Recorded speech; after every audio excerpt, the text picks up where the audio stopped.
Chapter 47. Although he was young, his body naturally exuded a domineering aura. The driver was slightly stunned and did not dare to ask any more questions. He really drove the car to the entrance of the amusement park. Bailey took out a banknote and said, "Keep the change." He quickly jumped out of the car. So this was the amusement park. He had never been here before. Every time he saw other children go to the amusement park with their parents, he was silently envious. He also told Daddy that he wanted to go to the amusement park, but Daddy said that that kind of place was not suitable for him because he was different from other children. He was the future successor of the Bailey group. He had to be strong and independent and could not play such childish games. "I want to ride the roller coaster." "Little boy, you can't ride the roller coaster alone without your parents." "I want to ride this." "Little boy, where are your parents?" Bailey was very depressed. What's wrong with being a child? What's wrong with not being accompanied by parents? They actually did not let him play. This was too much. The young master was angry, very angry. He puffed up his cheeks and reluctantly took one last look at the roller coaster. He stomped his feet and carried his small school bag all the way out of the amusement park. When he got home tonight, he was going to write a plan. He was going to buy this amusement park. Translator, Nyoibo Studio Editor, Nyoibo Studio. If he could not play, he would go to see the animal parts. The young master twisted and turned as he carried his small backpack. After twisting through the streets, he followed the GPS and found the zoo. Next to the zoo was the side entrance of a famous university. There was a group of strange people surrounding the entrance. He decisively withdrew his gaze. He hated schools the most. The young master who skipped class walked into the zoo awkwardly. Although it was the largest zoo in the country, there were not many people in the zoo on weekdays.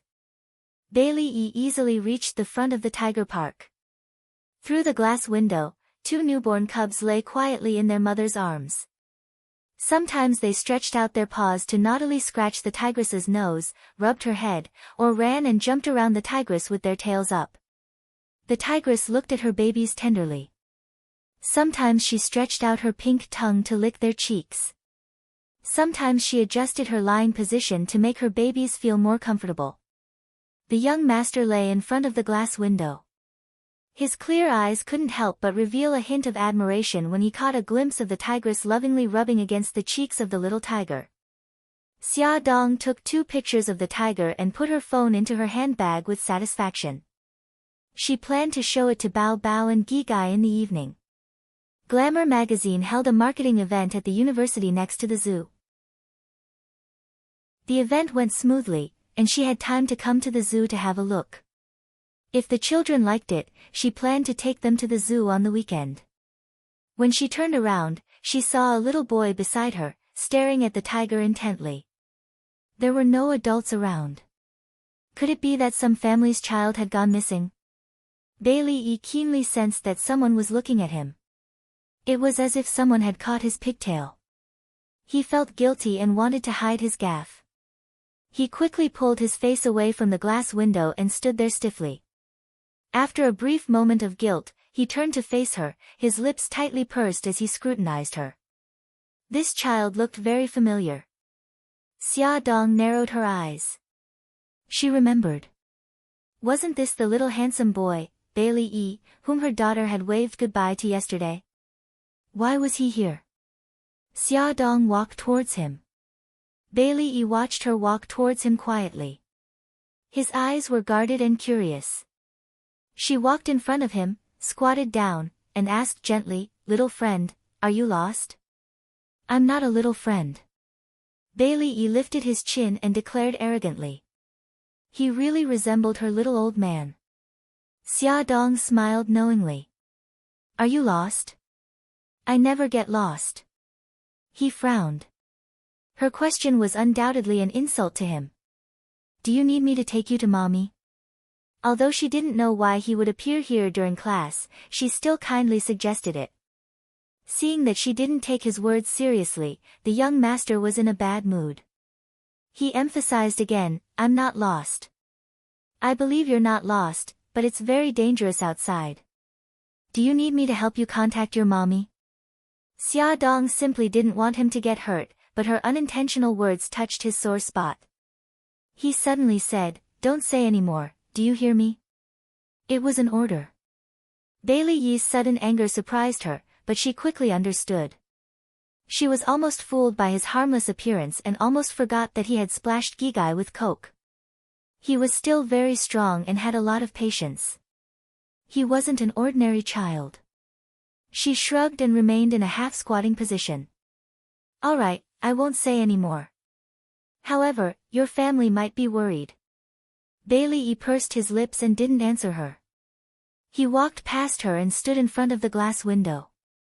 His gaze was fixed on the tigress who was playing with the little tiger inside. Xia Dong shouldn't care about him anymore, but his small back seemed a little lonely. His gaze was also a little lonely. She really couldn't understand why a child who was supposed to be innocent and lively would have such a gaze. Her heart softened and she walked to his side. Do you like them a lot? They're so young. He didn't answer her question. Because they were just born. Their mother is so good to them. There was a hint of envy in her tone. This is the nature of animals. It's the same for humans. He pursed his lips in disdain. Not all humans are like this. As he refuted her, there was a faint sadness in his clear eyes. Xia Dong was sharp enough to notice the change in his emotions. When she connected the dots with his sudden anger, she understood what was going on. She instantly felt pity for him. She tried her best to soothe his sorrow. That's because they had their own reasons for doing so. You adults always attribute things that can't be done to having no choice. His voice was filled with anger. It was so sharp that it wanted to tear apart everyone's pretense. Xia Dong's heart skipped a beat. The memories buried deep in her heart had been ruthlessly dug up. She almost didn't dare to look into his sharp eyes. She clenched her fists and said slowly, "You're right. There are always times when adults make mistakes. There are always times when they are weak. They use the excuse that they have no choice, but in reality, they just want to reduce the guilt in their hearts." His gaze was like a torch that penetrated deep into her heart. Are you like this too? Although her heart was bleeding, she still chose to speak the truth. Yes, I've made mistakes before. I've been weak before. Then do you regret it? She said word by word, all the time. He stared into her eyes. What if you were given a chance to choose again? Her face turned pale. Even if she was given a chance to choose again, she would still choose that path because she didn't have the ability to protect the person she loved. He could tell her choice from her silence. His thin lips curled into a cynical smile. Cheap regret. No, it's not. What a joke. She was actually being mocked by a child who had exposed her bloody scar. His face returned to its cold expression. He didn't look at her again and turned to leave. Xia Dong stood there in a daze. If it wasn't for Bailey Yi's words, she really thought that she had forgotten about that incident. She had forgotten that she was lying in the delivery room and the child who was forcefully taken away. She didn't know when, but tears had covered her eyes. Bailey Han had just finished a meeting when he received a call from his son's form teacher saying that the child didn't come to school. According to Bailey Yun's feedback, he had sent the child to school on time in the morning. There was only one possibility, and that was that his son had skipped class. Running away from home and skipping class were all very serious crimes in his eyes. Thus, after Bailey Yi was dragged back from the beach by the butler, what awaited him was a storm. Kneel down. When he walked into the living room, he saw his father sitting on the sofa and coldly ordering him. He pursed his lips and silently knelt down. His small body was straight, and there was no fear or surprise on his face. Where did you go? Bailey Han tried to suppress his anger, but to no avail. He was emitting a cold aura, and all the servants in the villa were as silent as cicadas in winter. Bailey Yi answered honestly, the amusement park, the zoo, and the beach. What did you do? He tried to convince himself that he couldn't be like his father and act arbitrarily. He had to give his son the right to refute. He even believed that he actually had something important to do. Oh, damn it. A 4-year-old child skipping class. What kind of damned business could he have? I went to the amusement park to play because I wanted to see what other children were playing. I went to the zoo because I liked animals. I went to the beach because I had nowhere else to go. You're really honest. Bailey Hahn's facial muscles twitched. He felt that his son was simply testing his patience. What else do you want to say? Her fair and tender face was still calm. No more. Do you know what you did wrong? I know. I shouldn't have run away from home. I shouldn't have skipped class. If you do something wrong, you have to accept the punishment. You're not allowed to eat dinner tonight. You have to copy the family rules 50 times before you can go to bed. Okay.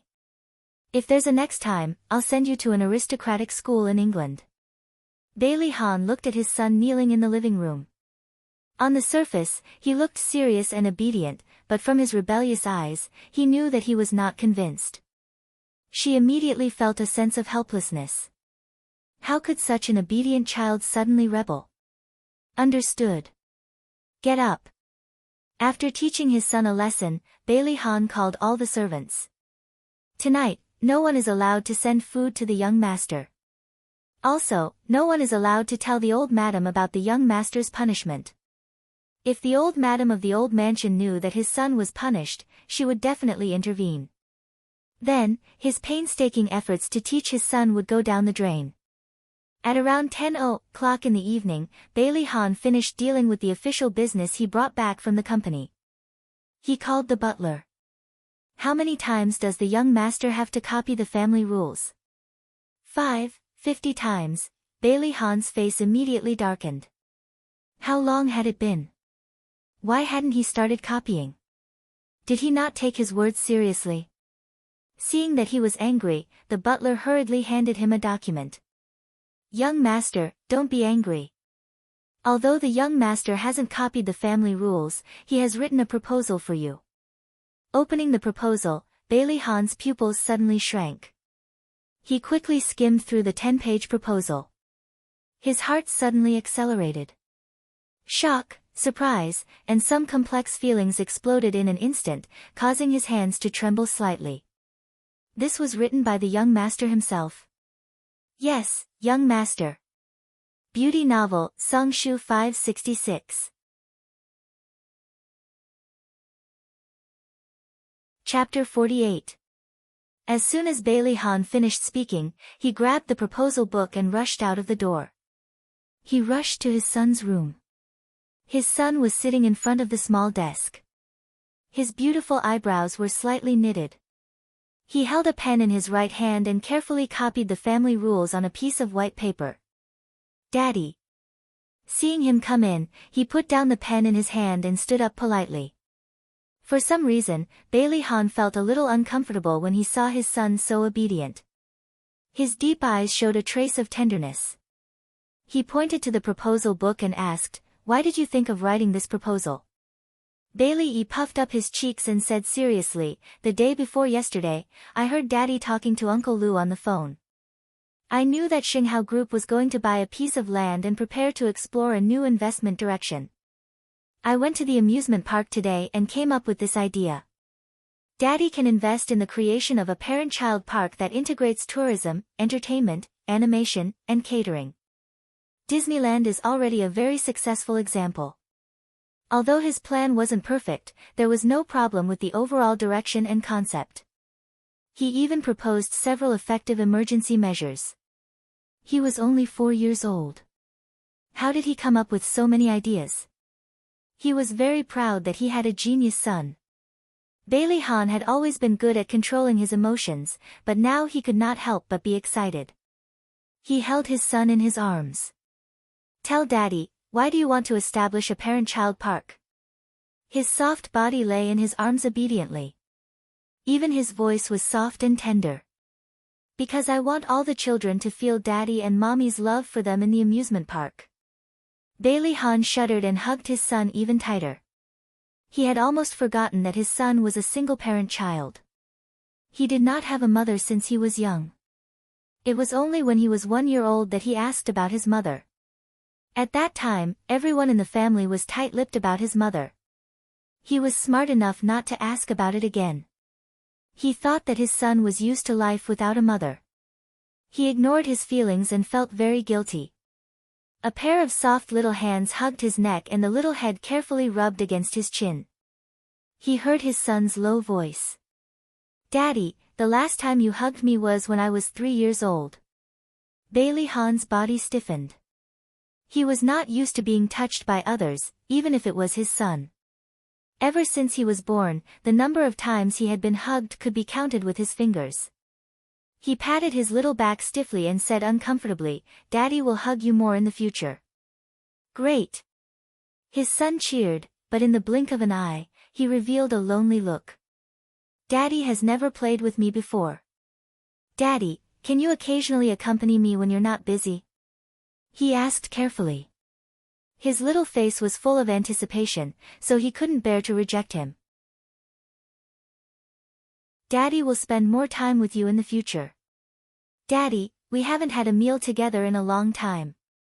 I'll wait for Daddy to come home every day so we can eat together, okay?" Other than going back to the old mansion to eat at the same table with Daddy, Daddy came home very late every day in the villa. "No, Daddy will come home early in the future and eat with Xiao Yi." Guilt was like a tide, almost drowning him. He turned out to be such an incompetent father. "Daddy, I'm not dreaming, am I?" Why did Daddy suddenly become so kind and easy to talk to? He was worried that he was dreaming. When he woke up, Daddy would become the cold and serious Daddy again. "No, you're not." He kissed his son's forehead. It was his son who ran away from home yesterday that made him suddenly realize that his son was a very important person in his life. He could not lose him. Xia Dong held her daughter's soft little hand and walked out of the hospital. She brought her daughter for a routine checkup, but the results were not ideal. Her daughter's various bodily functions were deteriorating, her anemia was worsening, and the hematopoietic cells in her blood were decreasing at an accelerated rate. The doctor said that her daughter's external symptoms would become more and more serious. In a few months, she might even have to lie in the hospital every day. He suggested that the child undergo an umbilical cord blood transplant as soon as possible. Umbilical cord blood, umbilical cord blood. She hadn't even successfully borrowed the seed, so how could she extract the same gene cord blood? At the dining table, Xia Dong was vexed as she thought about the next step of her plan. She didn't even notice that her chopsticks were reaching for the braised fish that she hated the most. Xiao Guai quickly reminded her, "Mommy, fish, you've got fish." "Huh?" Xia Dong ate 2 mouthfuls of rice with the fish before she reacted. She spat out the rice in her mouth and rinsed her mouth, but she still felt that the fishy taste was very strong. "Mom, you can't even focus on eating. What are you worried about?" Xiao Bao was speechless and pursed his lips. "Ah, really? I'm not worried." Xia Dong refused to admit it. Xiao Bao rolled his eyes and snorted. "The word, worry, is carved on your face, okay? Don't tell me you're worried about the party on the yacht the day after tomorrow." Bailey Han still doesn't agree to attend the party. Xia Dong facepalmed and pretended to be sad. "Son, you're so smart. Mom feels so pressured." Xiao Bao couldn't stand it and made a gesture of disgust. He patted his mother's arm maturely. "Mom, don't worry. Your genius son has already thought of a way." After dinner, his little body rushed back to his small room like a cannonball. He hugged his small laptop and sat cross-legged on the sofa. His 10 fingers tapped on the keyboard and then he raised his chin proudly at his mother. "Okay, it's done." "So fast. Is it okay?" "Of course it's okay." Her suspicious gaze made him very unhappy. He explained to her seriously, "I sent an email in the name of Bailey Han to Bailey Han's secretary and asked her to contact Su Yunxian's assistant." On April 13th, which is the day after tomorrow, Bailey Han will give her a surprise on the yacht, Dream, at 7:00 in the evening. Xia Dong understood immediately. She excitedly rubbed her son's hair. When Su Yunxian gets on the yacht and realizes that Bailey Han isn't there, she will definitely contact him. I'll ask Bailey Yun to persuade Su Yunxian and trick Bailey Han into coming over. Son, you're a genius. I love you so much. She hugged him excitedly and nibbled on his pink cheeks a few times. Suddenly, she felt that something was wrong. How did you get Bailey Han's email? He raised his chin disapprovingly and said proudly, I hacked his email and also dealt with all the stubs. When the time comes, he won't even know that someone used his email to send things. Xia Dong kissed him on the cheek and nodded solemnly. Believe in your son and you'll live forever. Thank God for giving her such a genius son. Things went very smoothly. Bailey Han's secretary received the email early the next morning and immediately contacted Su Yunxian's assistant to express the CEO's intention in the email. The CEO wanted to keep this matter confidential and wanted to give Miss Su a surprise. Su Yunxian's assistant was also very smart. When she conveyed the invitation to Su Yunxian, she emphasized the word surprise. At the same time, she explained that Su Yunxian quietly got on the yacht when the time came and didn't contact Bailey Han beforehand. This would make his surprise feel more accomplished. Su Yunxian agreed and decisively adopted her assistant's suggestion. This caused him to be completely confused when Su Yunxian got on the yacht and realized that Bailey Han hadn't appeared after a long time. She called him to confirm. But he still replied, Yunxian, stay on the yacht and wait for me. I'll be there soon. Bailey Han rushed to the yacht, Dream, and called Xiao Yi to tell him that he had no choice but to return late. Xiao Yi was very disappointed, but he didn't complain at all. Gi Gai just said to him, be careful on the road. Bailey Han was also very helpless. He just wanted to deepen his relationship with his son, but this kind of thing happened. However, the whole thing was very strange. He couldn't let Yunxian stay on the yacht alone. He was afraid that she would be in danger. He had to find out who was behind this. Dream was anchored in the shallow water bay. The yacht was brightly lit and radiant. Everything on Dream seemed more luxurious and beautiful against the calm waves and the night view of the cities on both sides of the river. Elegant violin music flowed slowly under the night sky. The aroma of red wine floated in the air. Dazzling beauties and gentlemen danced on the deck to the music. Su Yunxian was wearing a white low-cut evening gown that reached her ankles. Her beautiful black hair was combed into an elegant bun with a diamond-inlaid hairpin, revealing a large area of white and delicate skin on her back. She sat elegantly at the table next to the railing. Even in the corner, her noble temperament was still dazzling. Xia Dong, on the other hand, was sitting right across from her. She smiled elegantly. Miss Xia, I didn't expect that we would meet again under such circumstances. Xia Dong returned the same smile. I didn't expect it either. I have to thank Mr. Bailey and Miss Su for attending this banquet. Su Yunxian's smile didn't change, but a trace of coldness flashed through her charming eyes. What did Han mean? Why did he bring her to Xia Dong's banquet? At this moment, Su Yunxian still didn't know that she and Bailey Han were both victims. Su Yunxian picked up the wine glass with her slender fingers and took a sip. Why did you come back? For my family. I want to be by their side. Xia Dong knew that she had asked this question, which meant that she already knew her identity. There was no need for her to hide it any longer. Why did you come to disturb my life with Han? Her smile had turned cold. Do you know how long it took Han to get out of the shadows of the past? Everything has been ruined the moment you came back. Xia Dong tried to maintain her composure. I'm sorry, really, but I really have some difficulties. She combed her hair elegantly like a princess. Her eyes were filled with contempt. Actually, I can understand the mentality of a lowly person like you. You have nothing but a bit of beauty. You dream of marrying into a rich family with your beauty and children, and live the life of a rich wife. Xia Dong couldn't believe that these words came out of her mouth. Whether it was in the media or in her daily life, she always looked like an elegant and noble princess. But you've chosen the wrong target. She smiled coldly, and her beautiful face was even colder. Han is favored by God. He will never marry a woman like you who has no status and no status. Other than bringing him scandals, what else can you do for him? Xia Dong took a deep breath, adjusted her expression and said seriously, Miss Su, I think you've got it wrong. I don't plan to marry him, and I don't plan to marry him in the future. Add Hungcha 866. Chapter 49. Then why do you always appear by his side?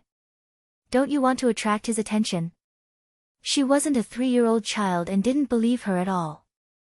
That's because I have my difficulties. What difficulties? It was really difficult to talk about borrowing seeds, especially in front of someone who looked down on you. It was even more difficult. However, she was his fiancée. If she could agree and help him persuade Bailey Han, wouldn't things take a turn for the better? Although she knew that it was an extravagant hope, Xia Dong didn't care so much. She slowly said, My daughter has a very serious illness and needs a cord blood transplant. So, I want to ask Mr. Bailey to donate sperm to me. After I give birth to the child, I'll use the child's cord blood to save my daughter. Clap clap. Su Yunxian clapped her hands. Miss Xia, I really admire you. How did you come up with such a lame excuse? I think you want to use Han's sperm as an excuse to get pregnant with his child and then marry into a rich family. Xia Dong shook her head and wanted to explain, but a cold and emotionless voice interrupted her. So this is your purpose, Miss Xia. You're so scheming.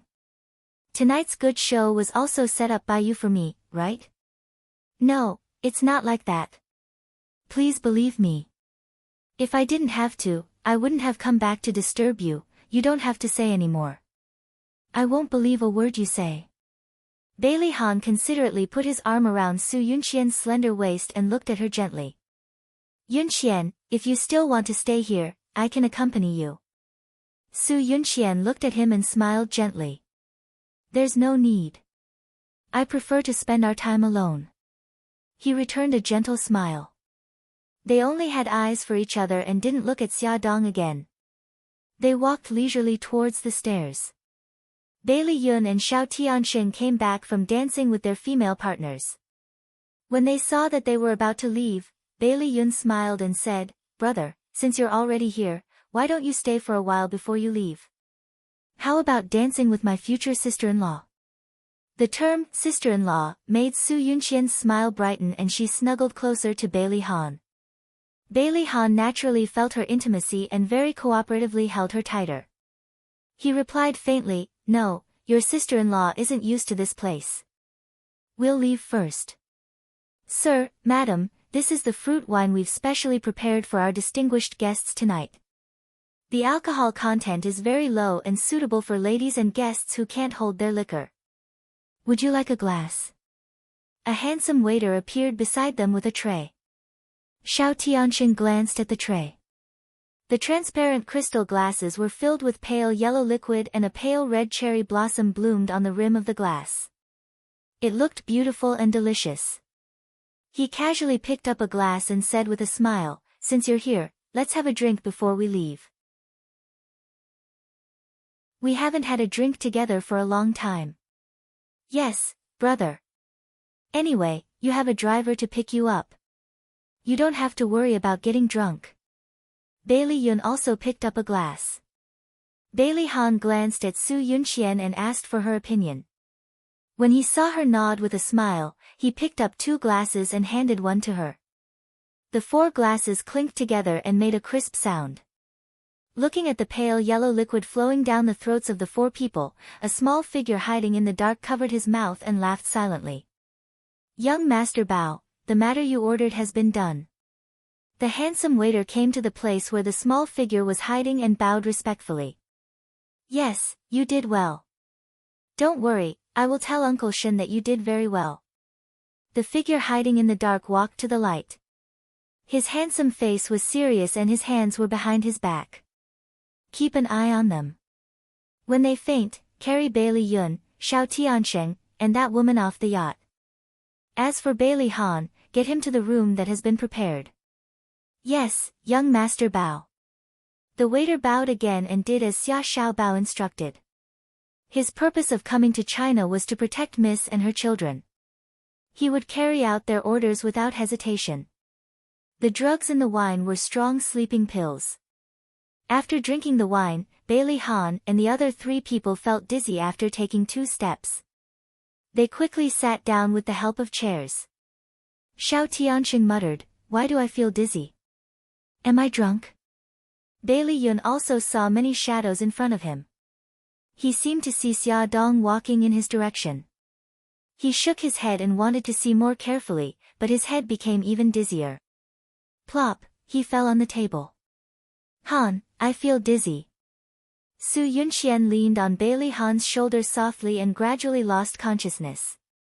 Yunxian, Yunxian. Bailey Han tried his best to stay awake and shook the person in his arms. He was sharp enough to sense that something was wrong. In the end, his cold gaze landed on the wine glass. Could it be that there was something wrong with the wine? What's wrong with you?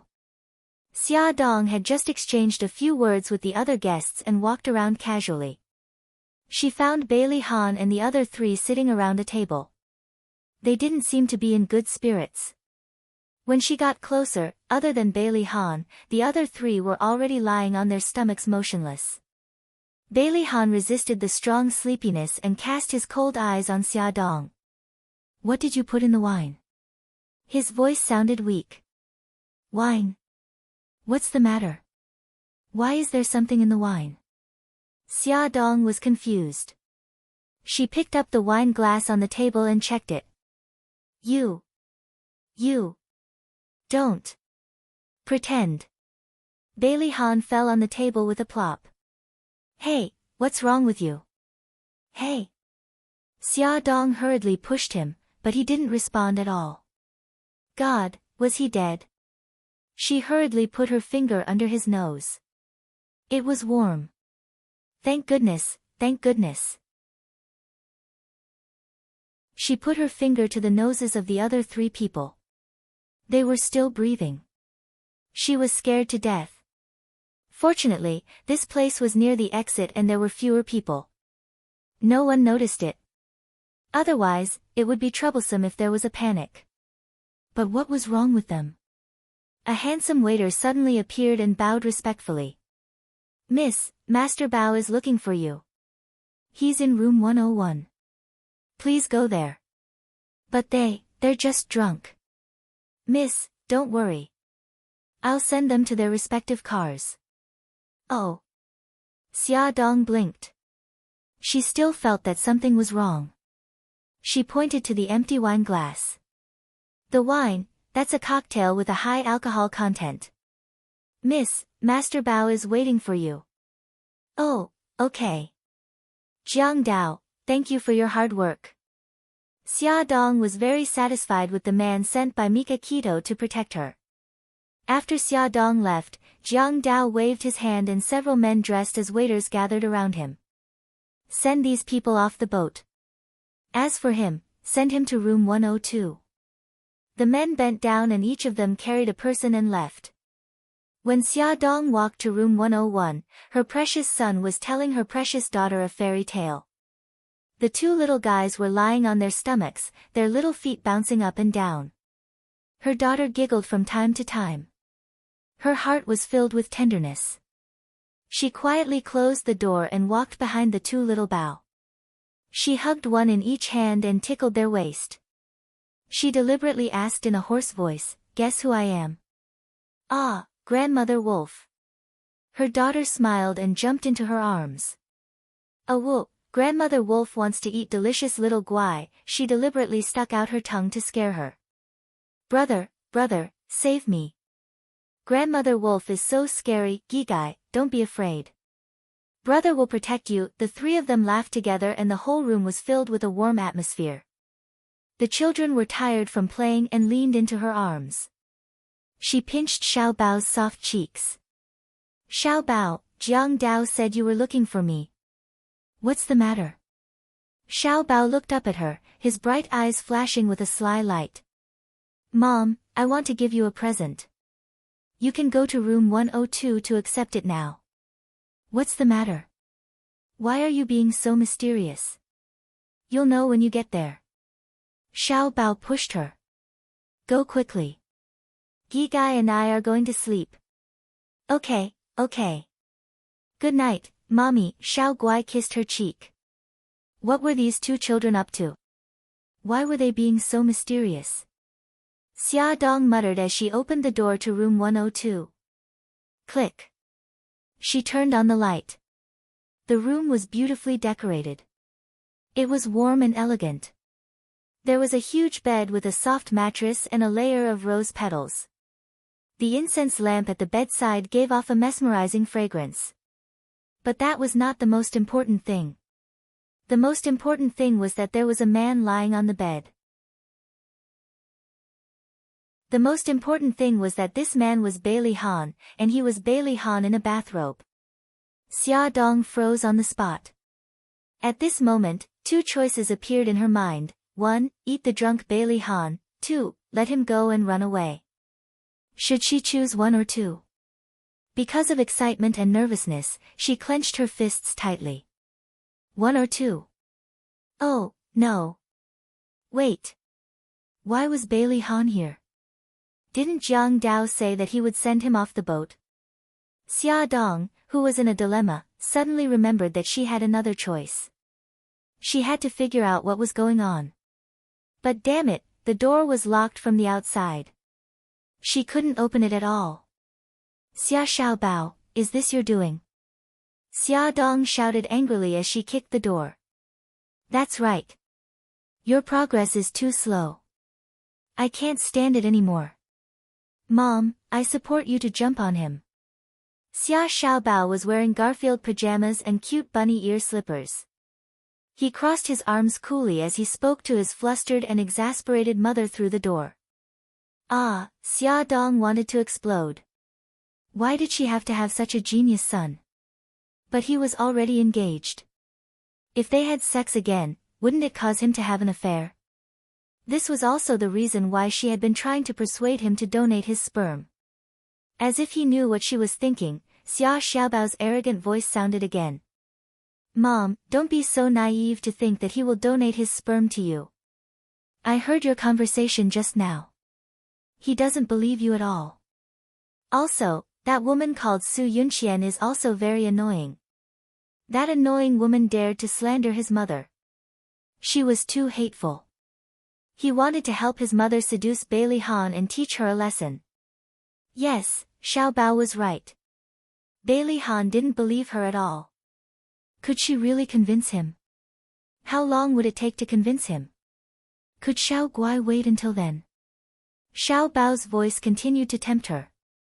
"If you miss this opportunity, you won't get another one. Mom, Bailey Han has already noticed that there's something wrong with the wine. If you don't do it now, you won't have another chance when he wakes up. With his personality, when he wakes up tomorrow, he will definitely take revenge. In the future, don't even talk about convincing him to donate his sperm. Even if you get within 3 miles of him, he will send you flying." Beauty novel, Xinwu 799.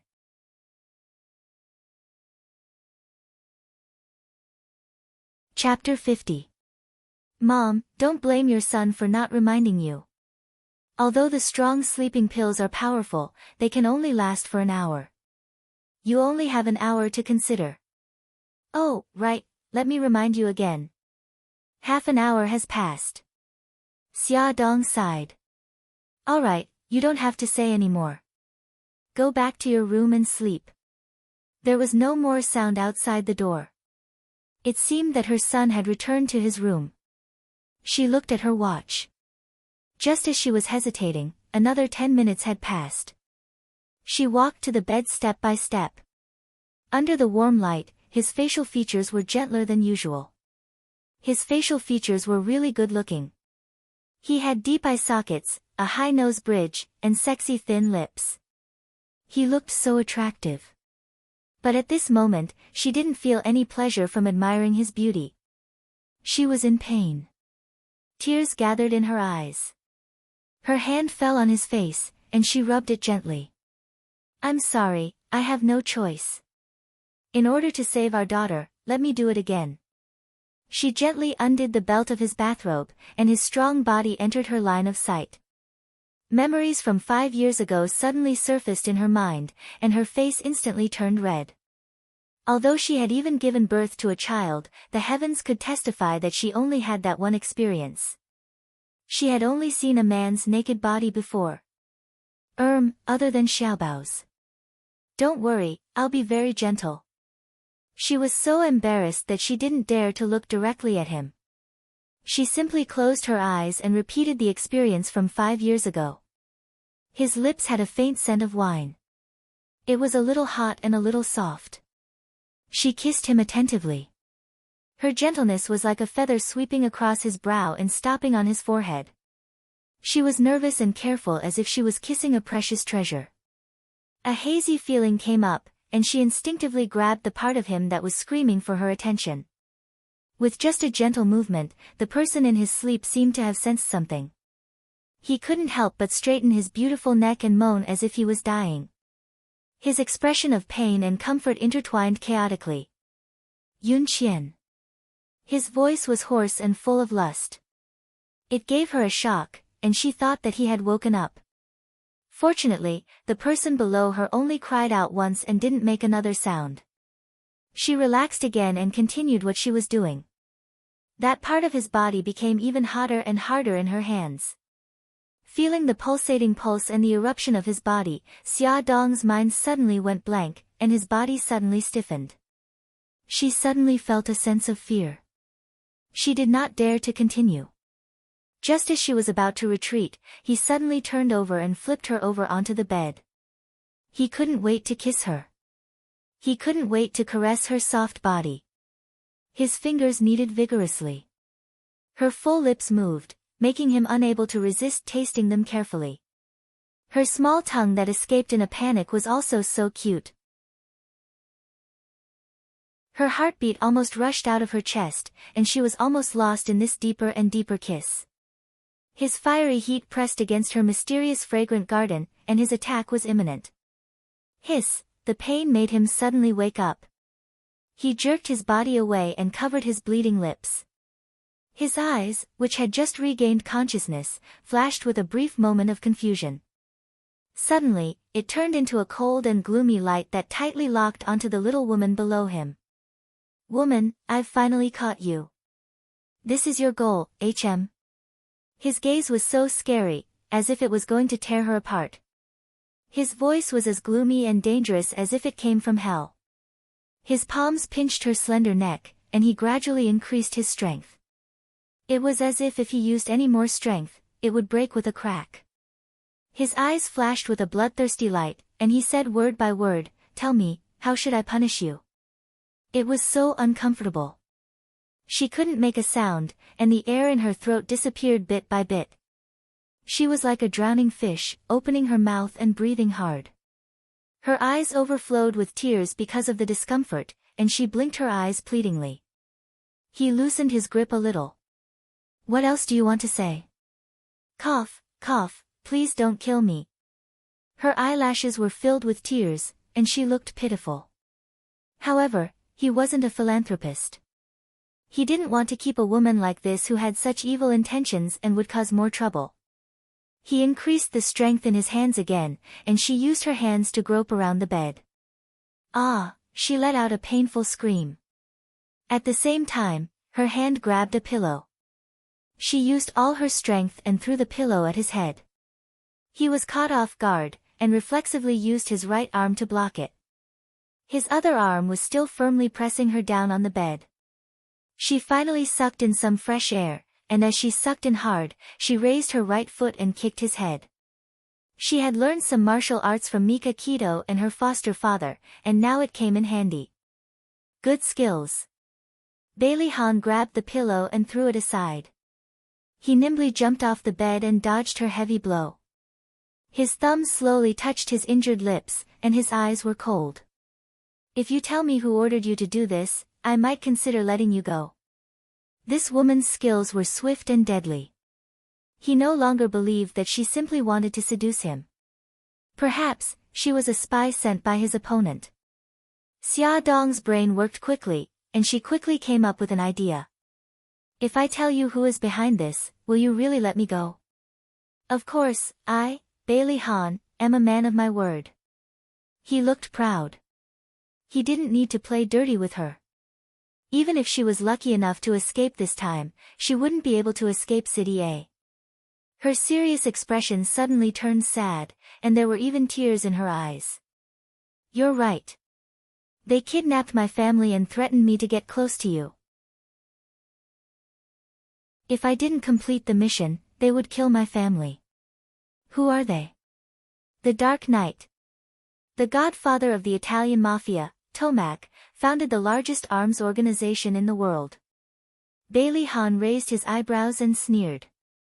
If you want to frame someone, you have to find a suitable target. Do you think the Dark Knight will send an idiot like you to be a spy? Xia Dong's face darkened.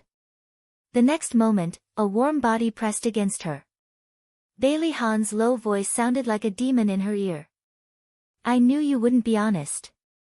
Xia Dong gritted her teeth and suddenly turned around to hug him. If I said that what I said to Miss Su on the deck was not a lie, and that I approached you to save my daughter, would you believe me? The moment she hugged him, his body stiffened.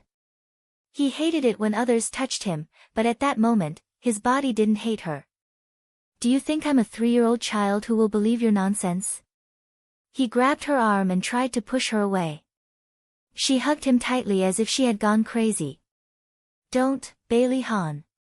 I beg you, don't be angry anymore. Don't play the, I don't know you, game with me. Help me. Help me for the last time, okay? Her soft breasts pressed against his chest, and the beautiful touch made him feel like he had been electrocuted. He gritted his teeth and suppressed the restlessness in his body. There was great displeasure in his voice. I don't have time to play games with you, and I don't have time to accompany you in this boring conversation. His hand fell on her throat again. She turned around to dodge, but he didn't stop attacking. In the blink of an eye, the two of them had exchanged more than 10 moves. With her current skills, it was no problem for her to deal with an ordinary opponent, but she was facing the powerful Bailey Han, and soon she was at a disadvantage. Bailey Han, you can kill me, but do you want your son to bear the title of the son of a murderer? Xia Dong couldn't bear it anymore and shouted. Humph, you've done your homework. You even know that I have a son. In order to protect his son's safety, he had never announced his relationship with Xiao Yi to the public. As the future head of the Bailey family, he must accept the dark reality. You're crazy. You're not qualified to be a father at all. Her face turned pale. I regret it so much. Back then what? He pinched her chin. Why don't you continue talking? No, she couldn't say it. She couldn't open up the scars again. She gritted her teeth and glared at him. It's none of your business. Very well, I don't want to continue talking to you. He had lost all his patience. His slender fingers caressed her fragile bones. Her delicate skin was like fine silk, and he actually felt a little regretful.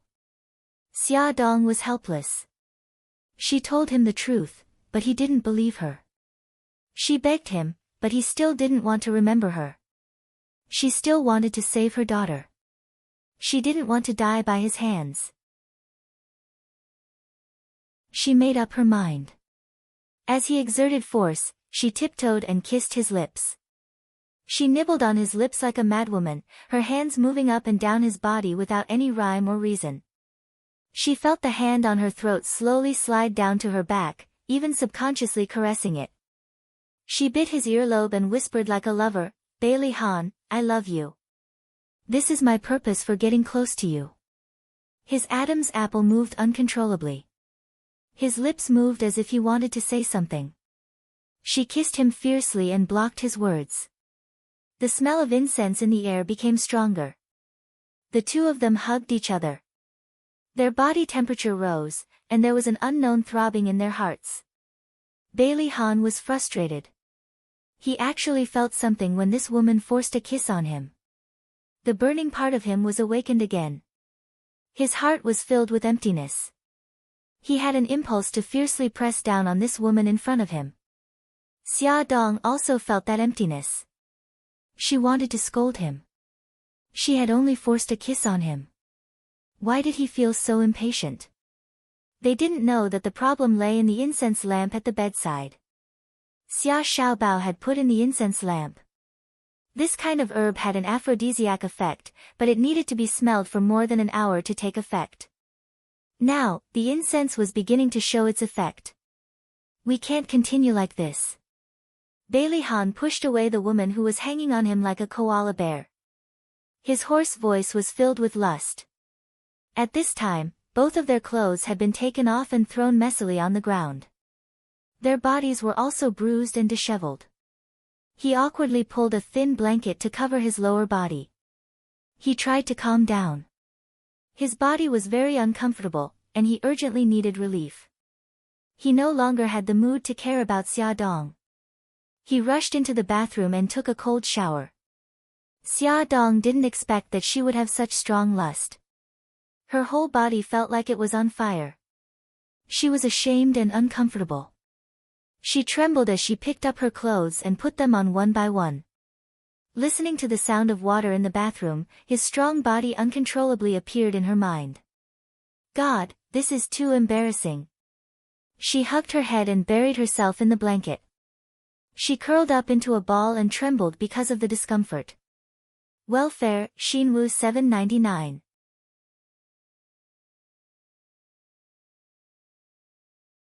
Chapter 51. Bailey Han showered for half an hour. It was still very uncomfortable, but he was barely able to control it. When he returned to the bedroom, Xia Dong's face was already red from the fever. Her delicate eyebrows were tightly knitted together, and she bit her lips with her pearly white teeth, trying her best not to moan. He didn't know when the thought of getting rid of her had disappeared from his heart. Seeing how uncomfortable she was at this moment, his brows furrowed. He suddenly bent down and carried her in his arms, taking large strides towards the bathroom. It was clearly her fault. Why did he still want to save her? He was simply crazy. Bailey Han was filled with anger and complicated emotions. He roughly threw her into the bathtub, picked up the shower head, and fiercely washed her body. Sob sob, it's so uncomfortable. She uneasily twisted in the bathtub. Her clothes were drenched and wrapped around her body, revealing her beautiful curves. He forced himself to look away, but damn it, she actually grabbed his leg. Her frighteningly hot face rubbed against his exposed calf, and she even restlessly rubbed against it. Woman, you better behave. He forcefully pulled her away, and his eyes were almost bursting with sparks. Save me, save me. She suddenly pounced forward and hugged his neck. Her misty eyes were unfocused and filled with tears, looking incomparably seductive. The fire that was forcefully suppressed in his body flared up again. He took a deep breath. You asked for it. He suddenly raised his hand and hit the back of her head. She moaned and softly fell into his arms. The dazzling sunlight shone in through the window. Xia Dong painfully furrowed her brows, turned over, and suddenly sat up. Her head hurt, and her body was very hot. She seemed to have a fever. She opened her eyes wide and looked around. This was still the room on the yacht. The memories slowly replayed. Scary, exciting. In the end, she cried out and hugged her head. God, I actually did such a thing. I don't have the face to live anymore. I agree with your point of view. Every breath you exhale is polluting this beautiful world. A cold voice came from the side. Her body stiffened, and then she slowly turned around and squeezed out an ugly smile. Good morning. Bailey Han slowly got up and elegantly tidied his clothes. If you've rested enough, please tell me why we're in this situation now. With that, he suddenly opened the curtains, and even more dazzling sunlight shone in. Xia Dong uncomfortably closed her eyes, and when she opened them again, the mouth opened in disbelief. Xia Dong couldn't believe her eyes. She jumped off the bed barefooted and excitedly ran to the window. She wasn't mistaken. In front of her was a beach. On the beach, there was a lot of rotten wood washed by the tide. There were also many animal corpses, including eerie white bones. She rubbed her eyes hard and opened them again. The scene in front of her didn't change at all. To be Robinson Crusoe. She turned and ran to the door, but the door was still locked. No matter how hard she shook the door, she could only hear the clanking of the big iron lock, and there was no sign of it being opened. I advise you not to waste your energy. This door is made of steel. You won't be able to open it.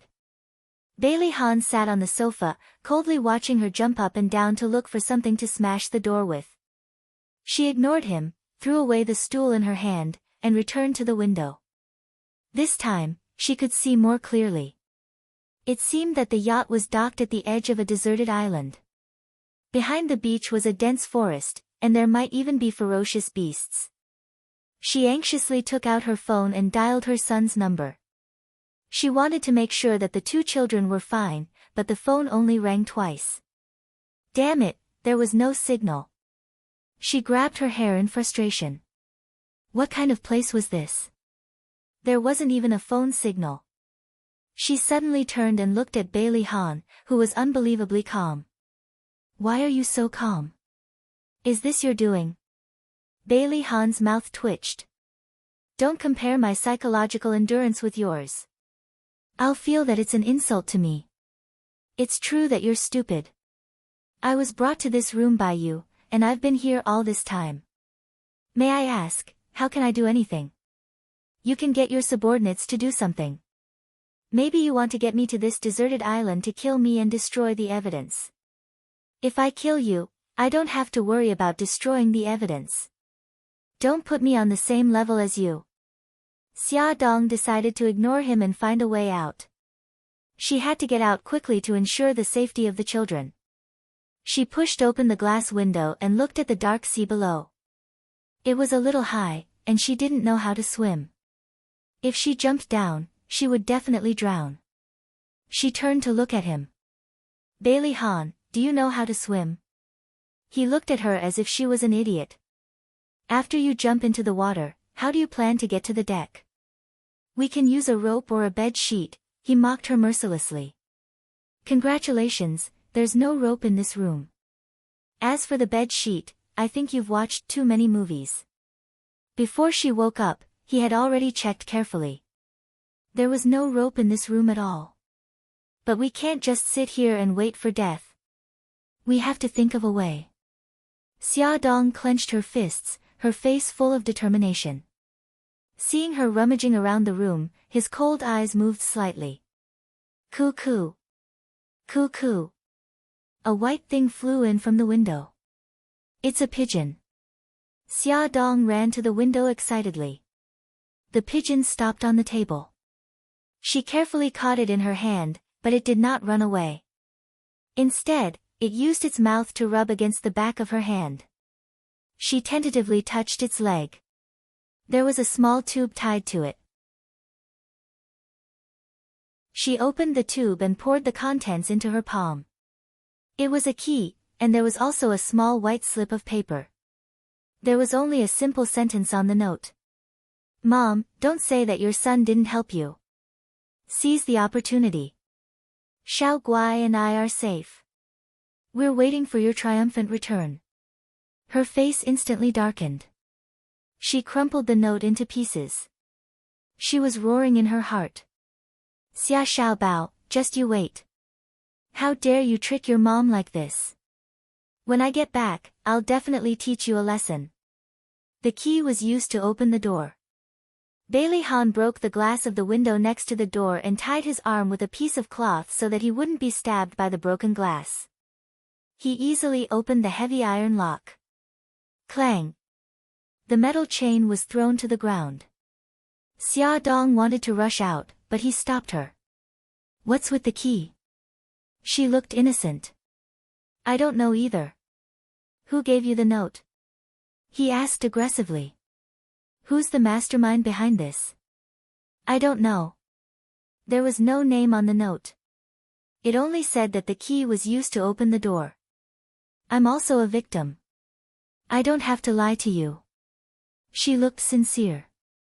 If he believed her, he would really be crazy.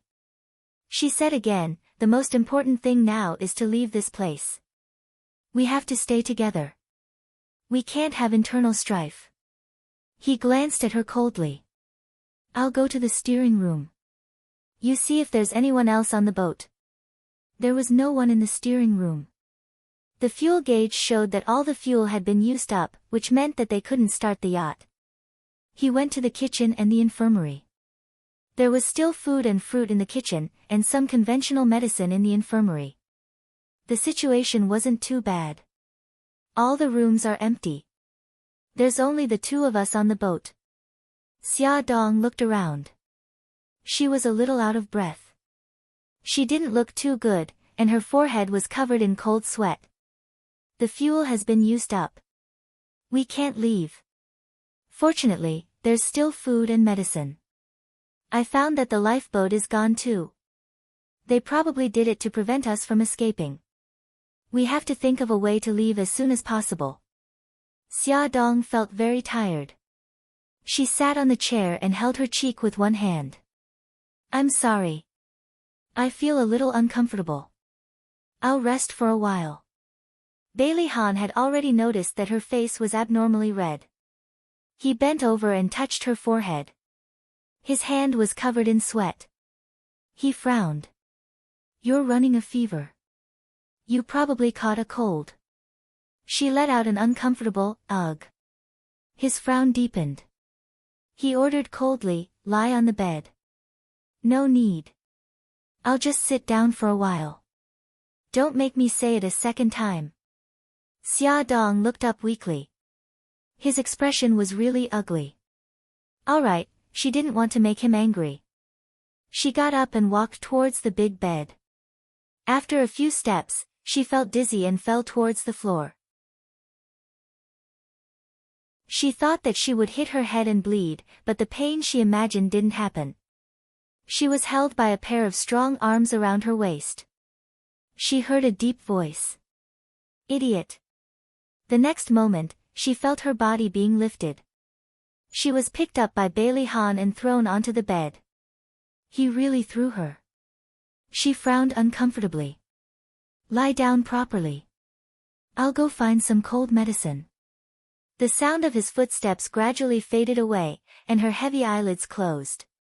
In a daze, someone held the back of her head and fed her a few pills. It was so bitter.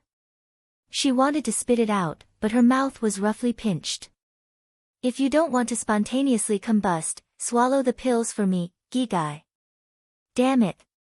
Her body temperature was already so high, but she was still so dishonest. It was so bitter. She frowned and swallowed the pills. Warm water flowed into her mouth. She drank a few mouthfuls greedily and accidentally choked. That person gently pulled her ear and muttered, "You're already so old, but you still choke on water. You're so stupid." A dazed smile appeared on her face. When she was young, her mother would pull her ear and complain that she was too impatient when she choked on food. She carefully put herself into that person's arms and murmured, "Mom." Her soft body lay in his arms. His hand that was holding the glass of water froze. But in the next moment, he heard her voice and his face immediately darkened. How was he emitting a motherly glow? How could he let her call him Mom? Massaging his throbbing temples, he put the glass of water on the bedside and pulled the blanket over her. He wanted to pull his body out of her. She sensed his movements and hugged him tightly. Mom, don't go. Perhaps it was the expression on her face that was too painful, or perhaps it was the fear in her voice that made him unable to bear it. He actually stopped moving. Gigai sat on the spot and let her use him as a big bolster. Bailey's old residence. What do you mean you can't contact Ahan? What are all of you doing? The old madam used her walking stick to poke the floor fiercely and scolded the servants and bodyguards in the hall who were bent over. Awesome novel, Hongcha 866.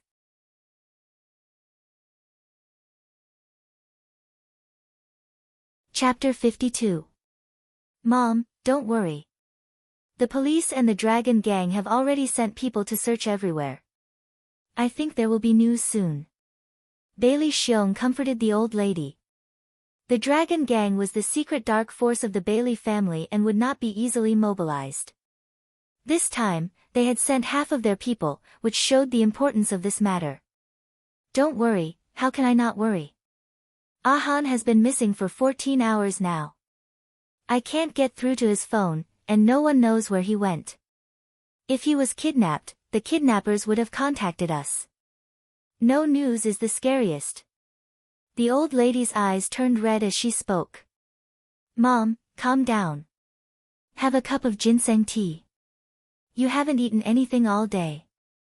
Bai Jinxiu took the ginseng tea from the servant and handed it to her with both hands. No, I can't eat anything right now. The old lady waved her hand and sighed. A small figure walked down the stairs and stood on tiptoe to pick up the ginseng tea, carefully stirring it. Great-grandma, you should eat something. Otherwise, when Daddy comes back and sees that you can't eat because of worry, he will be sad. The old lady touched Bailey Yi's head. Our Xiao Yi has grown up and is sensible. It's just that Grandma has no appetite and can't eat. Great-grandma, if you don't eat, Xiao Yi won't eat today either. Bai Jinxiu quickly struck while the iron was hot and brought the ginseng soup to the old lady. Mom, since Xiao Yi said so, you should eat something. Okay, I'll eat. Xiao Yi also wants to eat in Gigai. Don't let your daddy come back. If he sees that you have become thinner, he will blame me. The old lady sighed as she drank the ginseng soup. A servant hurriedly ran in. Old madam, Miss Su is here. Let her in. The old lady looked at Su Yunqian and asked anxiously, Yunqian, you're finally here. Ahan is missing. Did he contact you last night? When Su Yunqian woke up in the morning, she was already at home. She only remembered that she drank a glass of wine on the yacht and got drunk. She couldn't remember anything else. She rushed over after receiving Bai Jinxiu's call. She didn't expect that the first thing she heard was that Bailey Han was missing. She quickly calmed down and said slowly, Grandma, Ahan and I received an invitation to a party last night. Party? Whose invitation? Where is it held? Her charming eyes flashed with coldness. It's Miss Xia Dong, the editor-in-chief of Glamour magazine. She invited us to a party on the dream yacht. Xia Dong. The old madam's body stiffened, and her expression suddenly changed. Her trembling hand knocked over the cup of ginseng soup. With a crash, the ginseng soup spilled on the table and stained her hand. Mom, is your hand okay? Bailey Xiong hurriedly checked her hand. Bai Jinxiu hurriedly asked the servant to bring some ointment for burns. No, I'm fine. The old madam took out a handkerchief to wipe the back of her hand. She waved her hand and asked the nanny to take Bailey Yi away. Xiao Yi, go upstairs and play for a while. Oh. Bailey Yi followed the nanny upstairs and secretly remembered the name, Xia Dong, in his heart. When Su Yunqian said this name just now, everyone's expression changed, especially the great-grandmother, who looked terrible. After making sure that her little great-grandson was far away, the old madam said, Yunqian, the Xia Dong you mentioned just now, is it that woman? Su Yunqian nodded. I've already confirmed it. It's her. The old madam angrily stomped the floor with her cane. Why did she come back? Hasn't she hurt Ahan enough?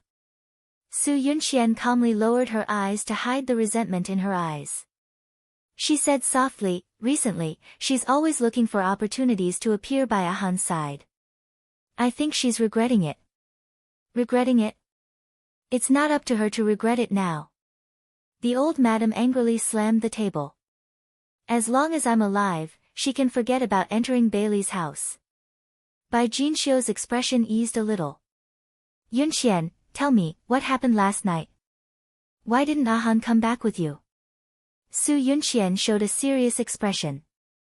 I remember that last night, Yun, Tiansheng, Ahan, and I, the four of us, drank a glass of wine, and then we got drunk. When I finally woke up, I was already in my room. I asked the servant, and the servant said that the driver sent me home. What did the driver say? The driver said that the waiter on the yacht helped me into the car. A guilty and sad expression appeared on her beautiful face. I thought that Ahan was sent home like me, so I didn't ask. It's not your fault. The old madam comforted her. She called the servant and said, go and contact Yun and Tiansheng. Ask them to come to the old mansion to see me. In less than half an hour, Bailey Yun and Xiao Tiansheng arrived one after another. The two of them were shocked when they heard that Bailey Han was missing. They recalled what happened last night, and it was exactly as Su Yunxian said. They all woke up in their own rooms, and it was the chauffeur who sent them home. Xiao Tiansheng frowned and analyzed, now that I think about it, our alcohol tolerance shouldn't be so bad. Someone must have put something in the wine. Su Yunxian looked sad. Why were we all sent back, but only Ahan is missing? Where was he taken? Is he in danger? I regret it so much. I shouldn't have let him drink that glass of wine last night. Bailey Xiong calmly analyzed, the yacht is Xia Dong's, and the party was held by Xia Dong. Could it be that she also drugged us? Then what's her purpose? Bailey Yun's back began to sweat. A bold idea came to his mind, but he quickly rejected it. He didn't believe that Xia Dong would drug the four of them, and he didn't believe that she would kidnap Bailey Han. Bai Jinxiu looked at him mockingly and said meaningfully, it's very simple. She regretted it. She wanted to lure Ahan into committing a crime and take the opportunity to enter our family again. No, she's not that kind of person. Bailey Yun almost subconsciously retorted. If that's not the case, then how do you explain Ahan's disappearance? The reason for Big Brother's disappearance hasn't been found yet. You shouldn't jump to conclusions like this. Lowly people like her will only use despicable methods. This is obvious. Why do you still need to make conclusions? Bai Jinxiu's tone was full of sarcasm. Auntie, you're biased. The veins on Bailey Yun's forehead began to throb. He wouldn't allow others to criticize Xia Dong in such a contemptuous tone. He wanted to say something else, but he was interrupted by the old madam's stern shout. All right, let's not quarrel anymore. The most important thing now is to find Ahan. The old madam's sharp eyes swept over Bailey Yun and finally fell on Bailey Xiong. Xiong, you inform the brothers in the police station about the news we got. In addition, order Bang's men to rush to the bay where the banquet was held last night to search. In addition, find out Xia Dong's whereabouts. Got it, Mom. I'll go now. Her gaze fell on them. As for you, keep the news of Ahan's disappearance a secret. I'm worried that someone will use this news to attack the Bailey Group and Xinghao Group. Yun, you go to Ahan's company. Before he comes back, you're responsible for taking care of his affairs. Got it, Grandma. The old madam made a strict deployment and blocked the news of Bailey Han's disappearance. She also secretly communicated with the police station and the Dragon Gang to search for Bailey Han's whereabouts. At the same time, in Xia Dong's house, Xia Xiaobao and Xiao Guai, the two children, finished lunch under the care of the nanny and called Xia Yun again. Grandaunt, I'm Xiaobao. Mommy is temporarily out of town on a business trip and asked us to stay at your place for 2 days. Okay, Grandaunt will come and pick you up. No need, Auntie Nanny will send us there. Xiao Bao and Xiao Guai changed into cute siblings' outfits, carried their own small school bags, put on their sunglasses, and went to Xia Yun's house under the escort of the nanny. "Grandaunt, this is the hot spring coupon that Mommy reserved for us. Let's go to the hot spring together, okay?" Xia Yun loved these two children the most. How could she say no? Moreover, the coupons had already been reserved. Wouldn't it be a waste if they didn't go? So, she followed her husband and took the two children to the hot spring at Misty Villa. When the dragon gang arrived at Xia Yun's house, what awaited them was an empty room, because Xiao Bao had already tricked Xia Yun and her husband into going to the hot spring. Xiao Bao had reserved the coupons through a public phone, and the ID card used was from Jiangdao, so the dragon gang had no way of finding out where they had gone. At night, Xiao Bao lay comfortably on the comfortable bed in the hot spring hotel. He had just turned on his small computer and was about to start working when Xiao Guai came in with a big bear in her arms. Brother, I want to sleep with you. Give me your hand, brother will carry you up." The hotel was very user-friendly. The children's bed was not very high, so Xiao Bao easily pulled his sister up. The two children squeezed under the quilt. Xiao Guai came to his small computer and asked, "Brother, what are you looking at?" Xiao Bao closed the computer and put it on the bedside table. He patted her head and said, "Nothing, Gigai, are you sleepy? Brother will tell you a fairy tale." "I'm not sleepy brother, where is Mommy?" "I miss her so much." Xiao Bao patted her head again and said, "Mommy and Uncle are on a date, we can't disturb them. Otherwise, Mommy won't give us a little brother or sister." "Oh, but I miss her so much." Xiao Guai pouted. She felt wronged. "Then do you want a little brother or sister?" "Yes, then we can't disturb Mommy and Uncle." "Okay, brother will tell Gigai a story, okay?" "Okay," Xiao Guai said softly. She rested her chin on her hands and looked at her brother without blinking.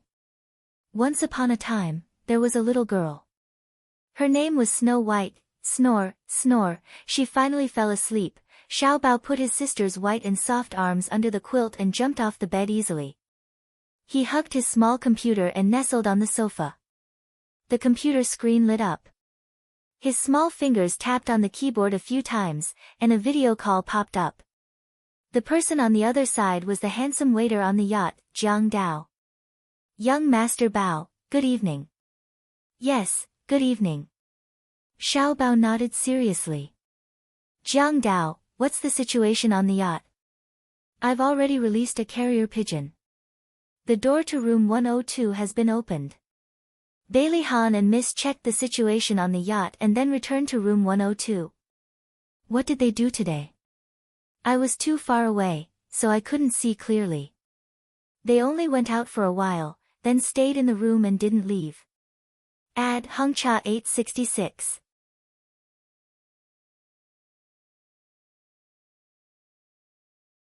Chapter 53. The young man's heart skipped a beat. Could it be that a man and a woman were in the same room, and sparks of love suddenly flew out? Actually, he was thinking too much. He tried hard to suppress his excitement and coughed. "You did well. Be careful not to be discovered by them." "Understood. Jiang Dao, I don't want a third person to know about this. You understand, especially Uncle Shen. If Uncle Shen knew that he had left his mother and Bailey Han on an isolated island, he would definitely fly over from Japan to spank him." "I understand." After ending the video chat, Xiao Bao rolled around on the sofa like a puppy, happily playing around. He was a genius. If he banished his mother and Bailey Han to an isolated island, they would definitely be aroused. Oh, ha ha ha, of course, he wouldn't be so stupid to leave them on an isolated island.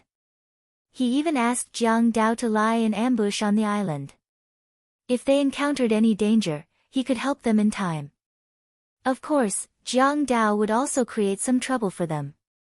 After rolling around happily, Xia Xiaobao and Gigai climbed onto the bed and started to sleep. He had no idea that his cute mother was in deep trouble. Xia Dong felt hot all over. Her throat was swollen and painful, and she was thirsty. Her voice was hoarse as she called out, "Water." In a daze, a strong hand supported the back of her head, and warm liquid slowly flowed into her mouth. After drinking the water, she fell asleep again. She didn't know how long she slept, but when she regained consciousness, it was already evening. Her whole body was wet as if she had been fished out of the water. She moved her body uncomfortably and wanted to get up, but a pair of arms firmly restrained her movements. Only then did she realize that she was actually lying in Bailey Han's arms. She looked up and saw the side of his face and chin. The soft light added some delicate lines to his side profile. As if he felt her struggle, he suddenly opened his eyes. Seeing that she had woken up, a look of surprise flashed across his eyes. "You're awake." He was pleasantly surprised as he touched her forehead. Only when he felt that her body temperature had returned to normal did he put his heart back into his chest. His actions were practiced and natural. She didn't say anything and just glared at him. Puzzled, he asked, "What's wrong? Why are we in the same bed? Do you need me to remind you that you're sick and have a fever?" Bailey Han let go of her and got out of bed. "I was kind enough to take care of you, but you blame me." Xia Dong shrunk her neck guiltily. "Fine, I'll take care of you. Why are you squeezing into the same bed as me? As the person who dragged me to bed and refused to let me go, you have no right to say that." Bailey Han's expression was not good. When had a proud son like him ever done something like taking care of a patient? He had stayed up all afternoon, but she did not appreciate it. Well, fine, she really didn't expect that she would be the one to drag him to the bed. She coughed and avoided his gaze, trying to change the topic. "I'm hungry." It would be strange if she wasn't hungry after sleeping for an entire afternoon. "There's food in the kitchen. I'll go prepare it." He put on his clothes elegantly. She was surprised. "You know how to cook?" His gaze was cold. "Do you have a problem with that?" "No, no. Please feel free to cook. Don't hold back." He grunted in satisfaction and left the room. Xia Dong crawled out of the blanket and realized that she was still wearing the evening gown from last night. It was drenched in sweat and stuck to her body. She rummaged around and found 2 sets of men's and women's clothes in a cupboard at the head of the bed. There were even underwear. She was speechless and at the same time, she silently blamed her son in her heart. This little rascal, he had actually prepared everything. He must have planned to betray her long ago. She took a shower, changed into clean clothes, and changed the bed sheets. Bailey Han was still not back. Did he really know how to cook? Did he blow up the kitchen? Xia Dong was embarrassed by her own thoughts, but she couldn't deny the possibility. Wearing slippers and a cardigan, she walked down a long corridor and arrived at the kitchen. The lights in the kitchen were very bright. He was wearing a white apron, and his back was facing her as he stood in front of the reflective cupboard. His tall and straight back looked very calm and composed. He was stir-frying, and the smell of cooking oil spread.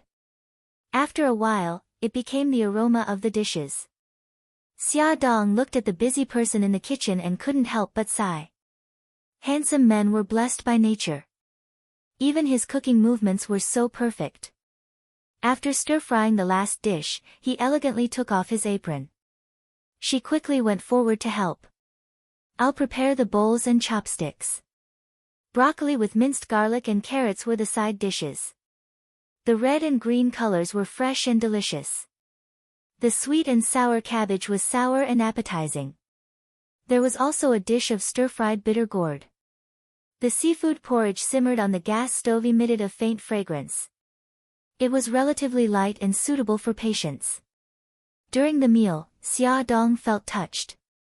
This was the first time a man had cooked for her. She slowly stirred the porridge in the bowl and smiled at Bailey Han. "I didn't expect you to know how to cook, and it's so delicious.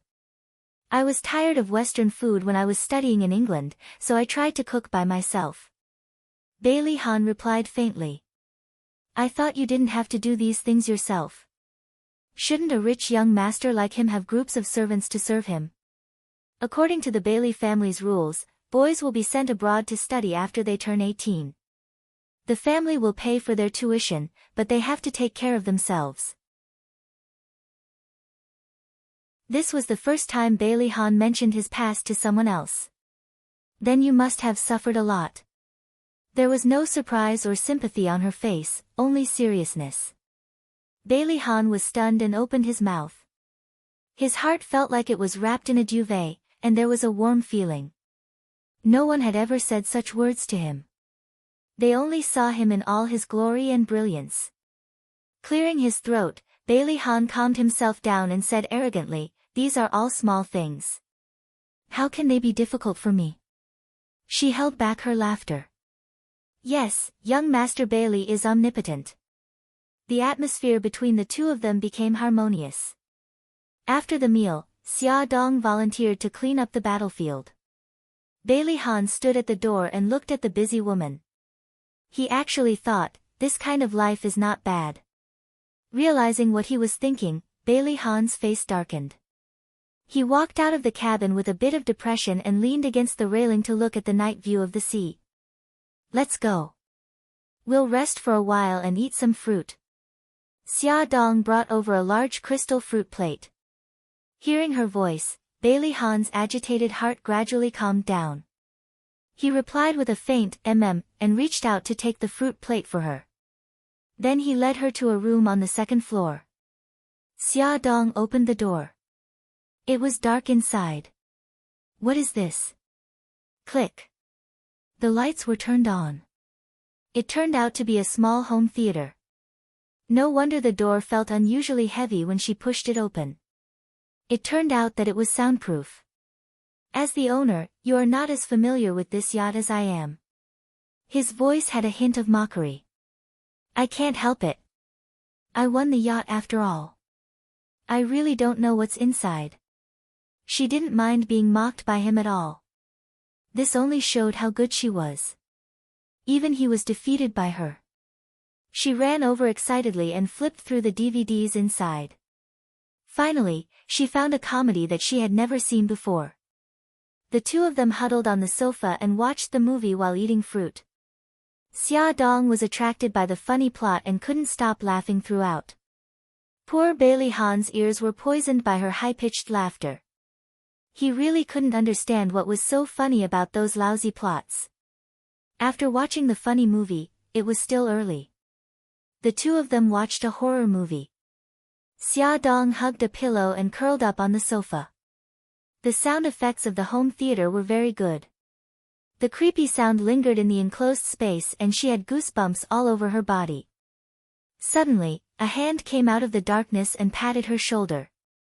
Wah wah, she jumped up in fright and stammered, hee hee, Bailey Han, there's a ghost. There's a ghost in your head. Bailey Han knocked her forehead with his big hand and said angrily, it's me. Your guts are smaller than the tip of a needle. You're actually watching a horror movie. I, who said that a timid person can't watch horror movies? Who told you to suddenly pat me? It's clearly your fault. Xia Dong roared angrily. Bailey Han really wanted to strangle this woman. I'm just reminding you that it's time to take your medicine. Click. The light turned on.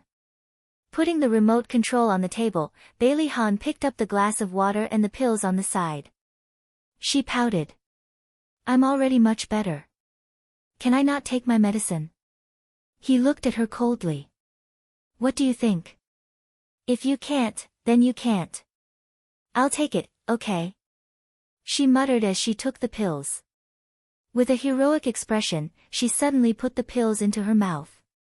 She then took 2 big gulps of water and swallowed the pills.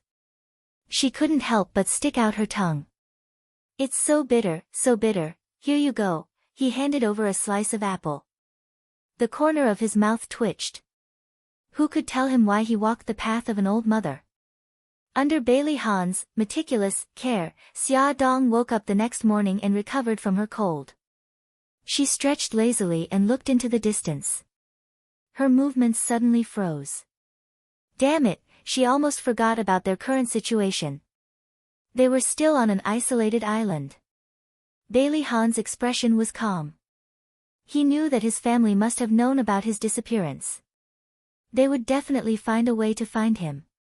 However, he wasn't a person who resigned himself to fate. Before his family found him, he had to think of a way to save himself. He raised his chin towards the small island.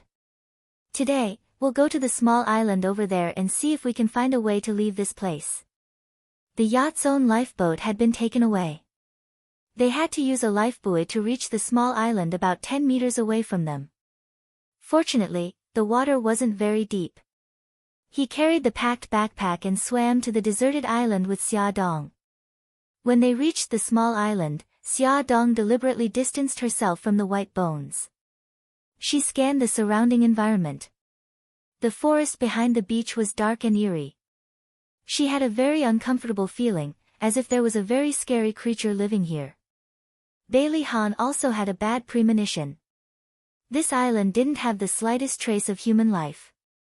The surroundings were also emitting a damp and rotten smell, which faintly made people feel that it was dangerous. I'll start a fire. You use this to spray a distress signal on the beach. Bailey Han put down his backpack and took out a can of spray paint. Oh, Xia Dong replied. He found a relatively empty beach and began to work with his butt in the air. I'll go to the forest to pick up some dry wood. Don't run around. This dagger is for you to protect yourself. Bailey Han threw her a dagger and said a few more words before walking towards the forest. Welfare, Xinwu 799.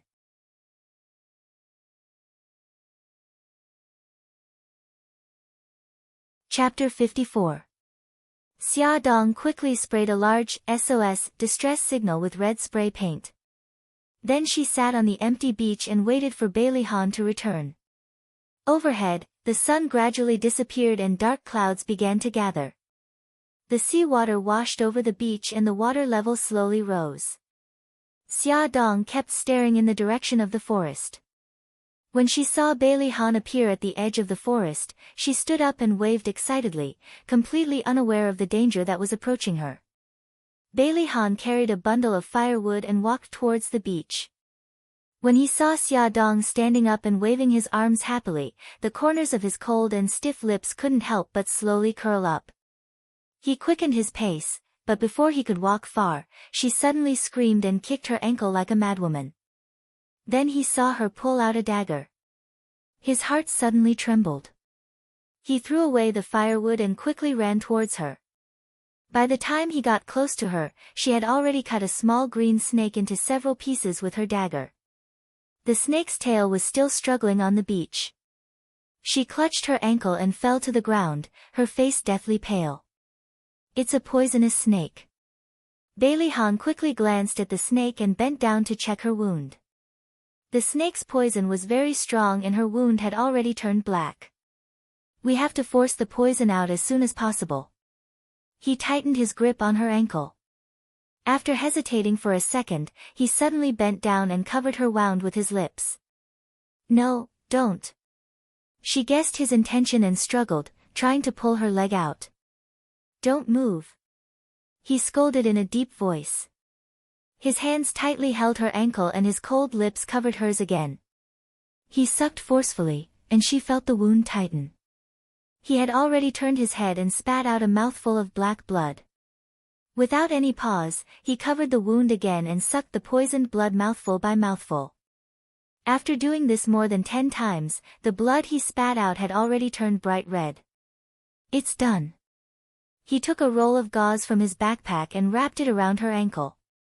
Then he took out a bottle of water and rinsed his mouth. Although her wounds still hurt, Xia Dong looked much better. She watched as he took out a bottle of water from his backpack and handed it to her. She asked curiously, "When did you prepare so many things?" "When you're asleep." Before she got up, he had already prepared the things he needed, just in case. As expected of the omnipotent young Master Bailey. "You're even more reliable than Doraemon." She tried to please him. He raised his eyebrows and did not say anything. He looked up at the sky and said, "It's going to rain soon. We have to hurry back to the ship. Can you still walk?" "No problem." She did not want to be a burden to him, so she endured the pain and stood up. However, after taking 2 steps, her body began to sway. He supported her and bent down. "Come up." "Ah." She stared at the man who was squatting in front of her in disbelief. "Come up," he emphasized. "That's not good. You support me. I can walk by myself." How could she dare to climb onto young Master Jean Gui's back? "If you don't come up, you'll have to spend the night on the island." He was already starting to get impatient. "You're threatening me." She quietly climbed onto his back. He hugged her petite body and clasped her thighs with both hands as they walked towards the beach. A bolt of lightning flashed across the sky. Following that, there was a loud rumble. The entire sky seemed to have leaked as it started to rain heavily. The moment the thunder exploded, she hugged his neck tightly and shivered as she hid behind his broad back. The cold rain poured down and they were quickly drenched. Bailey Han frowned. "The rain is too heavy. We can't get back to the ship." He bent down and picked up the backpack on the ground. He handed it to the person behind him. "Carry this. There's a cave in the forest. We'll go there to take shelter from the rain." He had found the cave when he was collecting firewood. It was very dry and suitable for shelter from the rain. "But there's thunder in the sky. It's very dangerous to go to the forest now." Xia Dong's voice trembled.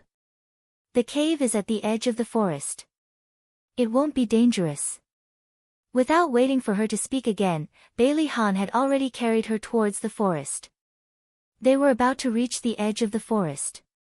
It was a low hill covered with fallen leaves and dead branches. It was soft to step on, but Bailey Han didn't dare to let his guard down. The geographical situation here was unknown. The more simple and natural things were, the more dangerous they might be. It was important to be cautious. The rain fell from his hair and blurred his eyes. He had to blink hard before he could see the direction clearly. Hiss, the person on his back suddenly gasped in pain. "What's wrong?"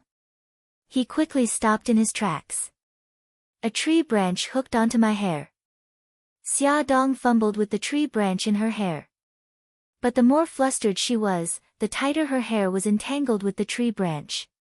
She tried to raise her head to look in the direction of the tree branch but found something that shocked her even more. "Ah, what's wrong now?" "Snake, snake, there are so many snakes." On the big tree next to them, about 7 to 8 meters away from the trunk, there were many finger-thick green snakes. They all stretched out their heads and flicked their tongues. Their green eyes were fixed on the 2 people under the tree. "Don't panic. Let's untie your hair first." Bailey Han's voice deepened. His arms used more strength to support her. She anxiously touched the top of her head and finally found the tree branch that was tangling her hair. She used her strength to break the branch. "Okay, let's go. There are so many snakes on this tree." "Not good, there are already snakes approaching us." Hiss, hiss, hiss, hiss. The snakes on the tree all stuck out their tongues and slithered towards them. A small snake suddenly jumped towards the 2 people under the tree. Bailey Han keenly sensed movement and nimbly dodged it. The small snake landed 2 steps away from his feet. He hugged her tightly. His eagle-like eyes were fixed on the cave in front of them. His handsome face didn't change because of the snake's attack. He just quickened his pace. Another snake pounced over. He quickly dodged and took a step to the side. Suddenly, he felt the withered leaves under his feet slowly sinking. Just as a bad thought flashed through his mind, he quickly said, "Woman, hug the tree next to you. Don't let go." Xia Dong also felt that something was wrong. She hurriedly hugged the tree next to her. The 2 gradually stopped sliding. Before they could breathe a sigh of relief, there was a loud crash and the soil under their feet collapsed. Bailey Han's feet were suddenly suspended in the air. His body fell rapidly. In a flash, he suddenly let go of Xia Dong's hands. Bailey Han. Because Xia Dong was hugging the tree trunk with both hands, she hung on the spot when Bailey Han let go of her. The scene in front of them became even clearer. The place they were standing at earlier had become a large hole more than 2 meters wide, and she was hugging the tree beside the hole. When she moved her feet slightly, rocks and soil would fall into the hole with a pitter-patter. Bailey Han, Bailey Han. Xia Dong looked at the big hole by her feet and called out his name in panic. An unprecedented panic surged in her heart. Bailey Han, are you okay? Don't scare me. I'm fine. A calm voice came out from the hole. Xia Dong could almost imagine the man's cold face. She bit her lip and tried to calm down. Don't worry, I'll find a way to get you out. Can you see how deep the hole is? It was dark inside the hole. The air was humid and there was a rotten smell. Bailey Han leaned against the wall of the hole, his right hand covering the outside of his left calf. He looked up and could only see a small light. He slowly said, "The hole is more than 5 meters deep." 5 meters. Where would she find a rope? Bailey Han's faint voice came again. There are ropes in the yacht's warehouse. However, the tide has risen. You can go back when the tide goes down. How are you down there? Are you hurt? Xia Dong touched the rainwater on her face and asked worriedly. I can still hold on. He avoided another question. Go to the cave to take shelter from the rain first. Wait for me. I'll definitely pull you up. After a few minutes of not hearing a reply, Xia Dong was a little anxious and called out again. Bailey Han, are you okay? After a few seconds of silence, she heard his reply. Give me a dagger. Okay, I'll throw it to you against the wall on the west side. Be careful. Xia Dong threw the dagger down against the wall. Take a rest first. I'll be back soon. Although he said he could hold on, Xia Dong was still very worried. She did not go to the cave to take shelter from the rain. Instead, she braved the rain and dragged her injured leg to look for vines nearby. She planned to connect the vines together and pull him out. At this moment, Bailey Han's situation was not much better. He tore a strip of cloth from his shirt and wrapped it around his left calf. However, the air was still filled with the smell of blood. There was a hissing sound in the cave. Something slid down the wall to his side. He knew what it was. And there was more than one. Just as the dagger was about to fall, a snake flew towards him. He dodged quickly and pulled out the dagger at the same time. With a fierce swing, the poisonous snake was cut in two and fell to the ground. The strong smell of blood filled the air. More hissing sounds could be heard. In the closed and damp cave, it was hair-raising. His malicious eyes stared at the restless creatures in the dark. Through the weak light above his head, he could barely see a shadow pouncing towards him. The dagger danced quickly. The number of snake corpses under his feet increased and the smell of blood in the air became stronger. The wound on his left leg ruptured, and more fluid flowed out, but he didn't even frown. His eyes were fixed on his surroundings. Suddenly, a vine as thick as 2 fingers fell from the top of his head. He heard Xia Dong's urgent voice. Bailey Han, do you see the vine? Grab it. Don't worry, my other end is wrapped around the tree. It will definitely be able to bear your weight. He got rid of another snake and whispered, okay. He grabbed the vine with one hand and held the dagger in his left hand to prevent any dangerous creatures from suddenly jumping out. He climbed up step by step. Xia Dong stood beside the tree and waited anxiously. Bailey Han wiped the rainwater off his face and raised his head to look at the entrance of the cave. The light had increased. It was about 2 meters away. He quickened his pace. At this moment, he heard a crisp, "Gotcha" sound. Damn it, The vine can't hold on anymore. Xia Dong saw a crack appear at the joint between the two vines. She did not have time to think. She flew up and grabbed the joint tightly with both hands. She shouted anxiously, "Bailey Han, quick, the vine is going to break." Bailey Han's eyes turned cold. He grabbed the vine with both hands and sped up. Ad. Hungcha 866.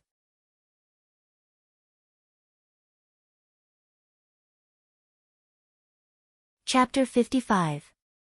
Xia Dong felt a strong pulling force from the vines. Her legs were hooked onto the tree. Her palms, which had been pulled when she was picking the vines, were burning with pain. She clenched her teeth and held on. She couldn't let go. Once she did, all her efforts would be wasted. Her hands, which were tightly holding onto the vines, were already covered in scars. Red strangle marks crisscrossed on her palms. Her skin was already broken and bleeding. Crash. Gravel fell from the loose opening of the cave. The area near the tree was about to collapse. Her chest had been pulled to the opening of the cave. She could see that Bailey Han had already climbed to a position 1 meter away from the opening of the cave. Her beautiful face was twisted in pain. The wounds on her hands had already ruptured and blood was flowing out. Some of the blood even flowed along the vines and fell onto Bailey Han's face. His eyes darkened. He grabbed the vines with one hand and a piece of soil on the wall with the other, trying to reduce the pulling force on the vines. Finally, he kicked hard and threw himself to the opening of the cave. Xia Dong pulled on his arms. The two of them pulled together and finally returned to a safe place. "Your feet, your hands," the two of them spoke at the same time, but then froze at the same time. They spoke again at the same time. "I'm fine." There was an awkward silence. After a few seconds, Bailey Han said lightly, "Let's go to the cave first." He reached out to take his backpack, but Xia Dong grabbed it first. "Let me." Bailey Han's gaze fell on her bloody hands. He silently reached out his hand. Xia Dong couldn't persuade him and handed the backpack to him. The two of them supported each other and walked into the cave. The cave was about 10 square meters in size. It was very dry and the ground was covered with soft withered leaves. Bailey Han vigilantly scanned the cave. Only when he didn't discover any dangerous creatures did he put the backpack on the ground. Fortunately, the backpack was waterproof. The things inside didn't get wet at all. Bailey Han took out the gauze and ointment. He reached out to her. "Give me your hand." "Oh." She reached out her hand to Gigai. He put her hand on his knee and applied the ointment on a cotton swab. He carefully wiped her wound. His eyes were downcast and his expression couldn't be seen. "Does it hurt?" Xia Dong suddenly felt that this scene was somewhat familiar. 5 years ago, when she was injured in Bali, he had also applied medicine for her. In a moment of absent-mindedness, he asked again, "Does the wound hurt?" She came back to her senses. "It hurts. Why didn't you listen to me? Why didn't you wait until the rain stopped and go back to the yacht to get the rope?" His gaze was so terrifying, as if he wanted to skin her alive. She retracted her hand and whispered, "I'm afraid you'll be in danger in the cave. Besides, it's raining so heavily. It's not good for your health to be drenched in the rain." Bailey Han was unable to restrain his anger. An extremely cold storm was completely unleashed as he angrily rebuked a certain someone who had her head lowered. "Where are you going to find vines in such a heavy rain?" Damn it, why was he so worried about her? Bailey Han couldn't understand why he was so angry. At the same time, he was disgusted. He suddenly stuffed the cotton swab into her hand and said with a dark face, "Wipe it yourself." Xia Dong thought he was angry because she didn't listen to him. She carefully looked at him while wiping her wound. "Don't be angry. I'm fine now. You're fine too." "Heh. Heh." She couldn't smile anymore because he glared at her fiercely. Her hand paused, and she sucked in a breath. "Ugh, She had poked his wound. You're so stupid. You're so clumsy when applying ointment. Bailey Han couldn't stand it anymore. He snatched the cotton swab from her hand. After applying the ointment, he used gauze to bandage her hands. Don't touch water. Don't use too much strength. He was like a doctor, giving detailed instructions. She could only nod. Finally, she volunteered to look at his left leg. Is your leg hurt badly? Let me bandage it for you. I'm fine. He moved his left leg to avoid her touch. Be obedient and don't move. She slapped his thigh. I'm a doctor now. Listen to me. She carefully lifted up his trousers. There was only a piece of cloth roughly tied around his leg. The white cloth was dyed red, and blood was slowly seeping out of it. She stared at his wound in a daze. An uncomfortable feeling kept surging up her throat. Finally, it turned into anger. Are you an idiot? You're injured so badly and you still say you're fine. Her hysterical roar echoed in the cave for a long time. Xia Dong didn't know why she was so angry. She stared at the man in front of her as if she wanted to find an answer. She didn't expect to see his lips slowly curl into a smile. Oh, God. She was going crazy. You're still in the mood to smile? You must be crazy. You're lucky you didn't fall and become disabled. She rolled her eyes and bandaged his wound again. Fortunately, he was fully prepared. There was water and food in his backpack, but the food was frozen and needed to be heated.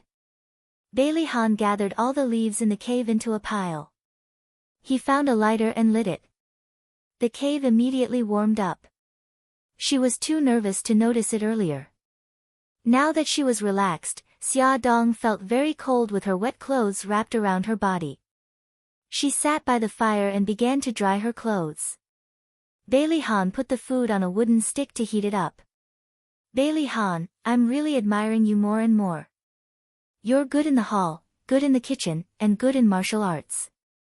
Most importantly, you have wilderness survival skills. You're simply a must-have for traveling. Xia Dong ate the hot food and flattered him. Bailey Han's eyes flashed with an imperceptible smile. His expression was still cold. If you had been thrown on a deserted island for a month to survive, you would have done these things too. Xia Dong looked at him in disbelief. Can you tell me about these things? He didn't answer. She hurriedly said, if you can't tell me, then forget it. He looked at the fire and said calmly, actually, there's nothing much to say. These are the rules of the Bailey family. After the eldest son comes of age, he has to pass many tests before he can inherit the family's power. He hid many secrets that she didn't know about. Only now did she understand that the wealth and status he had now was not because he was blessed by the heavens, but because he worked hard for it. She suddenly thought of a question and blurted out, then will your son have to go through these tests in the future? He suddenly stared at her, his eyes becoming dangerous and cold. I don't care what purpose you have for approaching me. If you threaten my son, I will make you disappear from this world completely. The atmosphere that had just eased between the two of them stiffened again. She smiled helplessly. I didn't mean that. On the contrary, I'm very happy that you care so much about your son. He looked at her suspiciously. She calmly met his gaze, her clear eyes without any impurities. Perhaps he was thinking too much. The cold aura around him gradually disappeared. He looked outside the cave and saw that the rain was still pouring. It seems that we will have to spend the night here. At night, Xia Dong began to have a fever again.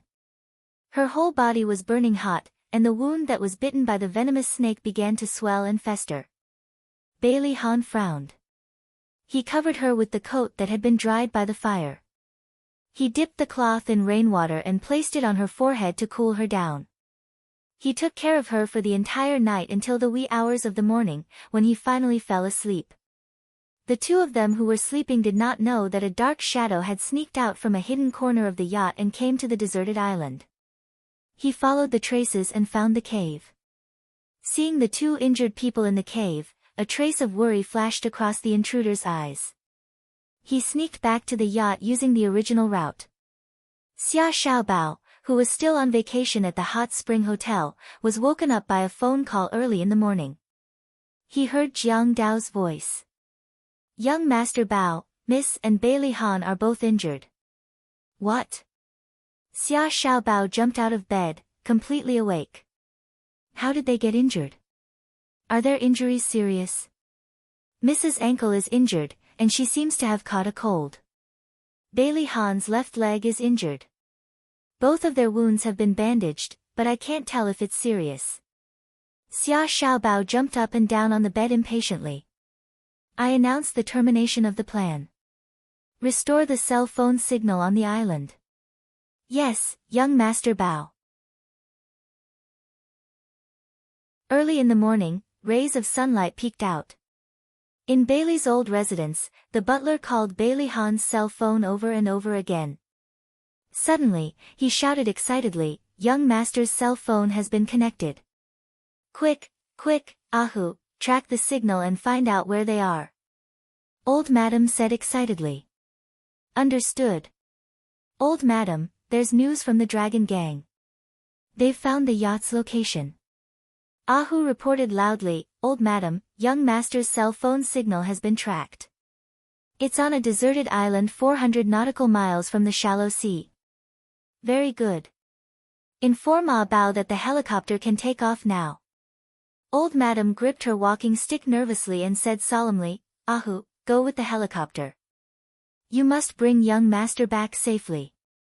After the heavy rain, the earth was fresh and clean. The rising sun brought with it a hint of warmth and shone into the cave. Bailey Han was awakened by the glaring sunlight. He closed his eyes and opened them again. Only then did he see the scene in the cave clearly. The fire had been extinguished, leaving behind a pile of ashes. There was no one else in the cave except for him. That woman had disappeared. Damn it, where did she go? Was she in danger? The thought flashed through his mind as he dragged his injured leg out of the cave. After the rain, the soil in the forest was soft. With yesterday's lesson, he was even more cautious. He hurriedly but steadily walked on the path in the forest. Walking along the gentle slope out of the forest, he saw a vast beach. The SOS that she had sprayed with red paint had long been washed away by the rain. The yacht that had been docked on the shore was also gone. He was even more anxious. Ignoring the injury on his leg, he ran towards the beach. Viroom. Viroom. Above him, a helicopter flew over quickly and stopped in the empty space in front of him. Young master, are you okay? Ahu and Ah Bao alighted from the helicopter and ran towards them. I'm fine. Bailey Han said calmly. His gaze swept across the sea where the yacht had been docked and he walked towards the helicopter. Ahu, take a few people and search this deserted island. The rest of you, return. The helicopter rose slowly, leaving a white trail in the air. Bailey Han returned to the old mansion safely. Old Madam led the entire family to wait at the main door. Seeing his figure, Bailey Yi was the first to pounce on him. However, the moment he touched him, he stopped and froze in front of him. Daddy. Bailey Han took the initiative to carry him. Daddy is fine. Awesome novel, Xinwu 799.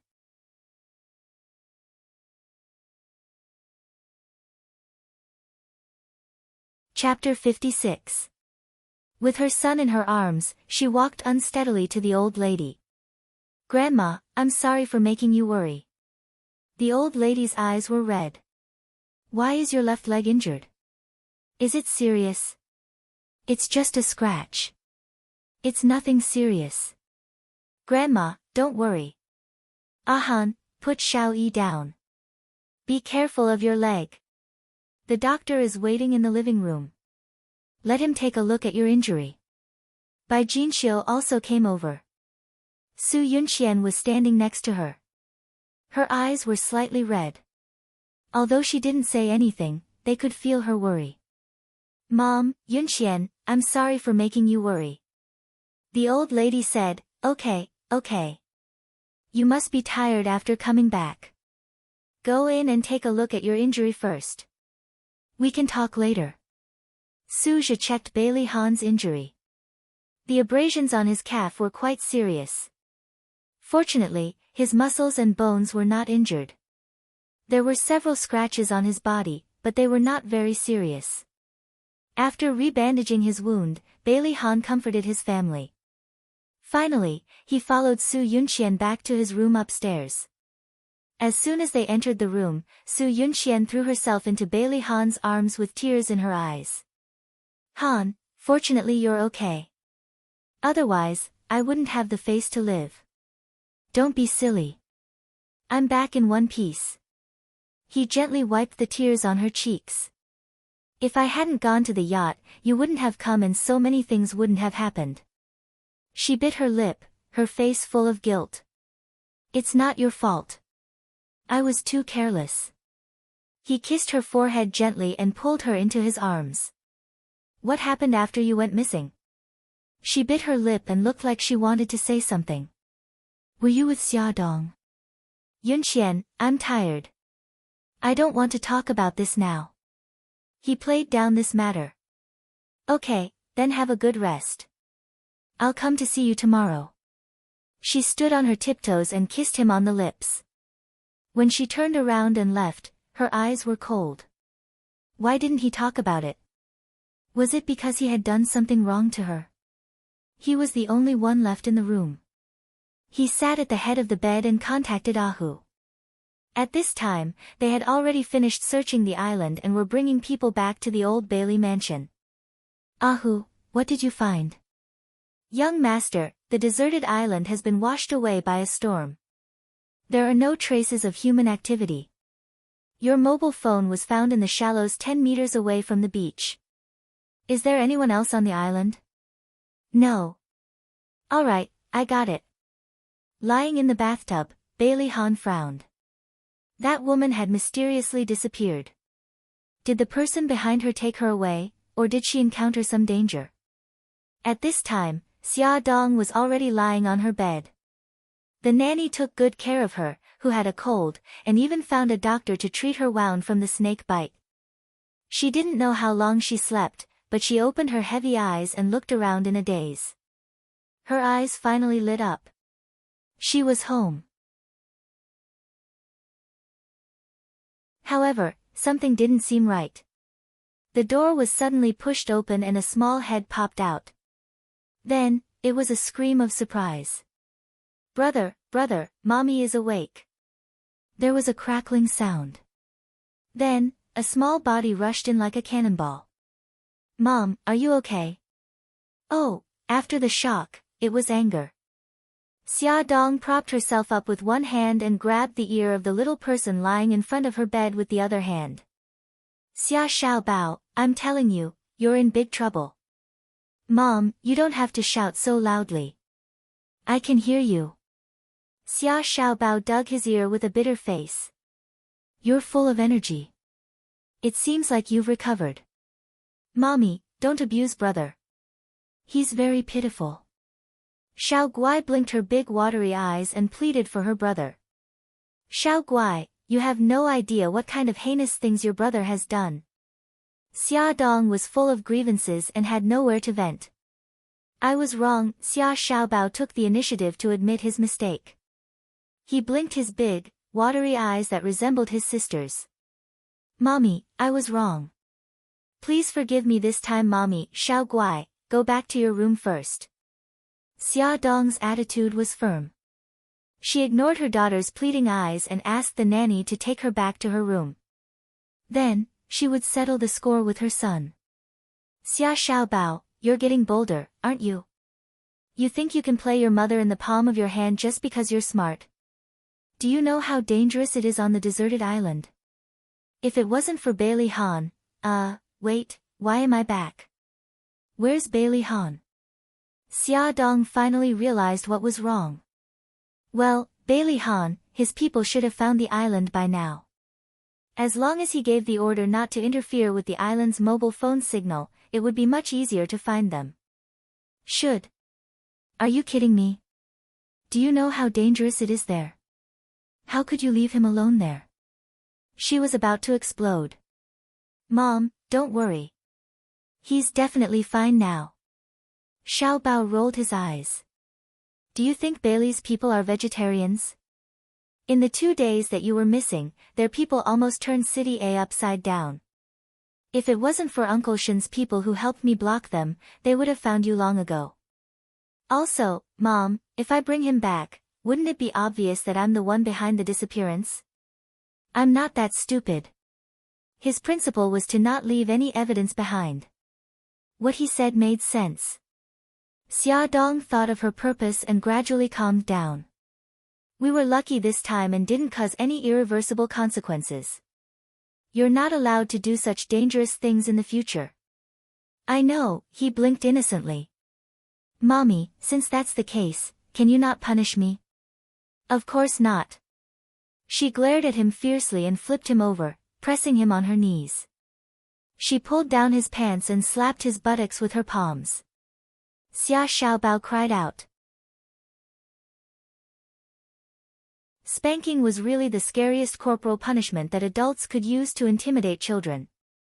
Xia Xiaobao deeply felt that both his body and mind had been greatly damaged. After being spanked, he stuck his little buttocks out and hid under the blanket. Xia Dong gently coaxed him for a long time and wanted to apply medicine for him, but he refused. She had no choice but to ask the nanny to apply medicine for him. After applying the medicine, the nanny was distressed. Miss Xia, you're too harsh. Young master's buttocks are all red. Filled with regret and heartache, she specially made her son's favorite soup and brought it to his bedside. She touched the small ball curled up under the blanket and said softly, "Baby, Mommy shouldn't have hit you so hard. It's Mommy's fault. Mommy knows that you're smart, but if the Bailey's family finds out that it was us who set this trap, will they let us off so easily? Mommy just didn't want you to be in danger. You and Gigai are the most important people to Mommy. Mommy doesn't want you to be hurt. Maybe Mommy was wrong. Mommy shouldn't have involved you in this matter in the first place." The small ball in the blanket moved and his soft hands hugged her waist. She heard her son's muffled voice. "Mommy, I won't do this kind of thing again. You're Mommy's good baby. Mommy made your favorite soup. Come out and drink it while it's hot." She pulled him out from under the blanket and scooped a spoonful of soup for him with a smile. "Here, Mommy will feed you." "Okay." He smiled happily, his big eyes curved into beautiful crescents. The mother and son leaned against each other and the atmosphere in the room was warm. Xia Dong went missing for 2 days and returned to the company. Everyone was concerned about her and asked her if she was feeling better. She smiled and thanked everyone for their concern. Once again, she was amazed by her son's meticulousness. He had applied for sick leave from the company's Human Resources Department 2 days ago. "Annie, you've chosen a good topic. Give me the manuscript on Friday. Ding Hao, send me the photos of the Paris fashion show after the meeting. Jennifer, have you finished the interview for the cover of this issue?" During the regular meeting, Xia Dong was making arrangements when her phone suddenly rang. She glanced at the caller ID and saw that it was an unfamiliar number. She hung up without hesitation and continued the meeting. After the meeting ended, she returned to the office and dialed the number. "Hello, I'm Xia Dong. Are you looking for me?" A man's magnetic voice came from the other end. "I'm Bailey Han." Xia Dong's mind went blank for a moment. She mumbled, "Oh, hello. What's the matter? What's the matter?" Her voice sounded very businesslike. Bailey Han, who was sitting in the office, had the urge to smash his phone. He must be crazy to call her to confirm her safety. There was no response from the other end for a long time. Xia Dong hesitated and asked, "Bailey Han, is the injury on your leg okay?" Bailey Han's anger miraculously dissipated. He said faintly, "What about you? Huh? Has your wound healed?" "Oh, it's fine now." The two of them were silent awkwardly. No one spoke, and neither of them hung up. Xia Dong coughed and decided to break the silence.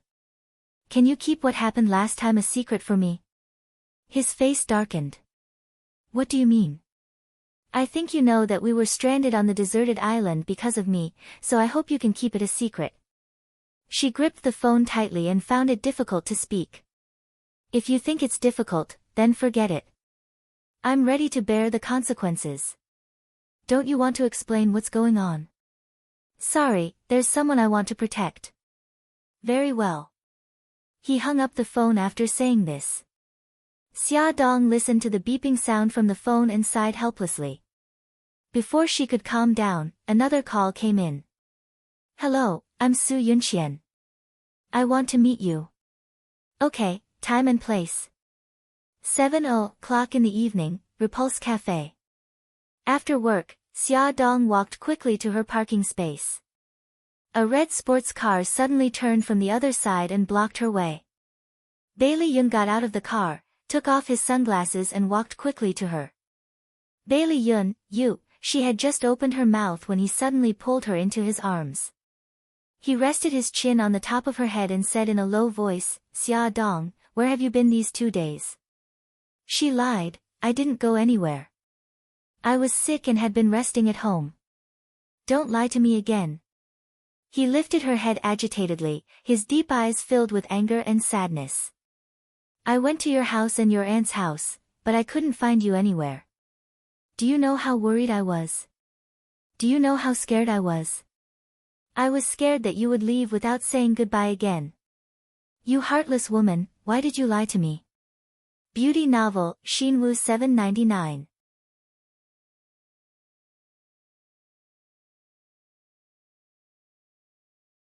Chapter 57. She avoided his gaze guiltily. Bailey Yun, don't be like this. Let go of me first. Let's talk slowly. She saw that there were already people looking over curiously. His handsome face was as dark as the sky filled with dark clouds. He tried hard to convince himself to take it slow and not scare her away. He slowly let go of her and crossed his arms. He looked like he wasn't going to let her go if she didn't explain herself. Tell me now, where did you go? I just went out to play. It's that misty villa. I went there to soak in the hot springs with my family. She tried to divert his attention. I have an appointment with someone at 7:00, and it's almost too late now. Can we talk another day? His attention was indeed attracted by the second half of her sentence. He stared at her fiercely. Who are you meeting with? A man or a woman? A woman. Xia Dong rolled her eyes at him. Can you let me go now? Sure. He suddenly reached out and pulled her into his arms. A sly smile flashed across his slender fox-like eyes. But you have to put my stamp on it. He suddenly kissed her lips. Her eyes widened in shock. He covered her eyes with one hand and held her waist with the other. He pulled her closer to him and deepened the kiss. He sucked and licked her lips. Just as his tongue was about to touch her teeth, she unceremoniously stepped on his foot. Ouch! He painfully let go of her and looked at her slightly swollen lips smugly. You! Lunatic! She was so angry that she didn't know what to say. She glared at him fiercely and ran towards her BMW. Xia Dong had a headache. Bailey Yun had suddenly gone crazy and left bite marks on her lips. If she went in now, Su Yunqian would definitely notice something was wrong. She took out the lipstick that she rarely used and applied a little. It looked much better. Su Yunqian hadn't arrived yet. She sat by the window and ordered a glass of soda. After waiting for about 10 minutes, Su Yunqian still hadn't arrived. She picked up her phone and was about to call her when she suddenly saw a familiar figure walk in. It was Su Xingchen and a beautiful young girl. The two of them chatted and laughed as they walked up to the second floor. Xia Dong frowned and began to feel that she had chosen the wrong place. She dialed Su Yunqian's number. Hello, I'm Xia Dong. I'm here. How much longer do you need? I'm already outside the door. With that, she hung up the phone and pushed the door open. Su Yunxian was dressed in a long white dress, looking as elegant as a queen. She sat down gracefully opposite Xia Dong and smiled. You're very punctual. Thank you for the compliment, Xia Dong said indifferently. May I ask why Miss Su is looking for me? She still had a smile on her face. I know that you were the one who caused Han's disappearance. Xia Dong raised her eyebrows. I don't understand what Miss Su is talking about. Then let me remind you that you drugged our wine and sent the three of us home. You only took Han away. I think you've already achieved your ulterior motive, right? Miss Su has a rich imagination.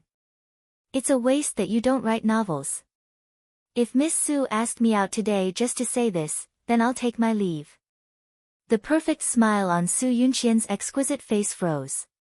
She took out a check from her handbag and pushed it in front of Xia Dong. Fill in as much as you want. I only have one condition.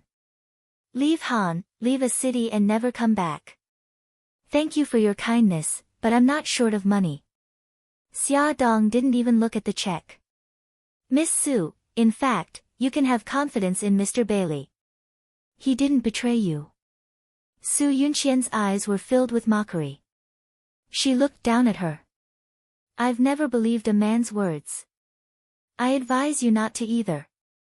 Even if Han promised you something, you won't be recognized by the Bailey family. There's nothing between us. Xia Dong was very puzzled.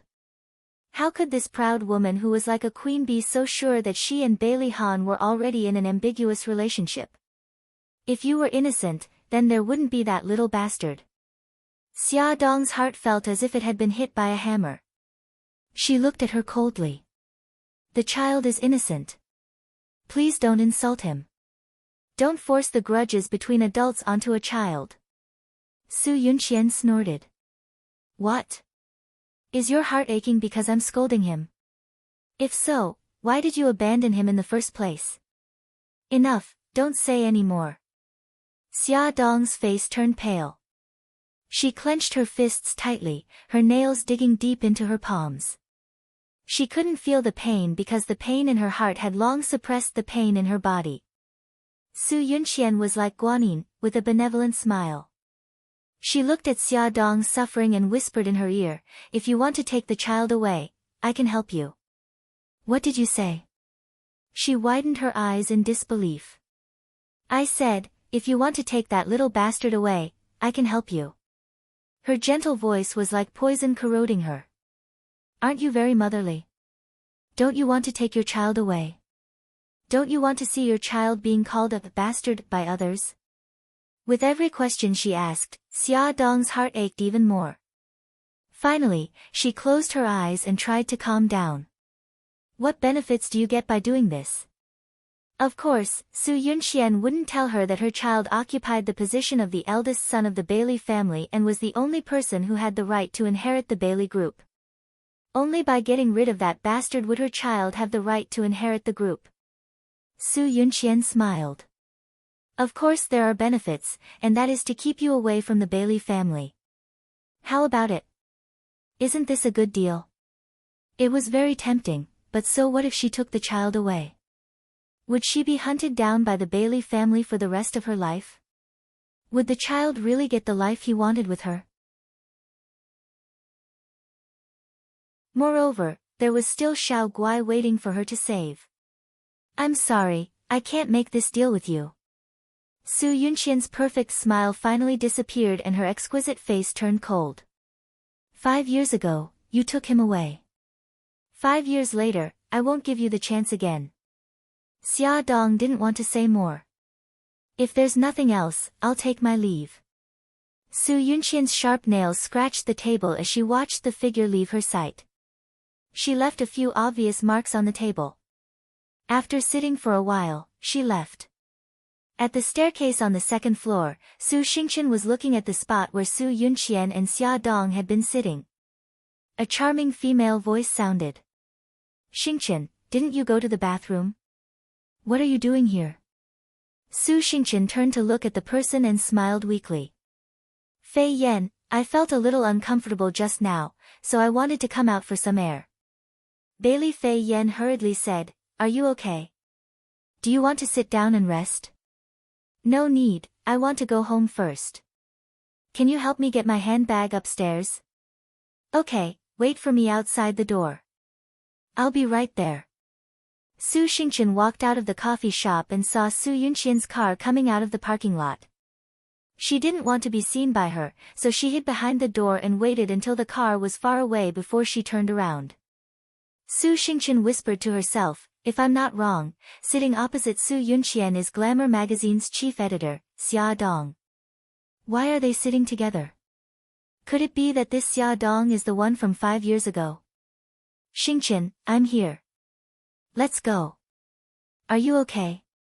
Do you need to see a doctor? Bailey Fei Yan walked out with 2 handbags. I'm fine.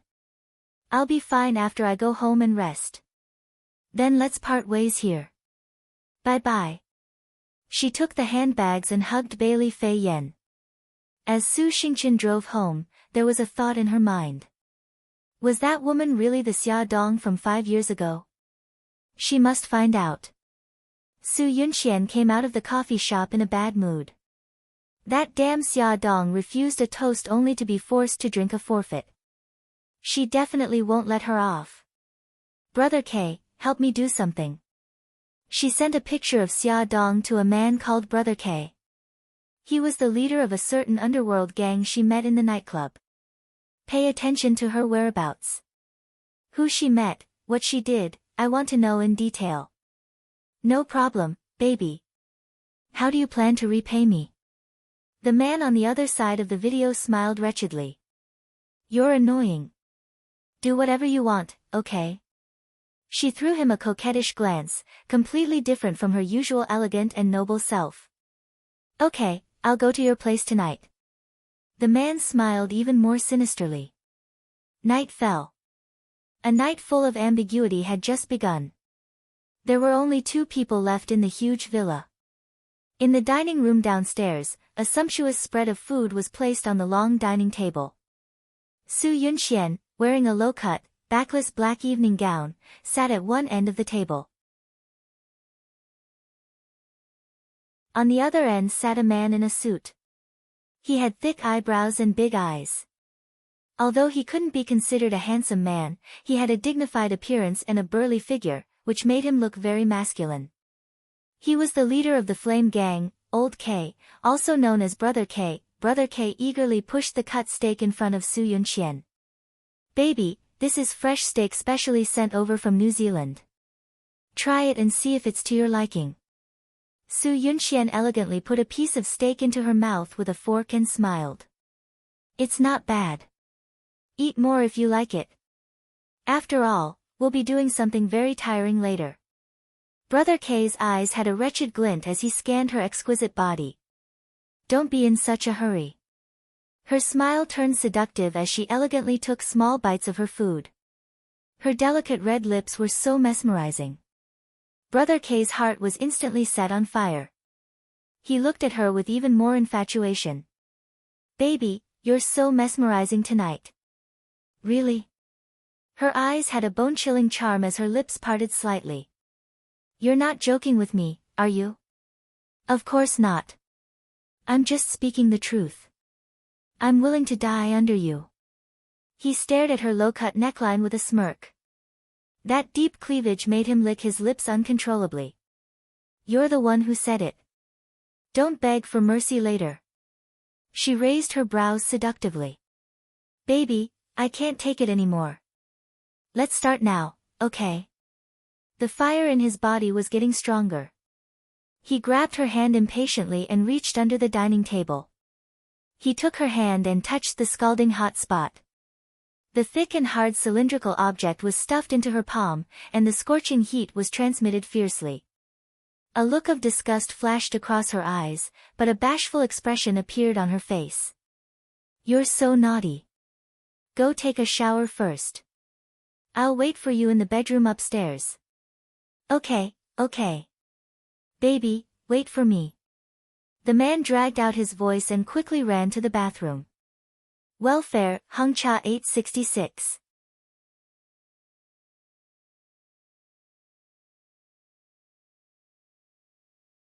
Chapter 58.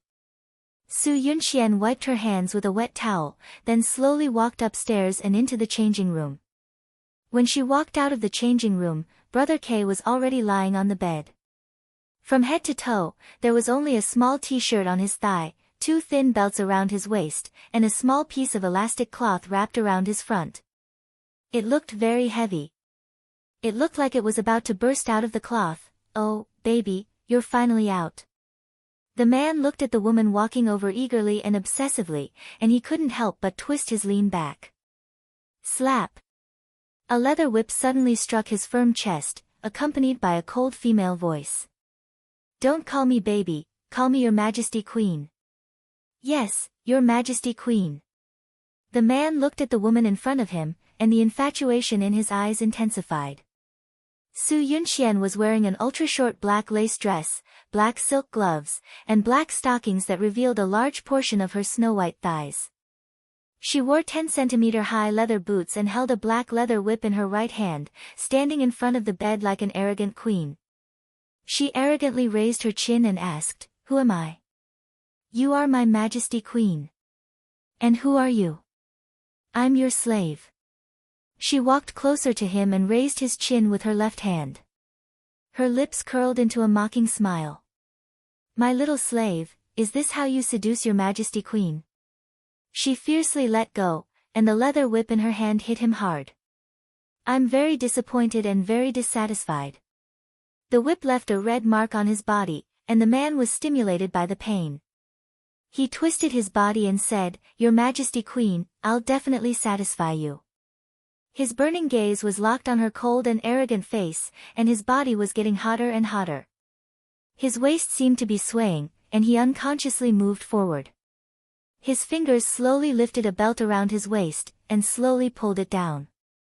Then, he flirtatiously lifted another belt, and pulled it back and forth. "Be more lascivious."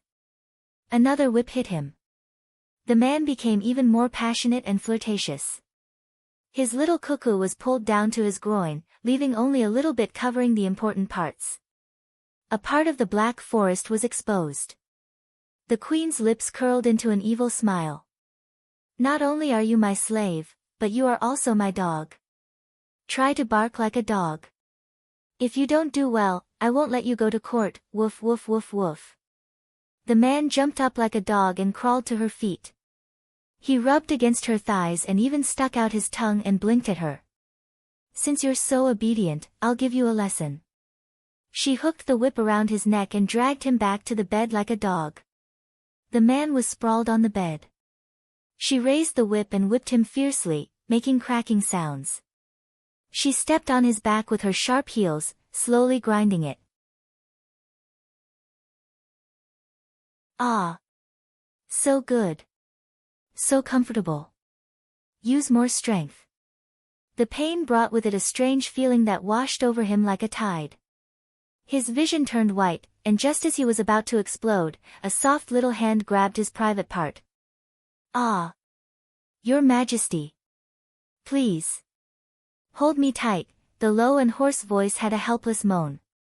His entire body was tense, and his body was in peak condition. He was the woman holding the whip.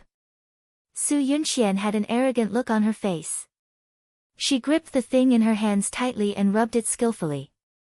Her speed became faster and faster, and then there was a loud cry. Her hands were wet.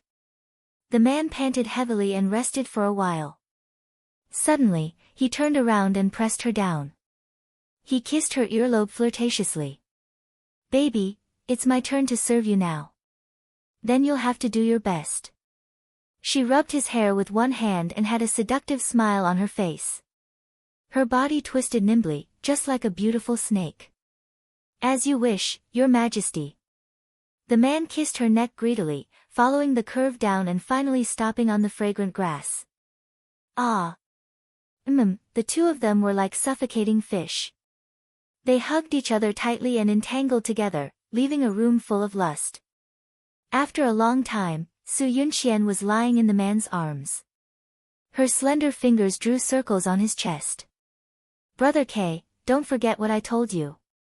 The man kissed her red and swollen lips. Don't worry. I'll take what my baby told me seriously. However, that woman is really beautiful. What? You want to have sex with her? Su Yunxian looked up at him and said disdainfully, you men are really too much. You eat from the bowl but look at the pot. Each one of them was a cheap dog. Baby, I'm just saying that casually. How can she compare to you? The man pinched her butt. Why are you monitoring her situation? Did she offend you? She slapped his unruly hand away. She wants to steal my man. Your man? The CEO of Xinghao Group. Why are you still asking when you know? She pushed him away and walked to the bathroom naked. Don't let anyone know about this. The man whistled obscenely at her beautiful back. Baby, if you walk out like this, no man will be able to tolerate you. She didn't answer. She slammed the bathroom door shut and looked at her naked body in the mirror. Her appearance did indeed arouse the desire of many men, but Bailey Han held it in. For 5 years, he hadn't touched her. This was her shame. She could only regain her dignity in front of other men. When she came out of the shower, Brother K was still lying on the bed. She frowned unhappily. Why haven't you left yet? The man pounced on her and wanted to hug her. Baby, don't be so heartless. I'll stay here tonight. No way. I never let a man stay at my house overnight. It's not like you don't know. Get lost. She kicked his butt. The fiercer she was, the more he liked it. He put on his clothes. Okay. I'll go.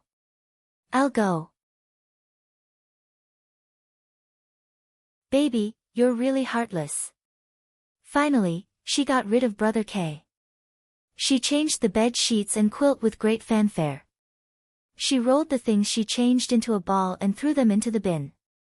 Lying on the soft bed, she took out her phone and sent a text message to Bailey Han. Han, good night. Dream of me. She soon received a reply. Okay. Go to bed early. Good night. She turned over and threw the phone on the bedside table. She couldn't help but think of the scene of Bailey Han and Xia Dong being intimate on the deserted island. Although Bailey Han didn't talk about what happened on the deserted island, she always felt that something was slowly changing. And all of this was related to Xia Dong. If it weren't for her, she and Han would have been married long ago. That woman was simply her nemesis. Su Yunxian's beautiful fingers clutched the bed sheets tightly. Her eyes were filled with hatred. On the other hand, Bailey Han had just returned from the old mansion. He was called over by the old madam to ask about the situation on the deserted island. He only said that he was alone on the island and didn't mention anything about Xia Dong. The old madam couldn't get anything out of him, so she let him go. His son had been waiting for him in the living room. When he heard the sound of his car, he ran to the door and waited for him. Daddy, you're back. The little figure stood at the door. He wanted to come closer but didn't dare. Bailey Han's heart warmed. It turned out that it felt so good to have someone waiting for him at the door. He picked up his son. Why aren't you sleeping? I'm waiting for Daddy. His son lowered his head in embarrassment. Daddy will come back early in the future. Bailey Han hugged him tightly. It's getting late. Daddy will take you back to your room to rest. It was time for school to end at Imperial Kindergarten. There were many luxury cars parked outside the school. A Rolls-Royce was parked closest to the school gate. Bailey saw it as soon as he walked out of the school gate. The car door opened and a man in a finely tailored suit came out. His tall and straight figure and handsome face immediately attracted the attention of everyone. Bailey Yi's beautiful eyes lit up. He exclaimed in surprise, Daddy. Bailey Han bent down and patted his head. A faint smile appeared on his lips. Daddy is picking you up today. Get in the car. Bailey E smiled brightly, revealing 2 cute dimples. When the girls in the kindergarten saw him, they exclaimed in surprise that he was so cute and handsome. The infatuated Xia Xiaoguai also exclaimed, so handsome. She crossed her hands and rested her chin on them. Her eyes flashed with little red hearts. If it was any other time, if his smitten sister praised someone else's good looks in front of Xia Xiaobao, he would definitely express his disdain that the person was not as handsome as him. But now, all his attention was on Bailey Han. Bailey Han and Bailey Yi were father and son. They were father and son. That meant that he, Xiao Guai, and that annoying Bailey Yi were all siblings. Xia Xiaobao wished he could become a fire-breathing dragon and roast Bailey Han. How could he do this? He had just abandoned the 3 of them and had Bailey Yi with another woman. Oh, he was so angry. He wanted to bite someone. Xia Xiaobao pulled Xiao Guai away with a fierce face. Hey, brother, you're hurting me. Slow down. Brother,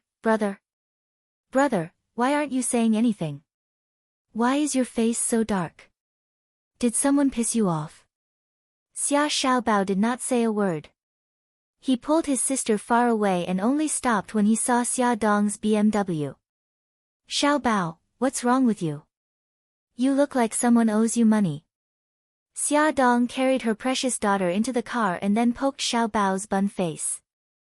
Xiaobao panted heavily, his little chest rising and falling, and his little face flushed red. After a long while, he finally blurted out a bunch of idioms in one breath, humph, a bastard scumbag who flirts with women and abandons his wife. Ah! Xia Dong was stunned. She poked his bun face again. Son, what's wrong with you? Nothing. Xiaobao rolled his eyes and turned his head away from her. Let's go home, Mom. I hate everyone with the surname Bailey. Did Bailey Yi find trouble with you? Her son turned his head and glared. He dares. It's okay. Let's go home. It seemed that her son was really angry. Xia Dong patted his head. Don't be angry. Mommy will bring you to eat good food. Yay brother, don't be angry. Gigai will tell you a joke. Yes. The little princess is going to tell a joke. Let's applaud. Someone asked a penguin, what do you do every day? The penguin said, eat, sleep, and hit dao-do. That person asked many penguins, and the answers were the same. Eat, sleep, and hit dao-do. He asked the last penguin, what do you do every day? The penguin said, eat, sleep. That person asked curiously, why don't you hit dao-do? Awesome novel, Xinwu 799.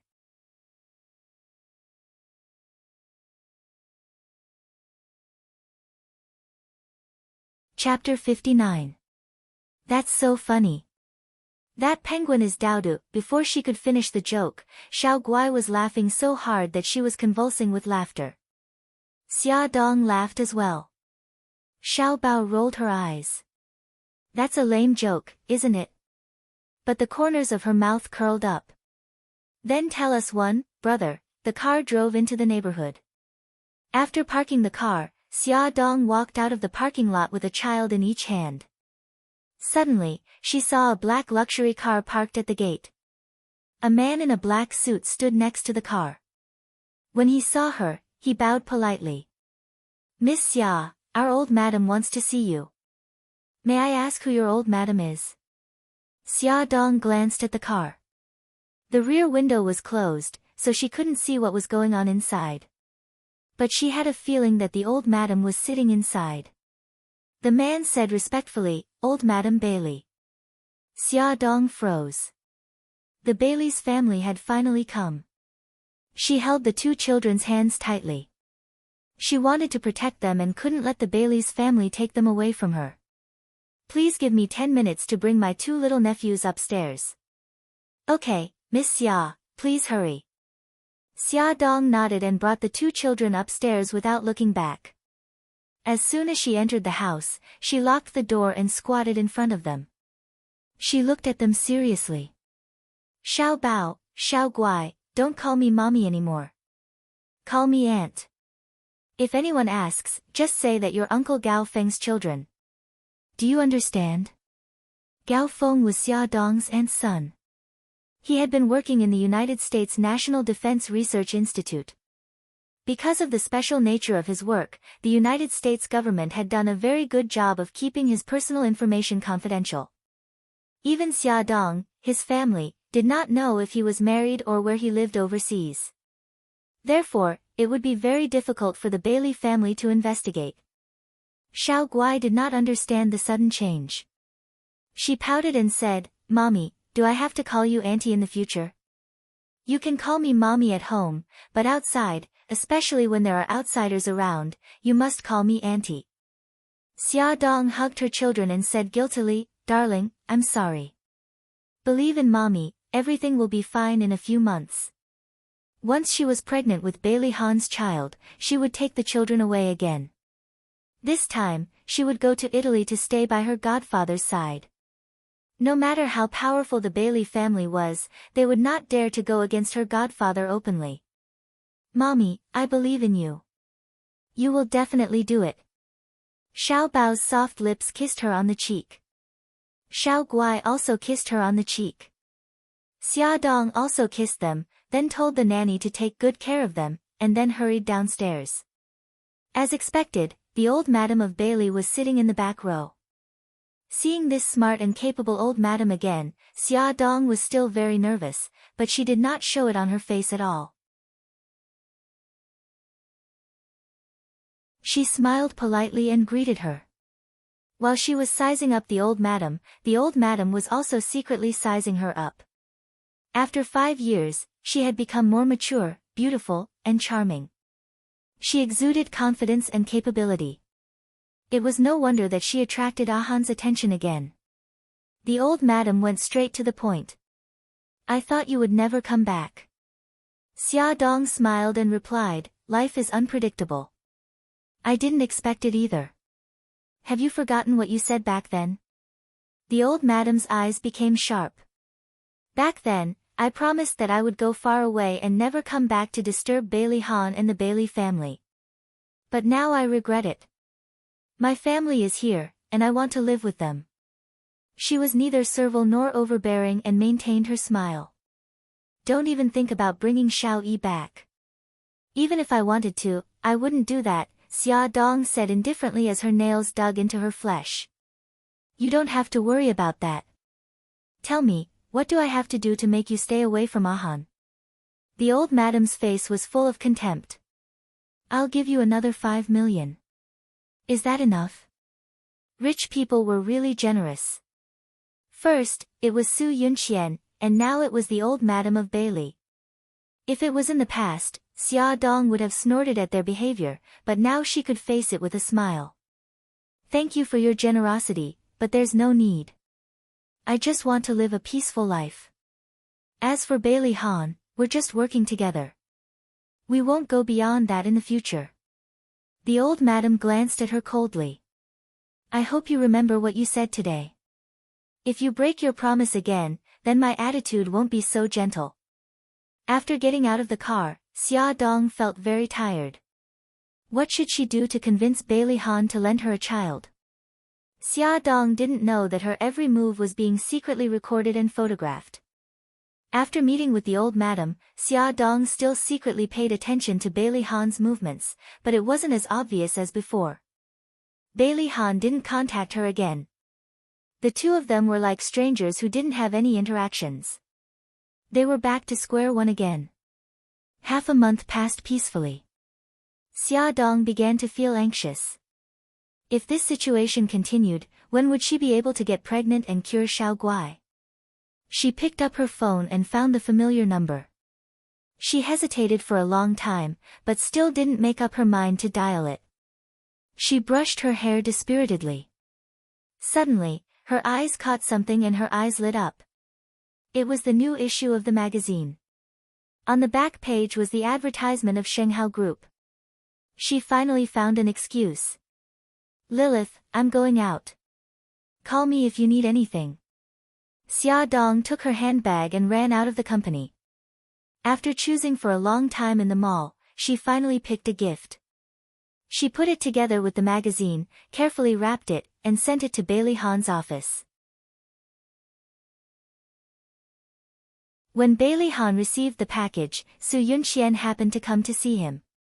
She saw the box on his desk at a glance and said with a smile, "What a beautiful box. What's inside?" Bailey Han saw that the sender was Xia Dong and felt a little strange. "Open it and take a look." As he said this, Su Yunxian had already untied the bow on the box.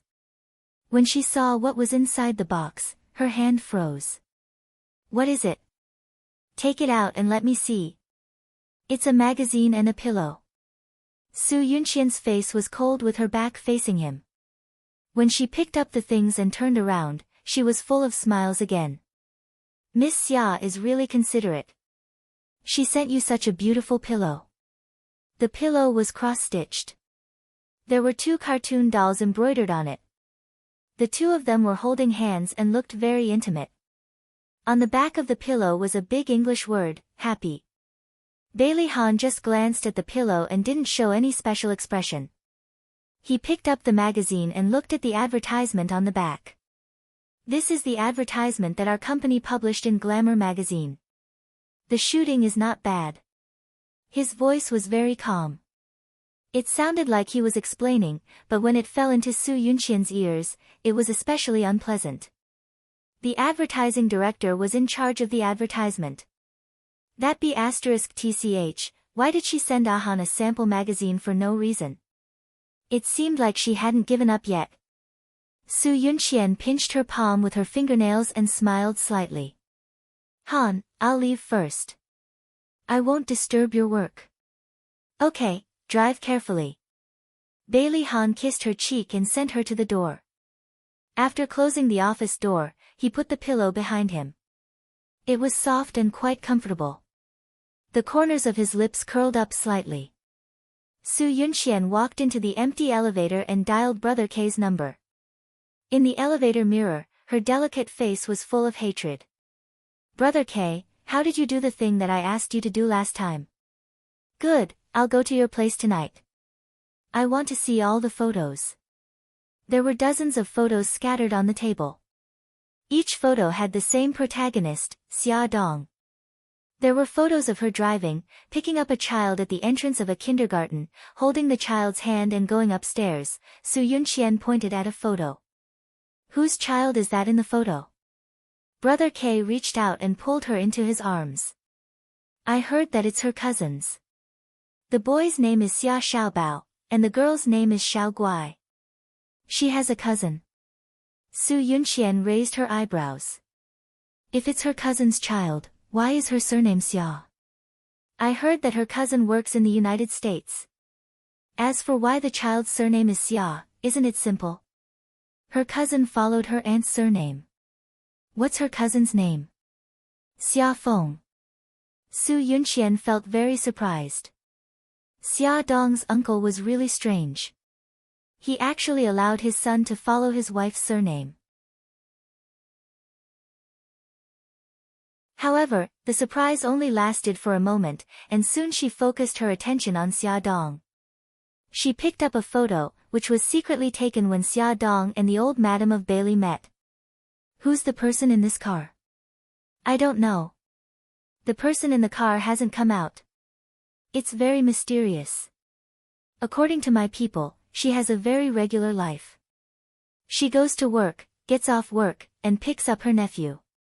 During this time, she hasn't had any contact with Bailey Han." That's because your people are useless." Su Yunxian was furious at the mention of this matter. Her face showed a rare angry expression. "Do you know what happened this afternoon? That bitch actually sent Han a pillow. Who does she think she is to him? What right does she have to interfere with Han's life? Don't be angry. Let's do something happy." The man impatiently hugged her and kissed her. "Go away. I'm not in the mood today." Su Yunxian pushed him away in disgust. She tidied her clothes and returned to her dignified appearance. I want you to find a few people and teach her a good lesson. What do you want to do? The man leaned over and wanted to kiss her, but she pushed him away. Doesn't she like to seduce men? Then I'll let her seduce as much as she wants. Su Yunqian's eyes flashed with a vicious light like that of a poisonous snake. On the other side, in Xia Xiaobao's room, Xiaobao was holding a small laptop and video calling Jiang Dao. Young Master Bao, the group that followed Miss has retreated. Did you find out who they are? They're from the Flame Gang. Xiaobao typed Flame Gang into the database and a bunch of records about the Flame Gang popped up on the computer screen. He snorted and pursed his lips. Then, he snorted disdainfully. So their boss, Brother K, is a pervert who loves to be abused. That damned bastard. If you come looking for trouble with my mommy again, I'll make sure you die a horrible death. Jiang Dao couldn't help but shiver when he saw the little devil's smile. They had discovered the Flame Gang's men secretly following Miss Xia on the first day. However, they didn't take any action, deliberately allowing the other party to collect a bunch of wrong or unimportant information. Young Master Bao, although their men have retreated, I'm worried that they won't let it go. It's better to continue watching them. Welfare, Xinwu 799.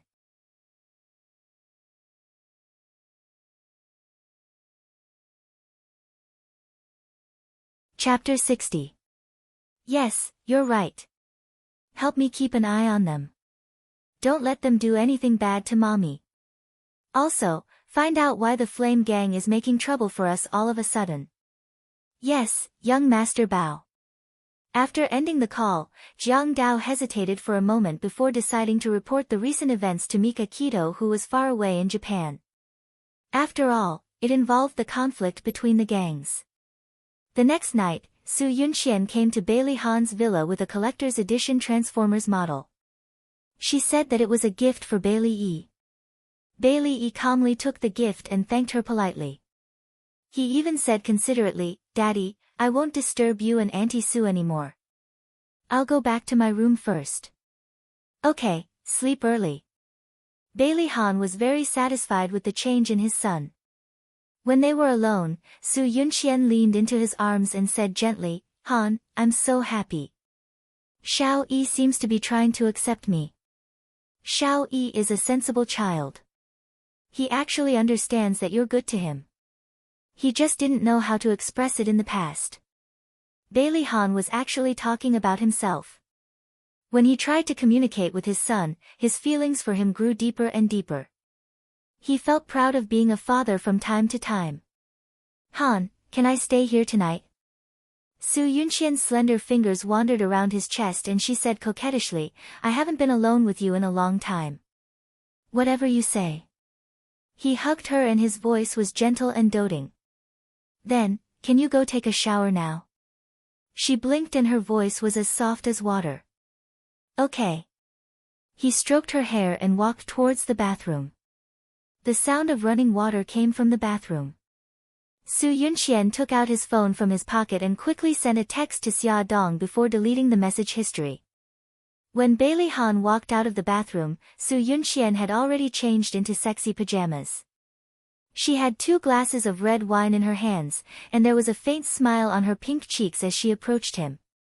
He had a towel wrapped around his lower body, and his upper body was naked. He walked over slowly with his slender legs, and the water droplets on his body slowly slid down his perfect curves until they slid down his lower abdomen into that mysterious area. It was the most perfect body she had ever seen, bar none. She suddenly felt a little hot and couldn't help but lick her dry lips. She leaned against his chest, her red lips slightly pursed as she took a small sip of red wine. Then, she kissed his chest, the cold liquid and hot tip of her tongue sliding across his body. Then, her lips, sucked on his dogwood, her tongue deftly sliding over the tip. With a light scrape, his body froze.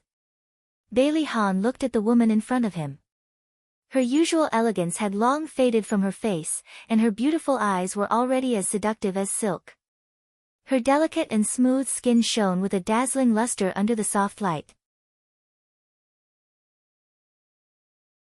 He didn't know why, but another pair of eyes appeared in his mind, and she whispered like a lover, Bailey Han, I love you. That's why I got close to you. He suddenly put his hands on Su Yunqian's shoulders and wanted to push her away. She was caught off guard and threw herself into his arms.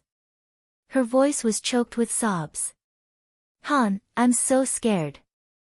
I'm scared that you'll fall in love with another woman. Don't be silly, she wrapped her arms around his neck. Han, do you know that you've changed a lot recently? In the past, you wouldn't even look at other women, but now, you and that Xia Dong, there's nothing between us. Bailey Han sighed and said gently, don't think too much. Then tell me, what happened that night? Why did you end up on a deserted island? Yunqian, I've already explained this matter. I was alone on a deserted island, and nothing happened, okay? Bailey Han's tone was starting to become unhappy. You're lying to me, you're lying to me. Han, you've never lied to me before. His temper rose as she kept questioning him.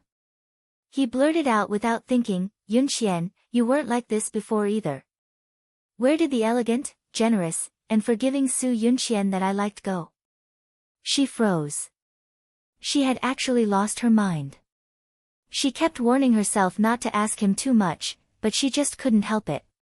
She was afraid that she would no longer be able to control his heart. She smiled, a sad smile with tears in her eyes. Yes, I've changed. That's because we've been dating for 6 years. After 5 years of separation, we finally met again. I've already begun to worry about losing you. 6 years of love, when will it end? As soon as she cried, his heart softened. It'll end soon. Look, Xiao Yi has already tried to accept you.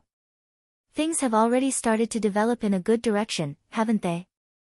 She still had a lot to ask him, but she knew that he was already angry just now. If she continued, it would only make him feel disgusted. She knew when to stop while she was ahead. She leaned into his arms and apologized carefully.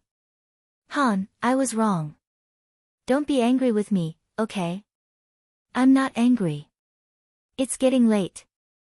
Rest early. You sleep in my room. I'll go to the guest room. I want to have a child for you. She pulled him with a shy expression.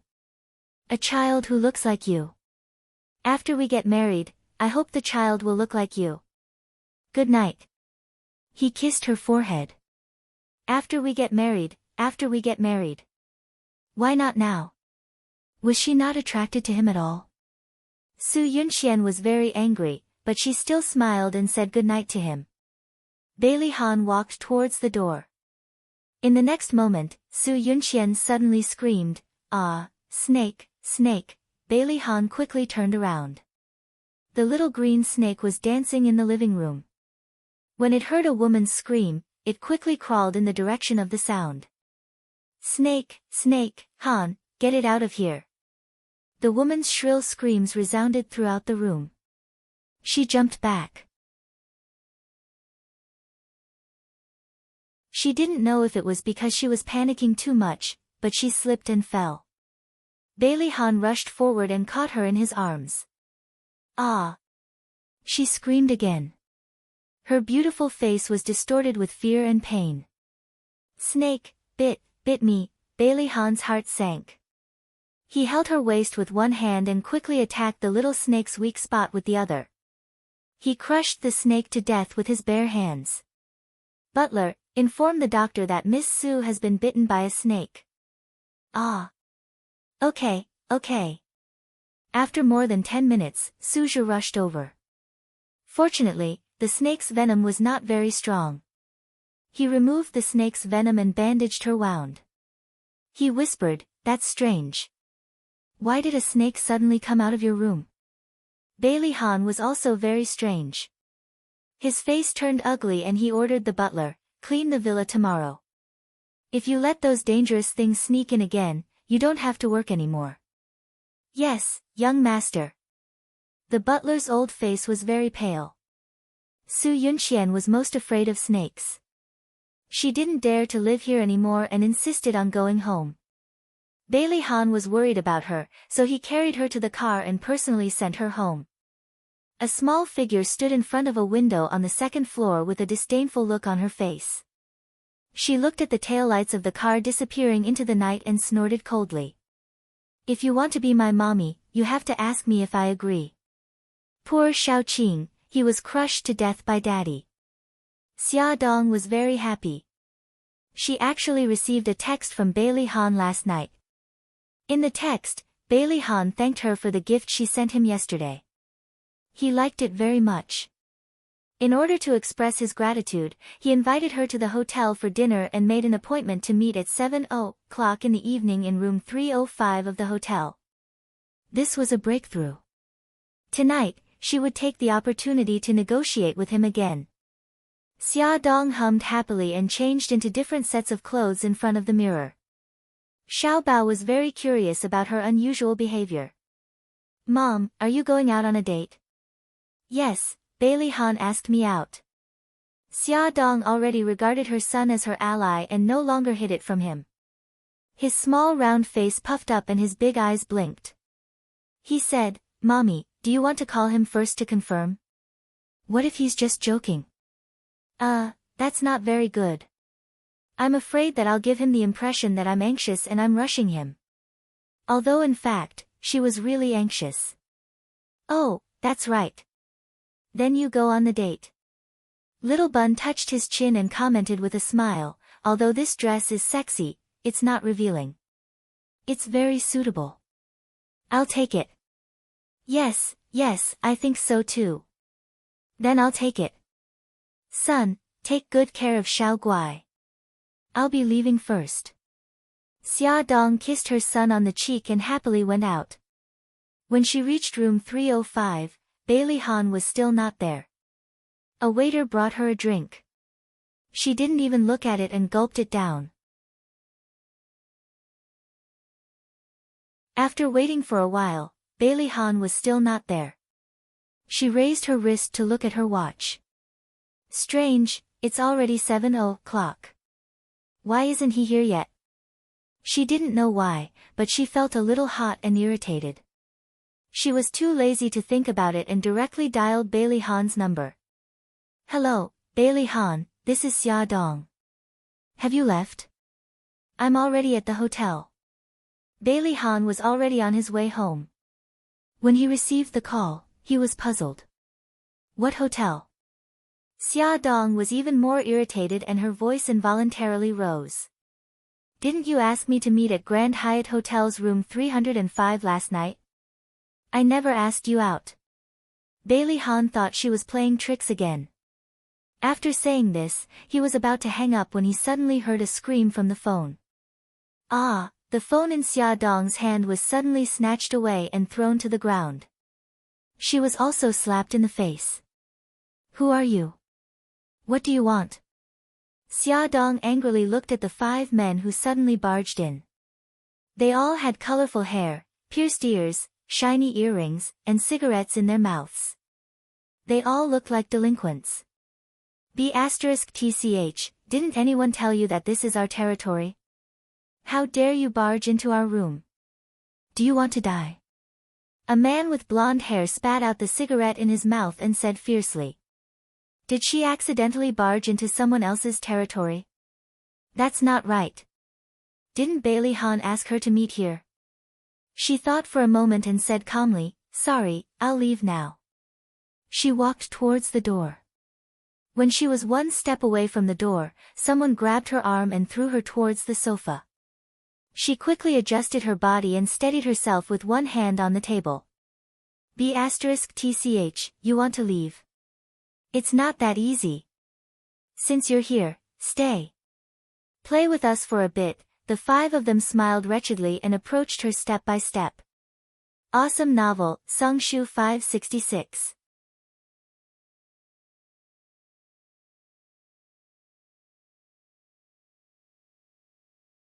Chapter 61. Bailey Han heard the screams on the phone. He called Xia Dong's name several times, but there was no response. He had a bad feeling. Without hesitation, he turned the car around and drove in the direction of the Grand Hyatt Hotel. His hands gripped the steering wheel and his fingers began to stiffen. He actually felt nervous and worried. The phone rang and he quickly picked it up. It was Su Yunqian's voice. "Han, my leg hurts. Can you come over and keep me company tonight?" He frowned slightly. "Yunqian, I told Xiao Yi that I would go home and have dinner with him. I'll come over to see you tomorrow." "Okay then. Are you home now?" "Not yet. I'm on the way." "Then I won't talk to you anymore. Focus on driving and be careful." Su Yunqian threw the phone on the floor. She stood in front of the dressing mirror with a dazed smile on her face. "Xia Dong, tonight, I'll make you remember it for the rest of your life." Grand Hyatt Hotel, room 305. Xia Dong supported herself with one hand on the sofa's armrest. She panted as she looked at the 5 men surrounding her. 2 of them had already been beaten to the ground by her. The other 3 were holding daggers and staring at her with bloodshot eyes. B*TCH, what's wrong? Can't fight anymore? A man with dyed red hair patted his hand with a dagger. "I didn't expect you to have some skills. But later, you'll only be able to beg for mercy under our brothers." If it was under normal circumstances, she still had a chance to escape. But now, her head was dizzy and her body was hot. She felt as if there were ants gnawing on her organs. It was so itchy. She began to see double and couldn't see clearly. She wanted to tear her clothes to cool herself down. It was so uncomfortable. "Don't talk nonsense with her. Let's attack her together. If we don't F*CK her to death, I'm sorry for the punch I took just now." The man with yellow hair spat and rushed forward with a green light in his eyes. The other 2 also rushed up, tearing her clothes and pulling her hair. Xia Dong struggled with all her might, but her body's instinct told her that she actually wanted someone to hug her. Something was wrong. Something was very wrong. In a flash, she understood that she had been drugged with an aphrodisiac. There must be something wrong with the drink she drank when she walked into the room. She gritted her teeth, kicked her feet, and headbutted them. She used the most primitive methods to fight against the 3 wolves. However, the effects of the drug were about to reach its peak. Her resistance was getting weaker and weaker. Her clothes were all torn off, revealing her white and tender skin. "Damn, this bitch's figure is really good. His skin is so smooth. Move aside, I want to be the first." "What first or second? Why don't the 3 of us do it together?" "Look at her upper and lower body, they're just as mesmerizing," they said unbearable words as they climbed onto her body. At this moment, the room door was suddenly kicked open. Bailey Han rushed in and kicked 2 of them over. The man who was on top of Xia Dong's body had his entire row of gums broken. He rolled to the side and vomited. His mouth was full of blood mixed with broken teeth. "Damn, who are you? How dare you meddle in our business?" The 3 injured men, in addition to the 2 men who had been struck down by Xia Dong, all got up and rushed forward without a care for their lives.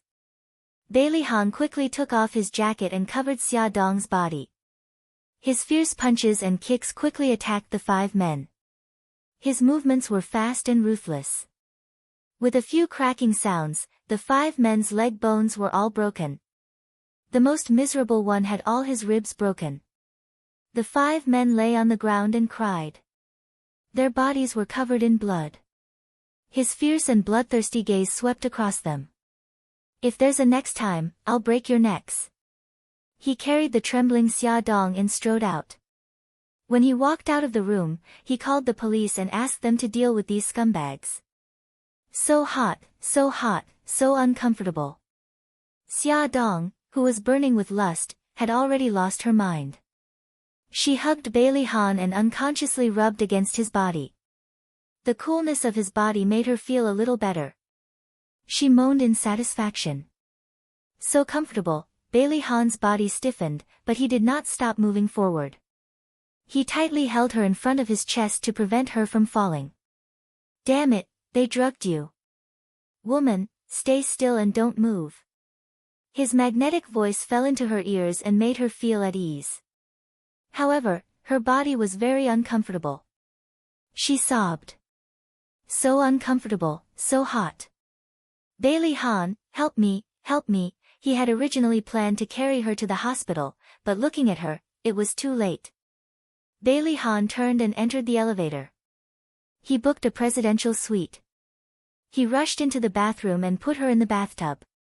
He turned on the cold water and washed her body. Because of the water, the clothes on her body slipped off, revealing her skin. Her entire body seemed to have been cooked, glowing with a pink luster. Her proud twin peaks were sticking out, and the mysterious valley was also exposed in front of his eyes. She rubbed against the cold bathtub impatiently, letting out a joyful and painful moaning sound. His body froze, his heart was burning, and there was a warm stream of heat flowing past his nose. He touched his nose and his hand was bright red. He actually had a nosebleed. He awkwardly wiped the blood from his nose and scolded himself in his heart. It was not like he had never seen a woman before. His cheeks were faintly pink. He looked away uncomfortably. You soak in the bathtub. I'll be outside. If there's anything, call me. He slammed the door and sat on the sofa, holding back his anger. The water in the bathtub was still splashing. Bailey Han's mind could not help but think of that seductive scene. His throat moved. He picked up the wine on the wine rack and poured a full glass. The burning feeling dissipated a little. He drank a few more glasses. His body finally calmed down, but his mind was not clear because the wine he hurriedly took was the highest concentration. Bailey Han knew that he was drunk and his head was starting to feel dizzy. Thus, he held his forehead and walked to the bedside, intending to rest for a while. Soon, he closed his eyes and his mind entered a state of chaos. At this moment, the bathroom door opened. Xia Dong walked out naked and dripping wet. Water, I'm so thirsty. She touched the bottle on the table. Without even looking, she picked it up and drank 2 mouthfuls. She smacked her lips and sighed in relief. She finally felt much better. However, why did her head start to feel dizzy again? Water, wine. Damn it, she drank the wine as if it was water. The dryness and heat in her body had not completely dissipated. She started to feel dizzy again. She stumbled to the bed and accidentally fell into a warm embrace. Bailey Han was pressed down. He frowned uncomfortably and wanted to push the person on top of him away, but she hugged him tightly instead. The two people who were delirious hugged each other just like that. The soft and delicate body in his embrace rubbed against him uneasily, and soon, it ignited the fire in his body. His face flushed red and his eyes narrowed. He suddenly felt a little thirsty. He rubbed his face against her body and felt the moisture on her body. He touched her lips and there were still water droplets on them. He cupped her face and kissed it. He followed the flow of the water droplets and sucked them down bit by bit. His body also started to burn. The desire in his body was awakened. The water on her body was quickly evaporated by their body heat. When his raised part touched her legs, an electric current ran through his body. It was extremely comfortable, but it was still not enough. He flipped over and covered her under him. His hot palm slowly moved along her perfect curves. She shuddered and felt drunk.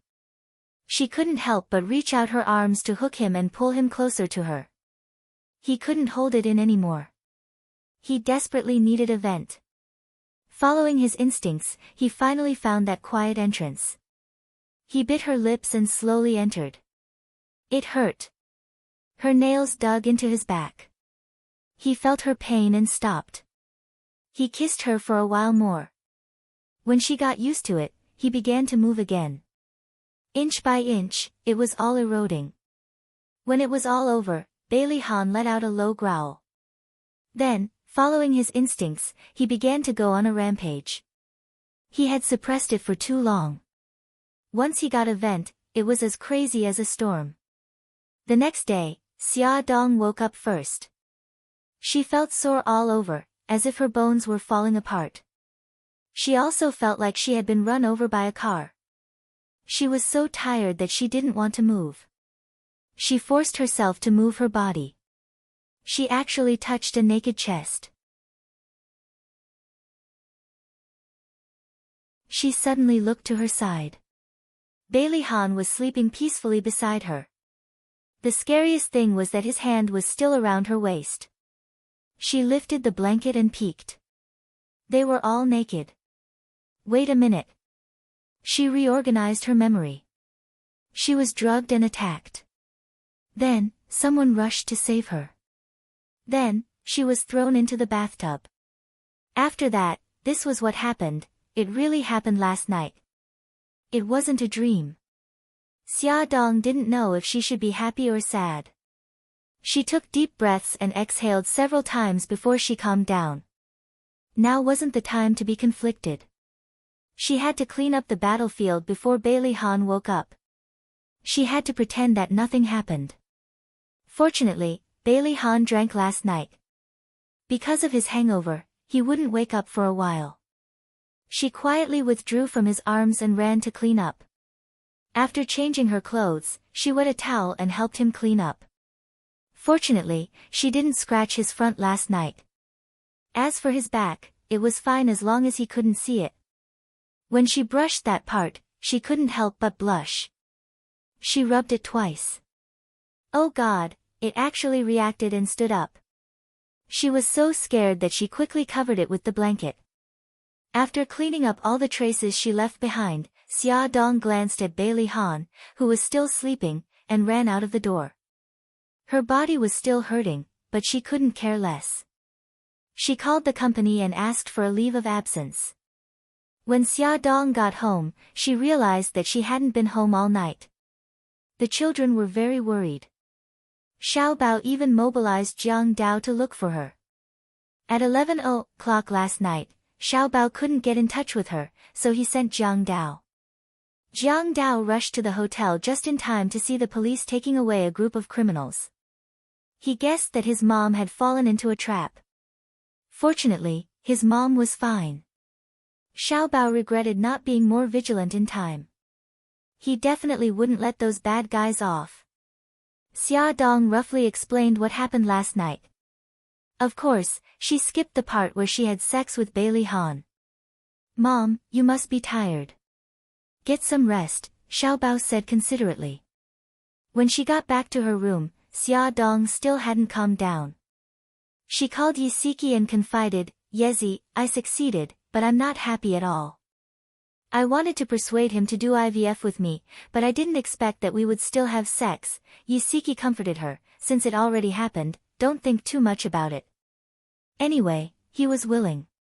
Beauty novel, Songshu 566.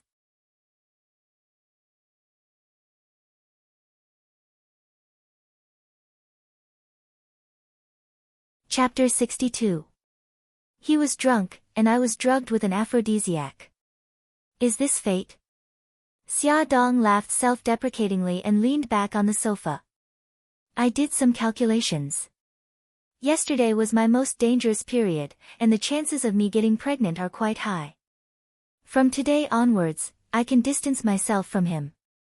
So you're pretending that nothing happened? Yes, now I'm praying that I can get pregnant. In the hotel, when Bailey Han woke up, it was already close to noon.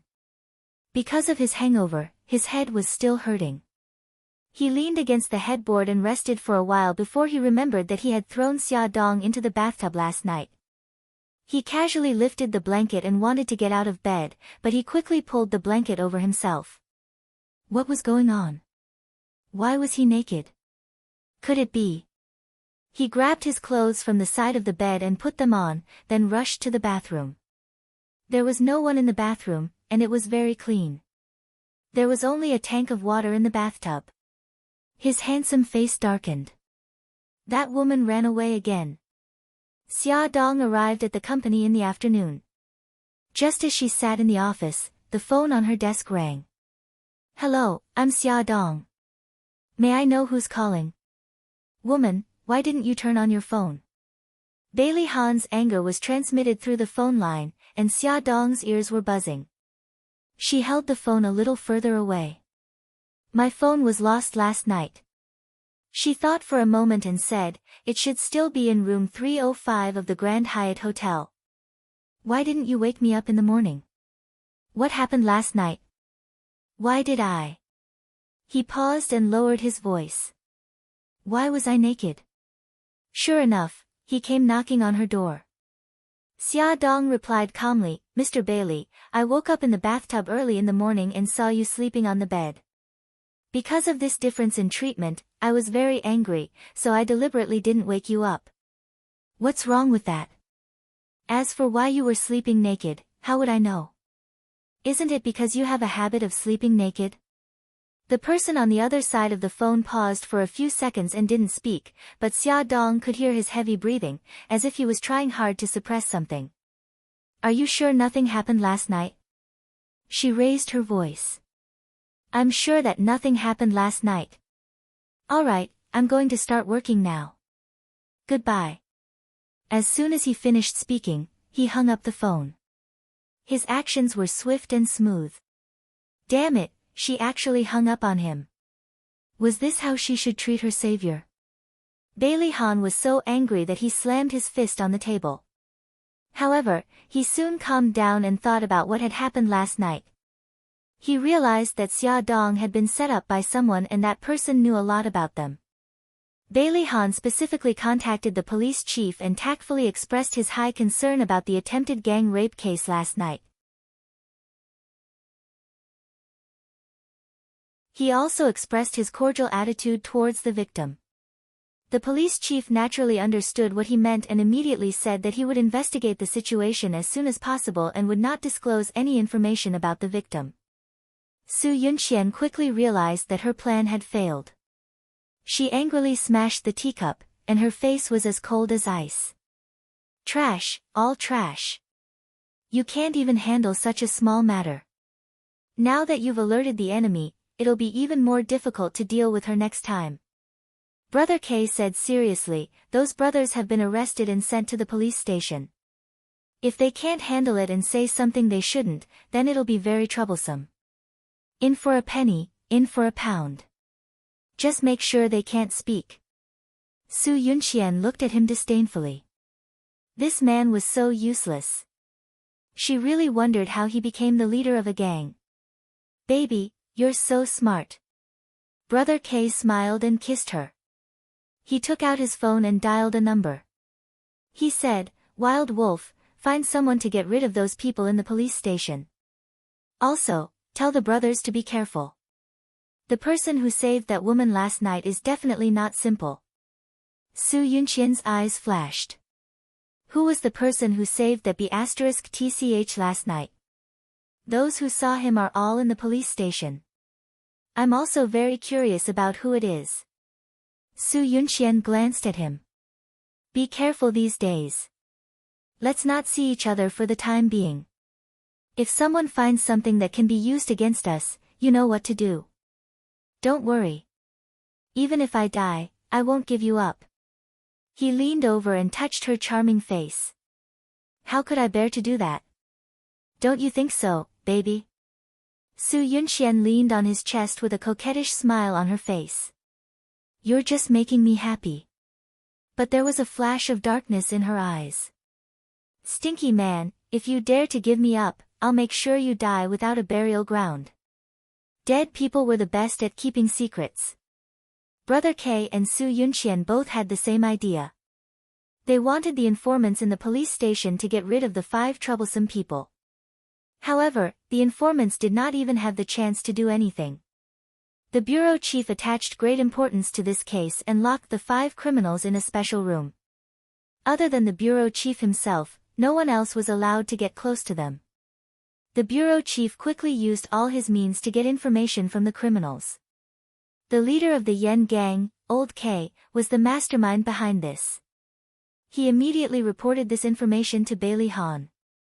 Almost at the same time, Jiang Dao also found out that the attack on Xia Dong had something to do with the Yen gang. Because the situation was serious, he also reported this matter to Mikakito. Therefore, Old K was in trouble. The Black Street was the most chaotic and dangerous area in a city. The people who gathered here were all fugitives and wanted criminals with criminal records. It was also the place where the major underworld forces were entrenched. Fights were common here and it was common for people to die here. Old K received a call from one of his underlings, saying that their forces in the Black Street had been wiped out. His underlings anxiously asked him for help. Old K hurriedly brought a group of people and rushed over, only to find that everyone in the Black Street had surrounded them. According to the rules of the Black Street, guns were not allowed. Therefore, the people who surrounded them were holding all kinds of knives in their hands. Some of them were even holding iron bars. Old K secretly gestured to the people behind him as he chuckled and said, "Friends, what are you doing? Is there a misunderstanding?" Tui, a man walked out with a 30-centimeter long knife in his hand. He had a head of exploding hair and wore ripped jeans and a t-shirt. He looked like a biker gang in anime. "Old K, I can only say that you're unlucky to have offended someone you shouldn't have. They said that they'll give $1 million to whoever stabs you once." There were at least 100 people in this black mass. If each of them gave him a stab, then he would be cut into pieces. Old K looked at the crowd that was closing in on him. His forehead was covered in cold sweat. He suddenly shouted, "Don't move. You're too immoral. We're all from the Black Street. Why are you siding with outsiders? You can only blame yourself for offending someone too powerful. We can't afford to offend him." After the exploding head roared, he swung his long knife at Old K. "Yeah, Old K, don't blame us.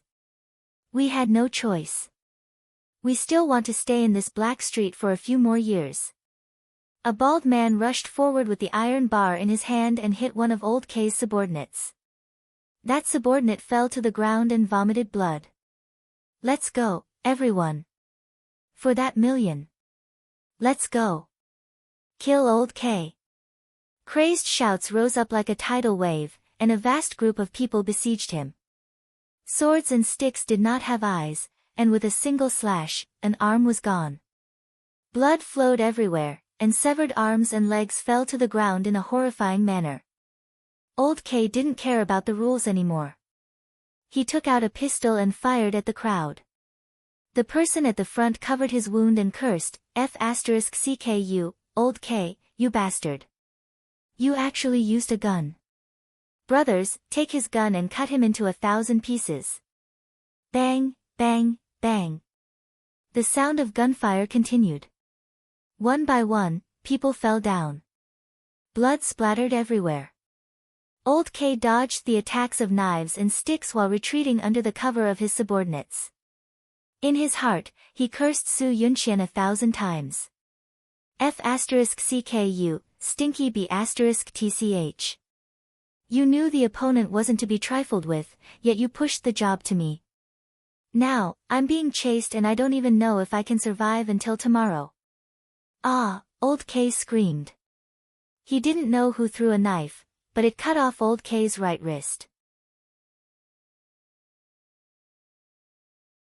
His right hand fell to the ground, still holding the pistol tightly. Old K endured the pain and wanted to pick it up, but he was kicked away by someone behind him. His severed hand and pistol fell into the smelly ditch. "Stop, everyone stop. I'll give each of you $1 million. Let me go." At this time, Old K was panicking. He was like a stray dog. His whole body was covered in blood as he wailed in pain. "It's too late. We don't dare to take your $1 million." A blade landed on his back, and blood sprayed onto the surrounding people who were attacking him. Everyone expressionlessly wiped away the blood and continued to slash at his mangled body with their blades. Mournful screams and pleas for mercy resounded throughout the Black Street. Everyone looked on indifferently. From time to time, they would squeeze forward to add 2 more knives. Seeing that someone was about to chop his neck with a knife, a gunshot interrupted his action. A man wearing a black trench coat and black sunglasses appeared in front of everyone with a long gun on his shoulder. Behind him were two men in black suits and black sunglasses. The man said coldly, "Leave that man alive. The Sanku group wants him." When the man's voice fell, the surrounding people were shocked at first. Then, they began to whisper. "Look at them. They seem to have a big background. We'd better not provoke them. Old K is someone the Dragon Gang wants to deal with." Now, the Sanku group suddenly appeared to protect him. Things are getting more and more heated. We'd better not get involved. That's right. It's more important to stay alive. Those people tacitly took a step back and opened up a path to Old K's mangled body. The man in the black trench coat tilted his head. The two men behind him immediately stepped forward. One on the left and one on the right of Old K, who was covered in blood. "Get him to the trunk. Don't let him die." The man in the black trench coat took the lead and stepped into a Maybach. He took off his sunglasses, revealing a handsome Asian face, Jiang Dao. The Maybach sped all the way out of the Black Street sphere of influence and entered a luxurious entertainment club from the back door. Two of his subordinates carried Old K up to the 10th floor of the building through a secret passageway and entered a room.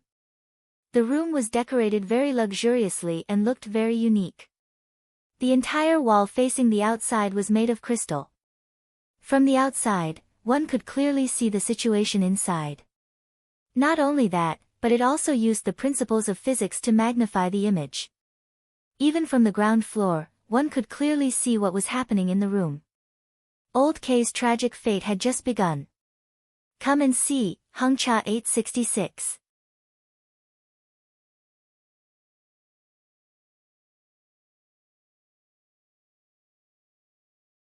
Chapter 63. Although he was bleeding all over, his vitals weren't injured, so he was still conscious and knew that he was taken away. He weakly said, "Sir, thank you for saving me. I will repay you. Can I trouble you to inform my brothers?" Jiang Dao bent down to look at him, a strange smile appearing on his face. "You don't have to repay me because I didn't save you. But don't worry, I won't let you die. When a person dies, there's no more pain, so there's no more fun. On the contrary, I'll let you live well." This was also the intention of the Beitang family head. Old K's eyes widened in horror. Jiang Dao straightened up and said condescendingly, "Oda, Keikuan likes sex and torture. Find a few people to play with him. 3 is too little, make it 5. I hope Keikuan will like our hospitality. F*CK you little Japanese, kill me if you have the ability." "Ah, what are you doing, let me go," painful and angry cries rang out incessantly. Old K was tied to the oversized iron bed.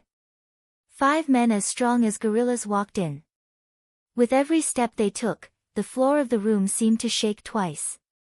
The 5 men were all naked, with only a small piece of cloth covering their lower bodies. The cloth was bulging, and they all had lecherous smiles on their faces as they stared greedily at the body that was still bleeding on the bed. Crash! A man pulled open the curtain covering the crystal wall. Another 2 men dragged the tightly tied Old K to the table closest to the crystal wall. His hands that were tied behind his back were pressed tightly against the table, and his upper body was laid flat on the table.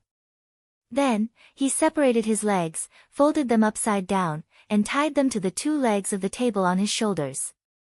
Old K's buttocks were raised high, exposing his most private part to the crystal wall. Perform well. Your every move will be projected on the crystal wall for everyone on the street to see. Jiang Dao's cold voice came from outside the room. Old K could see the building on the opposite side of his face.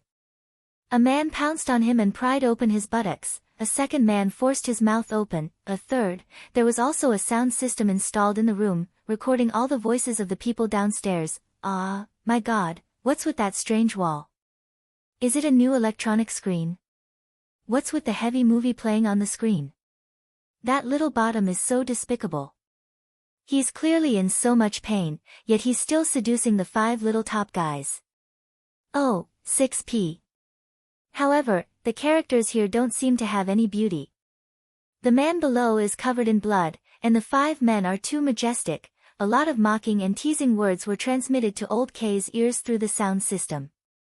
He was so ashamed that he wanted to bang his head against the wall, but they wouldn't give him the chance. The 5 of them were like machines, torturing him over and over again. Blood mixed with the white and murky liquid sprayed everywhere. His body, hair, face, and mouth were all covered with that kind of fishy, pungent liquid.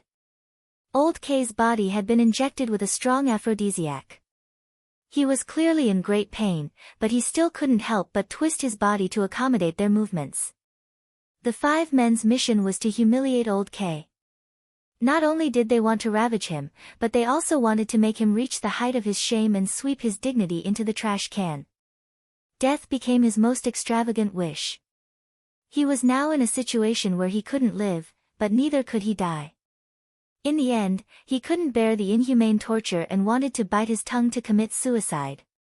However, the men were one step ahead of him and knocked out all his teeth. Old K screamed in despair. Reality proved that his despair was correct. From then on, he embarked on the path of selling chrysanthemums. Even though Old K's fate was so miserable, he still didn't betray Su Yunqian. This was because his trump card was in Su Yunqian's hands. If he didn't want his family to die with him, he had to keep his mouth shut. Jiang Dao was under Mika Kito's orders to punish Old K, so he didn't tell Xia Xiaobao the truth. After all, some things weren't suitable for children. Therefore, Xia Xiaobao didn't know that Old K had embarked on the path of selling chrysanthemums. He heard from Jiang Dao that Old K was killed by people from the Black Street. Someone was one step ahead of us and punished Old K. When our people arrived, he was already dead. In fact, Old K was later sold to Africa to dig gold mines and sell chrysanthemums as a part-time job.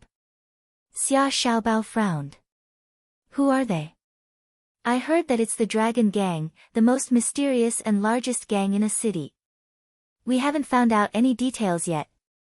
The only thing we're sure of is that they aren't hostile to us. Xiao Zhao's voice sounded young, but it was very majestic. A strong dragon can't suppress a local snake. Don't be too ostentatious for the time being. In the future, don't act rashly without my orders. We'll make plans after Uncle Shen comes over. Yes. Don't tell my mommy about this. This subordinate understands. Xia Dong went to work like an ordinary white-collar worker. She had no idea that such a big thing had happened behind her back until Bailey Han called her. On the phone, Bailey Han said, "The people who hurt you at the Grand Hyatt Hotel have been dealt with. Use your brain more in the future. Don't be as stupid as a pig and jump into the hole that others dug for you." Hey, how can you say that? Xia Dong was about to protest when Bailey Han hung up on her. What's wrong with this person? Is there something wrong with his brain? Before she could finish criticizing him, a piece of news on the internet caught her attention. Black Street gang members fight, gang leader gets stabbed 100 times, blood flows on the streets. She clicked on it and saw that the gang leader of the Yen gang, Old K, had been hacked to death by people on the Black Street.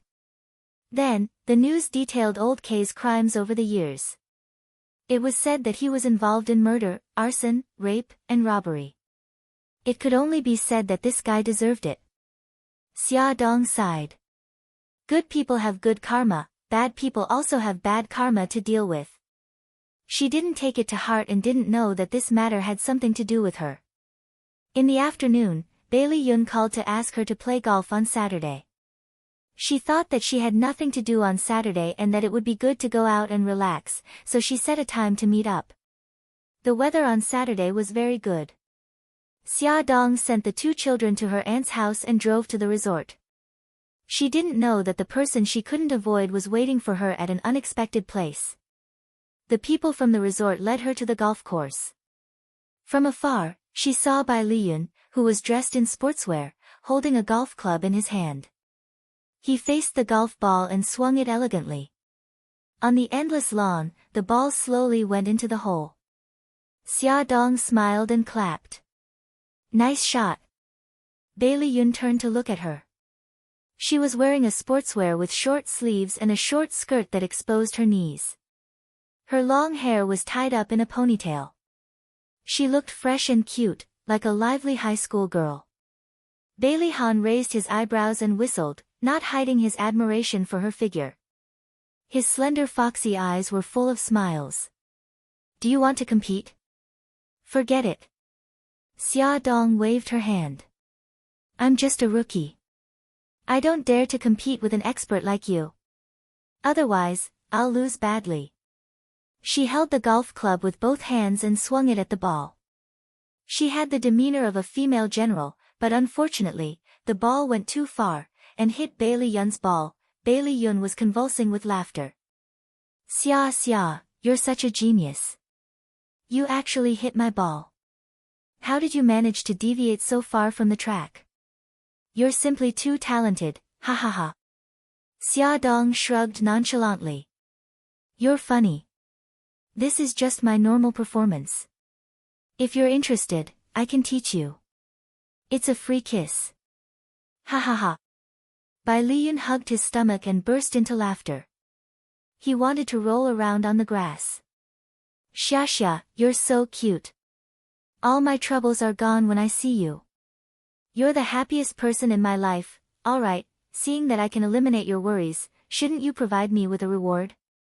She looked at him with a smile. She stretched out her hand and spread it open. It was obvious that she was up to no good. He crossed his arms and took 2 steps back vigilantly. He shouted exaggeratedly, "What do you want to do?" I'll make it clear in advance. I sell my skills, not my body. Xia Dong rolled her eyes. Don't worry. I'm very kind. I won't force you to do such inhumane things. Then what do you want as a reward? She blinked. Teach me how to play. Master, please accept a bow from your disciple. She put down the baseball bat, clasped her hands together, and bowed respectfully. Well said, well said. My good disciple, bring me a drink first. Bailey Yun shamelessly began to exercise his authority as a master. All right, wait for me, master. Xia Dong ran to the rest area. Her ponytail swayed behind her back. She was so youthful and beautiful. Bailey Yun's smile widened. Master, take a look at what you like. Pick whatever you want. Xia Dong ran back with a pile of drinks and stuffed them all into his arms. Bailey Yun's mouth twitched. He casually picked a bottle and handed it to her. Thank you, master. With a bright smile and a clear voice, Bailey Yun began to feel guilty for ordering her around. He coughed twice and said, take a break for a few minutes. Then, repeat what you did just now. I'll see what the problem is. Okay, master. She rubbed his shoulders obsequiously. Thank you for your hard work, master. All right, stop flattering me. I have a creepy feeling. Xia, you're not playing any tricks, are you? Bailey Yun shrugged his shoulders in disgust. Master, I'm too sad to hear you say that. I just want to respect you and be filial to you. She pouted her red lips and said pitifully. Stop, the word filial came out. He wailed and raised his hands in surrender. I give up. I apologize. I shouldn't have laughed at your terrible skills. Put away your weak and helpless expression. It really doesn't suit you. Well said, she smiled and patted his shoulder. The next issue of our magazine's exclusive interview is with the popular female star Lin Weiwei. The magazine discussed it with her agent but was rejected. I remember that you have a close relationship with her. Can you help her? Hey, you didn't agree to play golf with me because of this, did you? Bailey Yun glared at her unhappily. How could that be? I'm more than happy to have the handsome and suave second young master ask me out. How could I have such impure thoughts? She blinked innocently. So, You can help, okay? Okay. It's just a matter of a phone call. Bailey Yun really didn't know what to do with her. He handed the club to her in a bad mood. Let's play. Welfare, Songshu 566.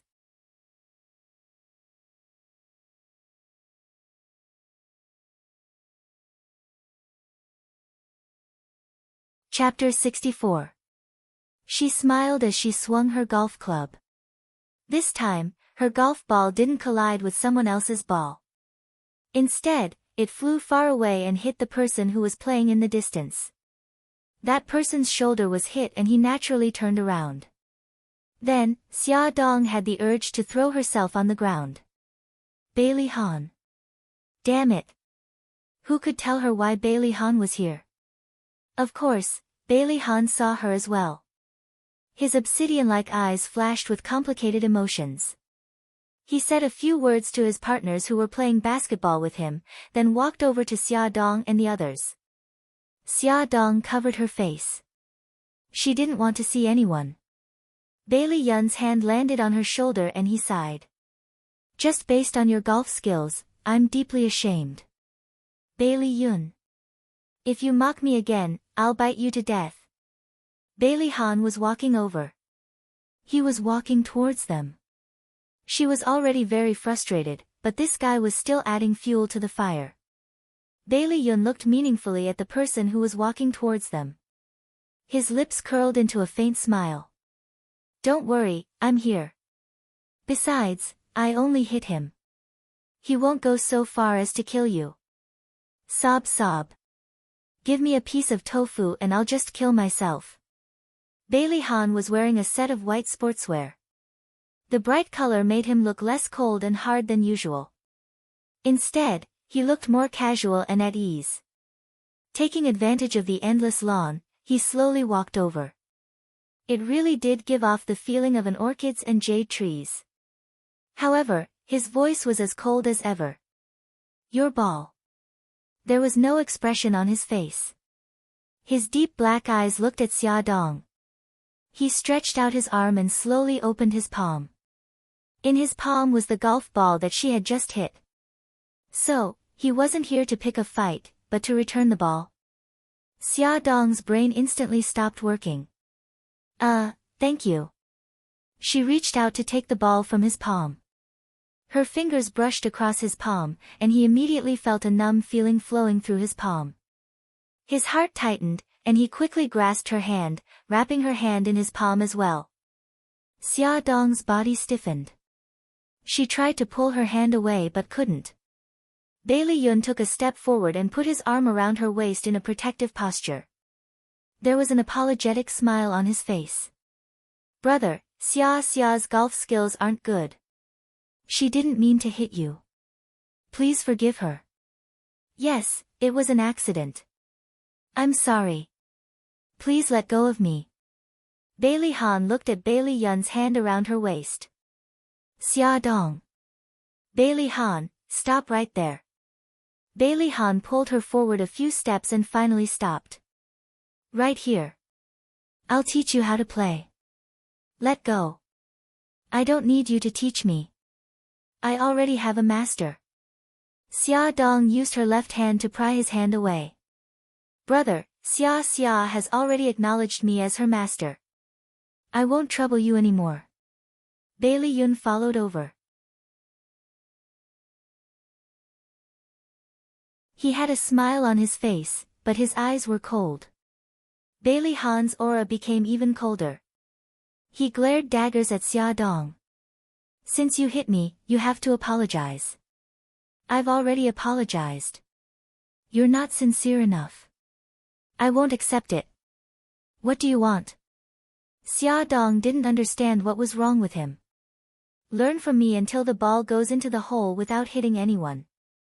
I'm responsible for your lethality. He crossed his arms and looked at her coldly. You're joking, right? I've never joked. Hold the cue stick.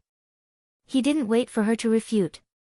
He pushed the cue stick into her arms and ordered coldly, start now. She was angry and glared at him. Why should I listen to you? He said leisurely, because your ball hit me. As the victim, I have the right to ask for compensation. Bailey Yun blocked him. Brother, Xia has already said that she's not willing. Don't force her. Two equally outstanding men, one on the left and one on the right, stood opposite Xia Dong, staring at each other with murderous gazes.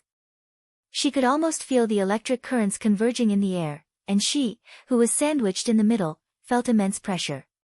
She quietly took a step back with her right foot and retreated. Bailey Han grabbed her waist and said casually, "Deserted island." Xia Dong immediately froze. This despicable iceberg man actually threatened her. But she just had to be threatened by him. Bailey Han said again, "Did I force you?" She smiled stiffly. "No, why would you? Since you didn't, let's start. Relax your body, put your right hand here, and put your left foot like this." Bailey Han completely ignored Bailey Yun and guided her movements seriously. Bailey Yun was furious. He glared at Xia Dong with disappointment. Xia Dong smiled at Bailey Yun to please him. Before her smile was complete, Bailey Han turned her cheek away. "Focus when you're playing." Bai Lian angrily threw the cue stick and left. She sat in the rest area and watched as that person placed his hand on her waist and helped her to correct her posture. She watched as he held her arm and helped her swing the cue stick. Bai Lian was so angry that he threw the ball and turned to leave. He drove his flashy car and sped away like a gust of wind. Bailey Han saw Bailey Yun explode in anger from the corner of his eyes. The corners of his lips curled up and he leaned closer to her. Unknowingly, his voice became gentle. "Hold the cue stick like this. Look over here and aim." "Very good." Xia Dong took a step back according to the method he taught her.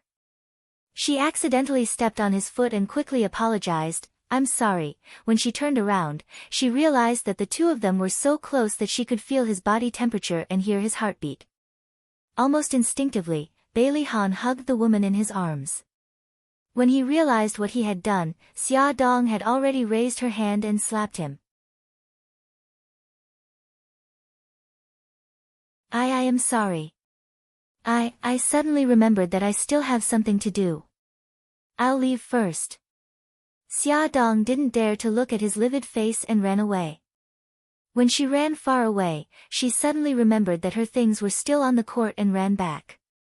Bailey Han was still standing in the same place. There was no expression on his face, but the murderous aura that he released made the people around him afraid to come close. Xia Dong rushed over and grabbed her things. She laughed awkwardly and was about to sneak away again when he grabbed her wrist. "You hit me and you want to leave just like that? What else can I do? Do you want me to stay and wait for your revenge? Treat me to afternoon tea." He said that he wanted her to treat him, but he didn't give her any time to answer. He grabbed her wrist and left. She shouted anxiously from behind, "Fine, I'll treat you. I won't go back on my word. Please don't run so fast, okay?" When she was dragged into Bailey Han's Rolls-Royce, Xia Dong was already out of breath. "Bailey Han, what do you want?" "Afternoon tea," he answered calmly. "Buckle your seatbelt." Xia Dong didn't have the strength to complain and buckled her seatbelt. The Rolls-Royce drove out of the resort. Bailey Han said, "Let's go to the top of the mountain. Let's go to the shallow beach. You can see the sunset there." Since she couldn't avoid the fate of having afternoon tea with him, she should at least choose a place that she liked. "The host is treating." "Of course we choose a place that the guest likes," he retorted lightly. "Since the host is footing the bill, why can't the host have the final say? We'll go to the shallow beach today. We'll go to the top of the mountain next time when you treat." He suddenly turned to look at her. "Are you hinting that I can ask you out for tea another day?" "I'm just saying. Don't take it seriously." Bailey Han smiled slightly and changed their destination. He drove to the shallow beach and found a quiet and elegant tea house. The tea house was close to the sea. Standing in the corridor, they could feel the sea breeze and hear the sound of the tide. They chose a table near the balcony. A beautiful woman in a cheongsam ordered tea elegantly and blended into the surrounding atmosphere. It was indeed very comfortable. Xia Dong relaxed and leaned into the soft chair. She politely tried to find a topic to talk about. Why are you at the golf course? To accompany a business partner. Xia Dong was speechless. You just left him like that? Ever since he came to find trouble with her with the ball, he hadn't gone back. What an irresponsible jerk. He glanced at her indifferently. I told him that I had to deal with some personal matters. Oh, after that, the two of them fell silent. He suddenly said, the pillow is very comfortable. That's good. I went to many shops to find it. According to the shop owner, the amount of stuffing in this pillow has been scientifically calculated, and it's the most ergonomic. After the gift was approved, she happily talked about her shopping experience. Help me buy 5 more. I want to give them to my family. Huh? Did he think she was a purchasing agent? How much did you spend? Report to me and I'll return it to you tenfold. He really thought she was a purchasing agent. Grandpa, Grandma, my parents, and my son, one each. Wait, sorry to interrupt. Mr. Bailey, I can give you the contact number of the shop directly. You can get your assistant to buy it. I believe in your taste. He took a sip of tea with a calm expression. But don't you think it's troublesome? I don't think so. He looked as though it was only right.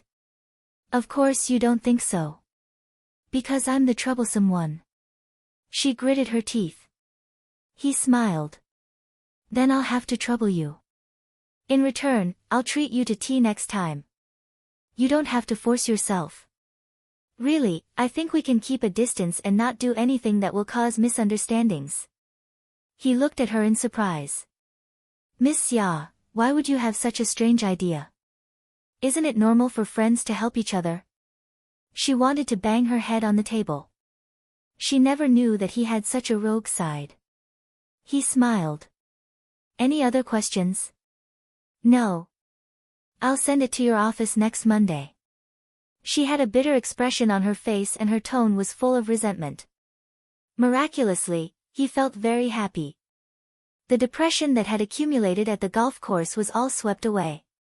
As an emotional single-celled animal, Bailey Han didn't hesitate to interpret his happiness as the thrill of revenge. Who asked her to hit his shoulder with her lousy golf skills? As for asking her to treat him to afternoon tea, that was purely to make up for it. Young master didn't define this behavior as pestering or any similar words. Although she was forced, Xia Dong still put in a lot of effort when choosing the pillows. She chose a pair of white-haired old men with youthful faces for the old madam and old master. She chose a misty rain painting in Jiangnan for Bai Jinxiu. She chose a landscape painting in early autumn for Bailey Xiong. The pillow she chose for Bailey Han's son was a mother cat holding a baby cat with a large English letter, love, on the back. Beauty novel, Songshu 566.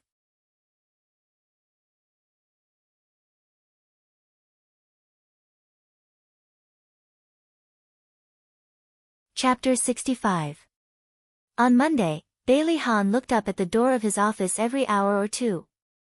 It was not until the afternoon that his secretary knocked on his office door with a big box in her arms.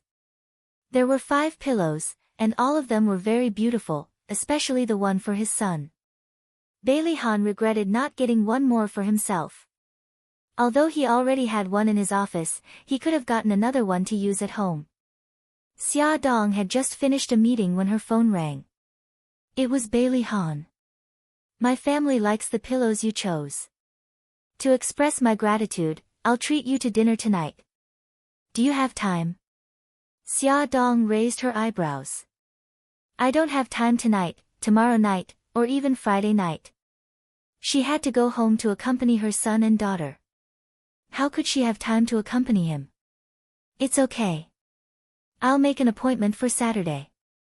His attitude was so good that there was nothing to say.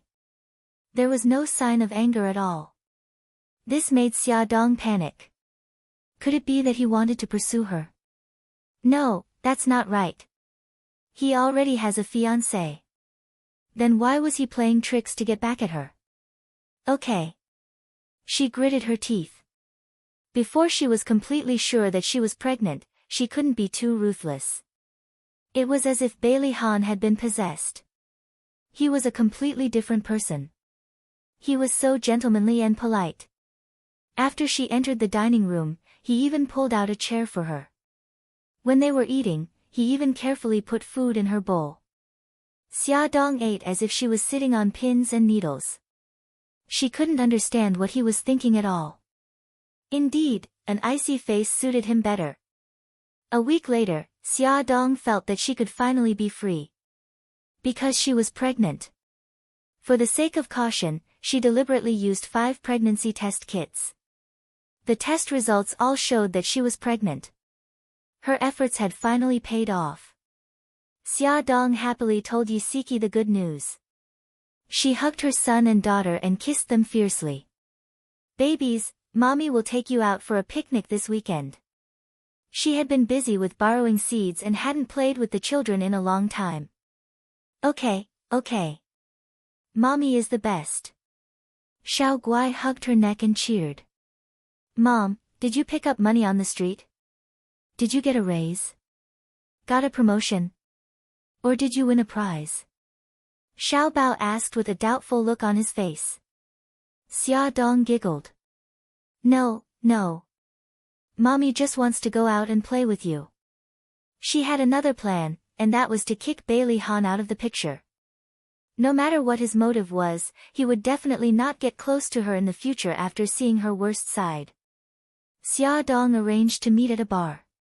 She was wearing a sexy spaghetti strap dress, heavy makeup, and a wine-red wig as she appeared in front of Bailey Han. She leaned on his arm flirtatiously and said in a coquettish voice, "Hey, handsome, why are you here alone? Do you want me to have a drink with you?" Bailey Han looked at her coldly and let her hand wander from his shoulder to his chest without saying a word. "Handsome, since you're not saying anything, I'll take it as a yes." She smiled flirtatiously and pushed a glass of wine in front of him. She pouted her sexy lips and said coquettishly, "Come on, let's have a drink, okay?" "Xia Dong, what are you doing?" Bailey Han suddenly said and pushed her away from his lap. "Oh, you recognized me." She blinked her large eyes and smiled flirtatiously. "This is my true appearance. Do you like it?"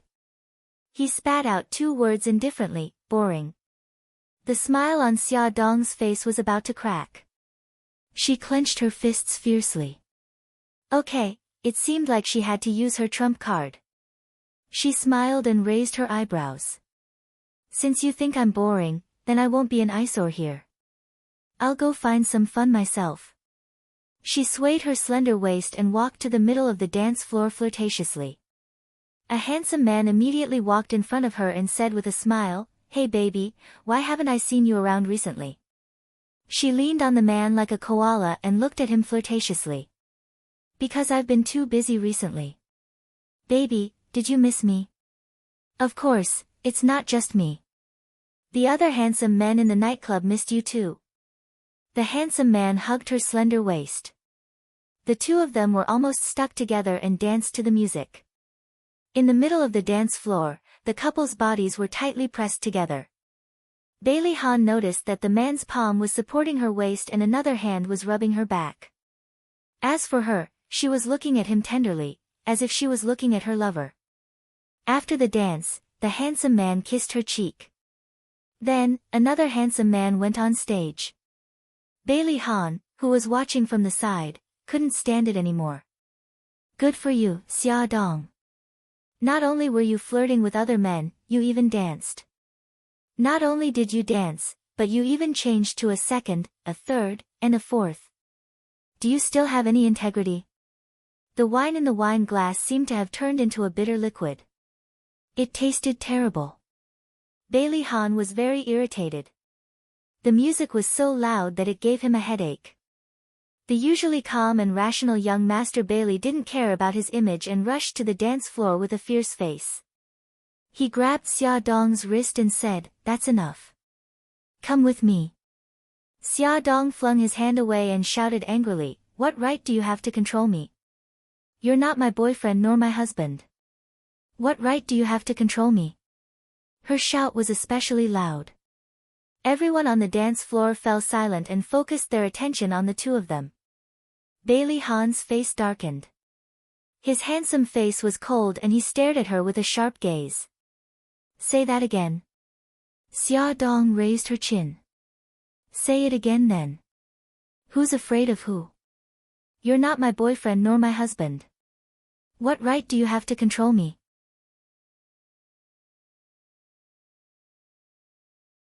"What right do you have, Bailey Han abruptly pulled her into his embrace and used his mouth to block her chattering little mouth.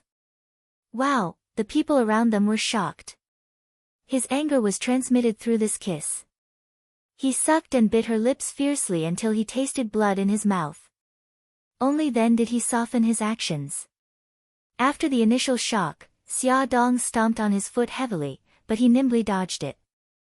She bit his lips fiercely again, but he still didn't let go. Her right elbow struck his ribs fiercely. This time, he finally let go of her. "Bastard, are you king addicted?" Xia Dong didn't care about her image and scolded him loudly. She threw a left hook at his cheek. "Ka!" He suddenly grabbed her wrist, his eyes burning with anger. "If you continue to mess around, I'll use the same method to shut you up." Wow, a group of infatuated women made a sound. They even whispered among themselves, "That man is so manly. I want him too." Xia Dong rolled her eyes in her heart and sneered. "If you're rude to me again, I'll sue you for sexual assault. Young master, don't forget that you have a fiancé. Although I like handsome guys, I don't like handsome guys who are taken. So, please don't pester me in the future." She flung his hand away forcefully and walked away in her 10-centimeter high heels. "So he's a married man. Sigh, what a pity." Bailey Han's entire body exploded with a ruthless aura. His eyes were cold and his malicious eyes swept across the crowd. The people around him immediately scattered like birds and beasts. God, this man was too scary. That damned woman. No one had ever dared to speak to him like that. She actually despised him. Damn it. How could he like her? A woman like her who seduced men everywhere, he would find her dirty even if she was given to him. She had completely forgotten who had hugged and kissed her just now. After Yi Siki heard Xia Dong's story of dumping him, she mercilessly knocked her on the forehead. "Aren't you going overboard? You just had a good time with him and now you're turning your back on him. This is a classic example of irresponsible behavior." Xia Dong shrank into the sofa. "I'm not. I'm doing this for his own good. I don't want to ruin his relationship with Su Yunqian." Yi Siki gave her a look that said, "Go ahead and *T, alright, I admit it. It's mainly for me and the children. I don't care if he's really forgotten or if he doesn't remember what happened 5 years ago. I don't want him to find out about Xiao Bao and Xiao Guai and snatch them away from me." Yi Siki rolled her eyes. "Haven't you thought of snatching him away and reuniting your family of 4? Xia Dong shouted exaggeratedly, "Sis, it's still daytime and you're already dreaming. Firstly, I don't want to get married. Secondly, what kind of person is Bailey Han? Why would he marry someone like me? Firstly, you don't want to get married because you haven't met someone you want to marry.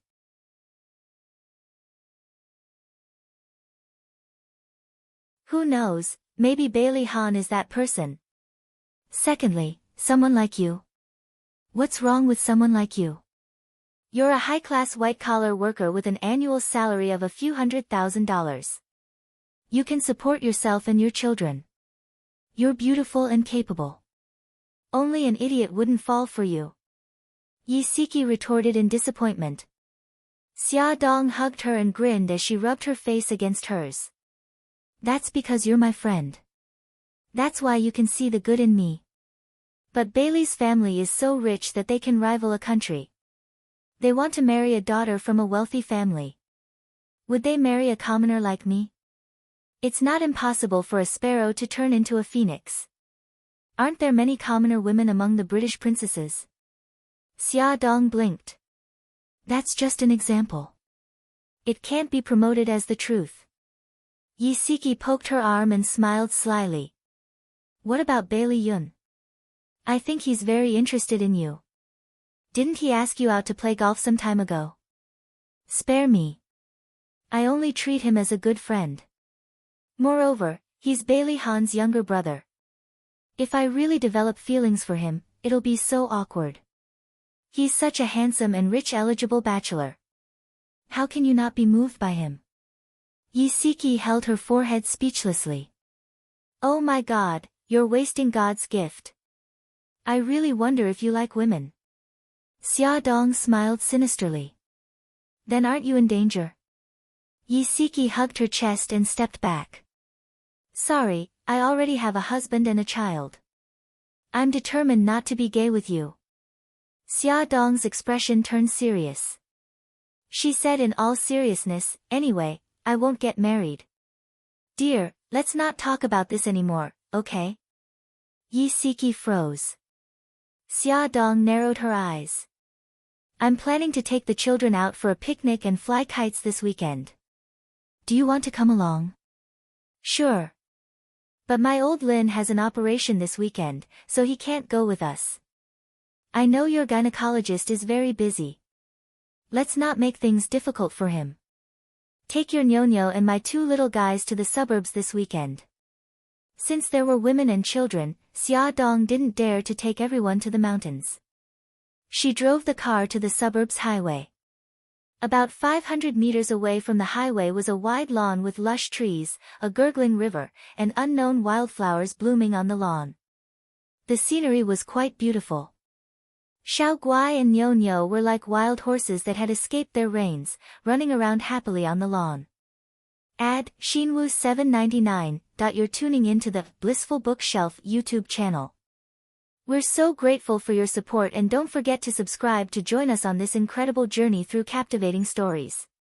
Your generosity through donations truly makes a world of difference, as it's the primary source of revenue that allows me to expand and enhance this channel for you. Thank you from the bottom of my heart for being a part of this adventure.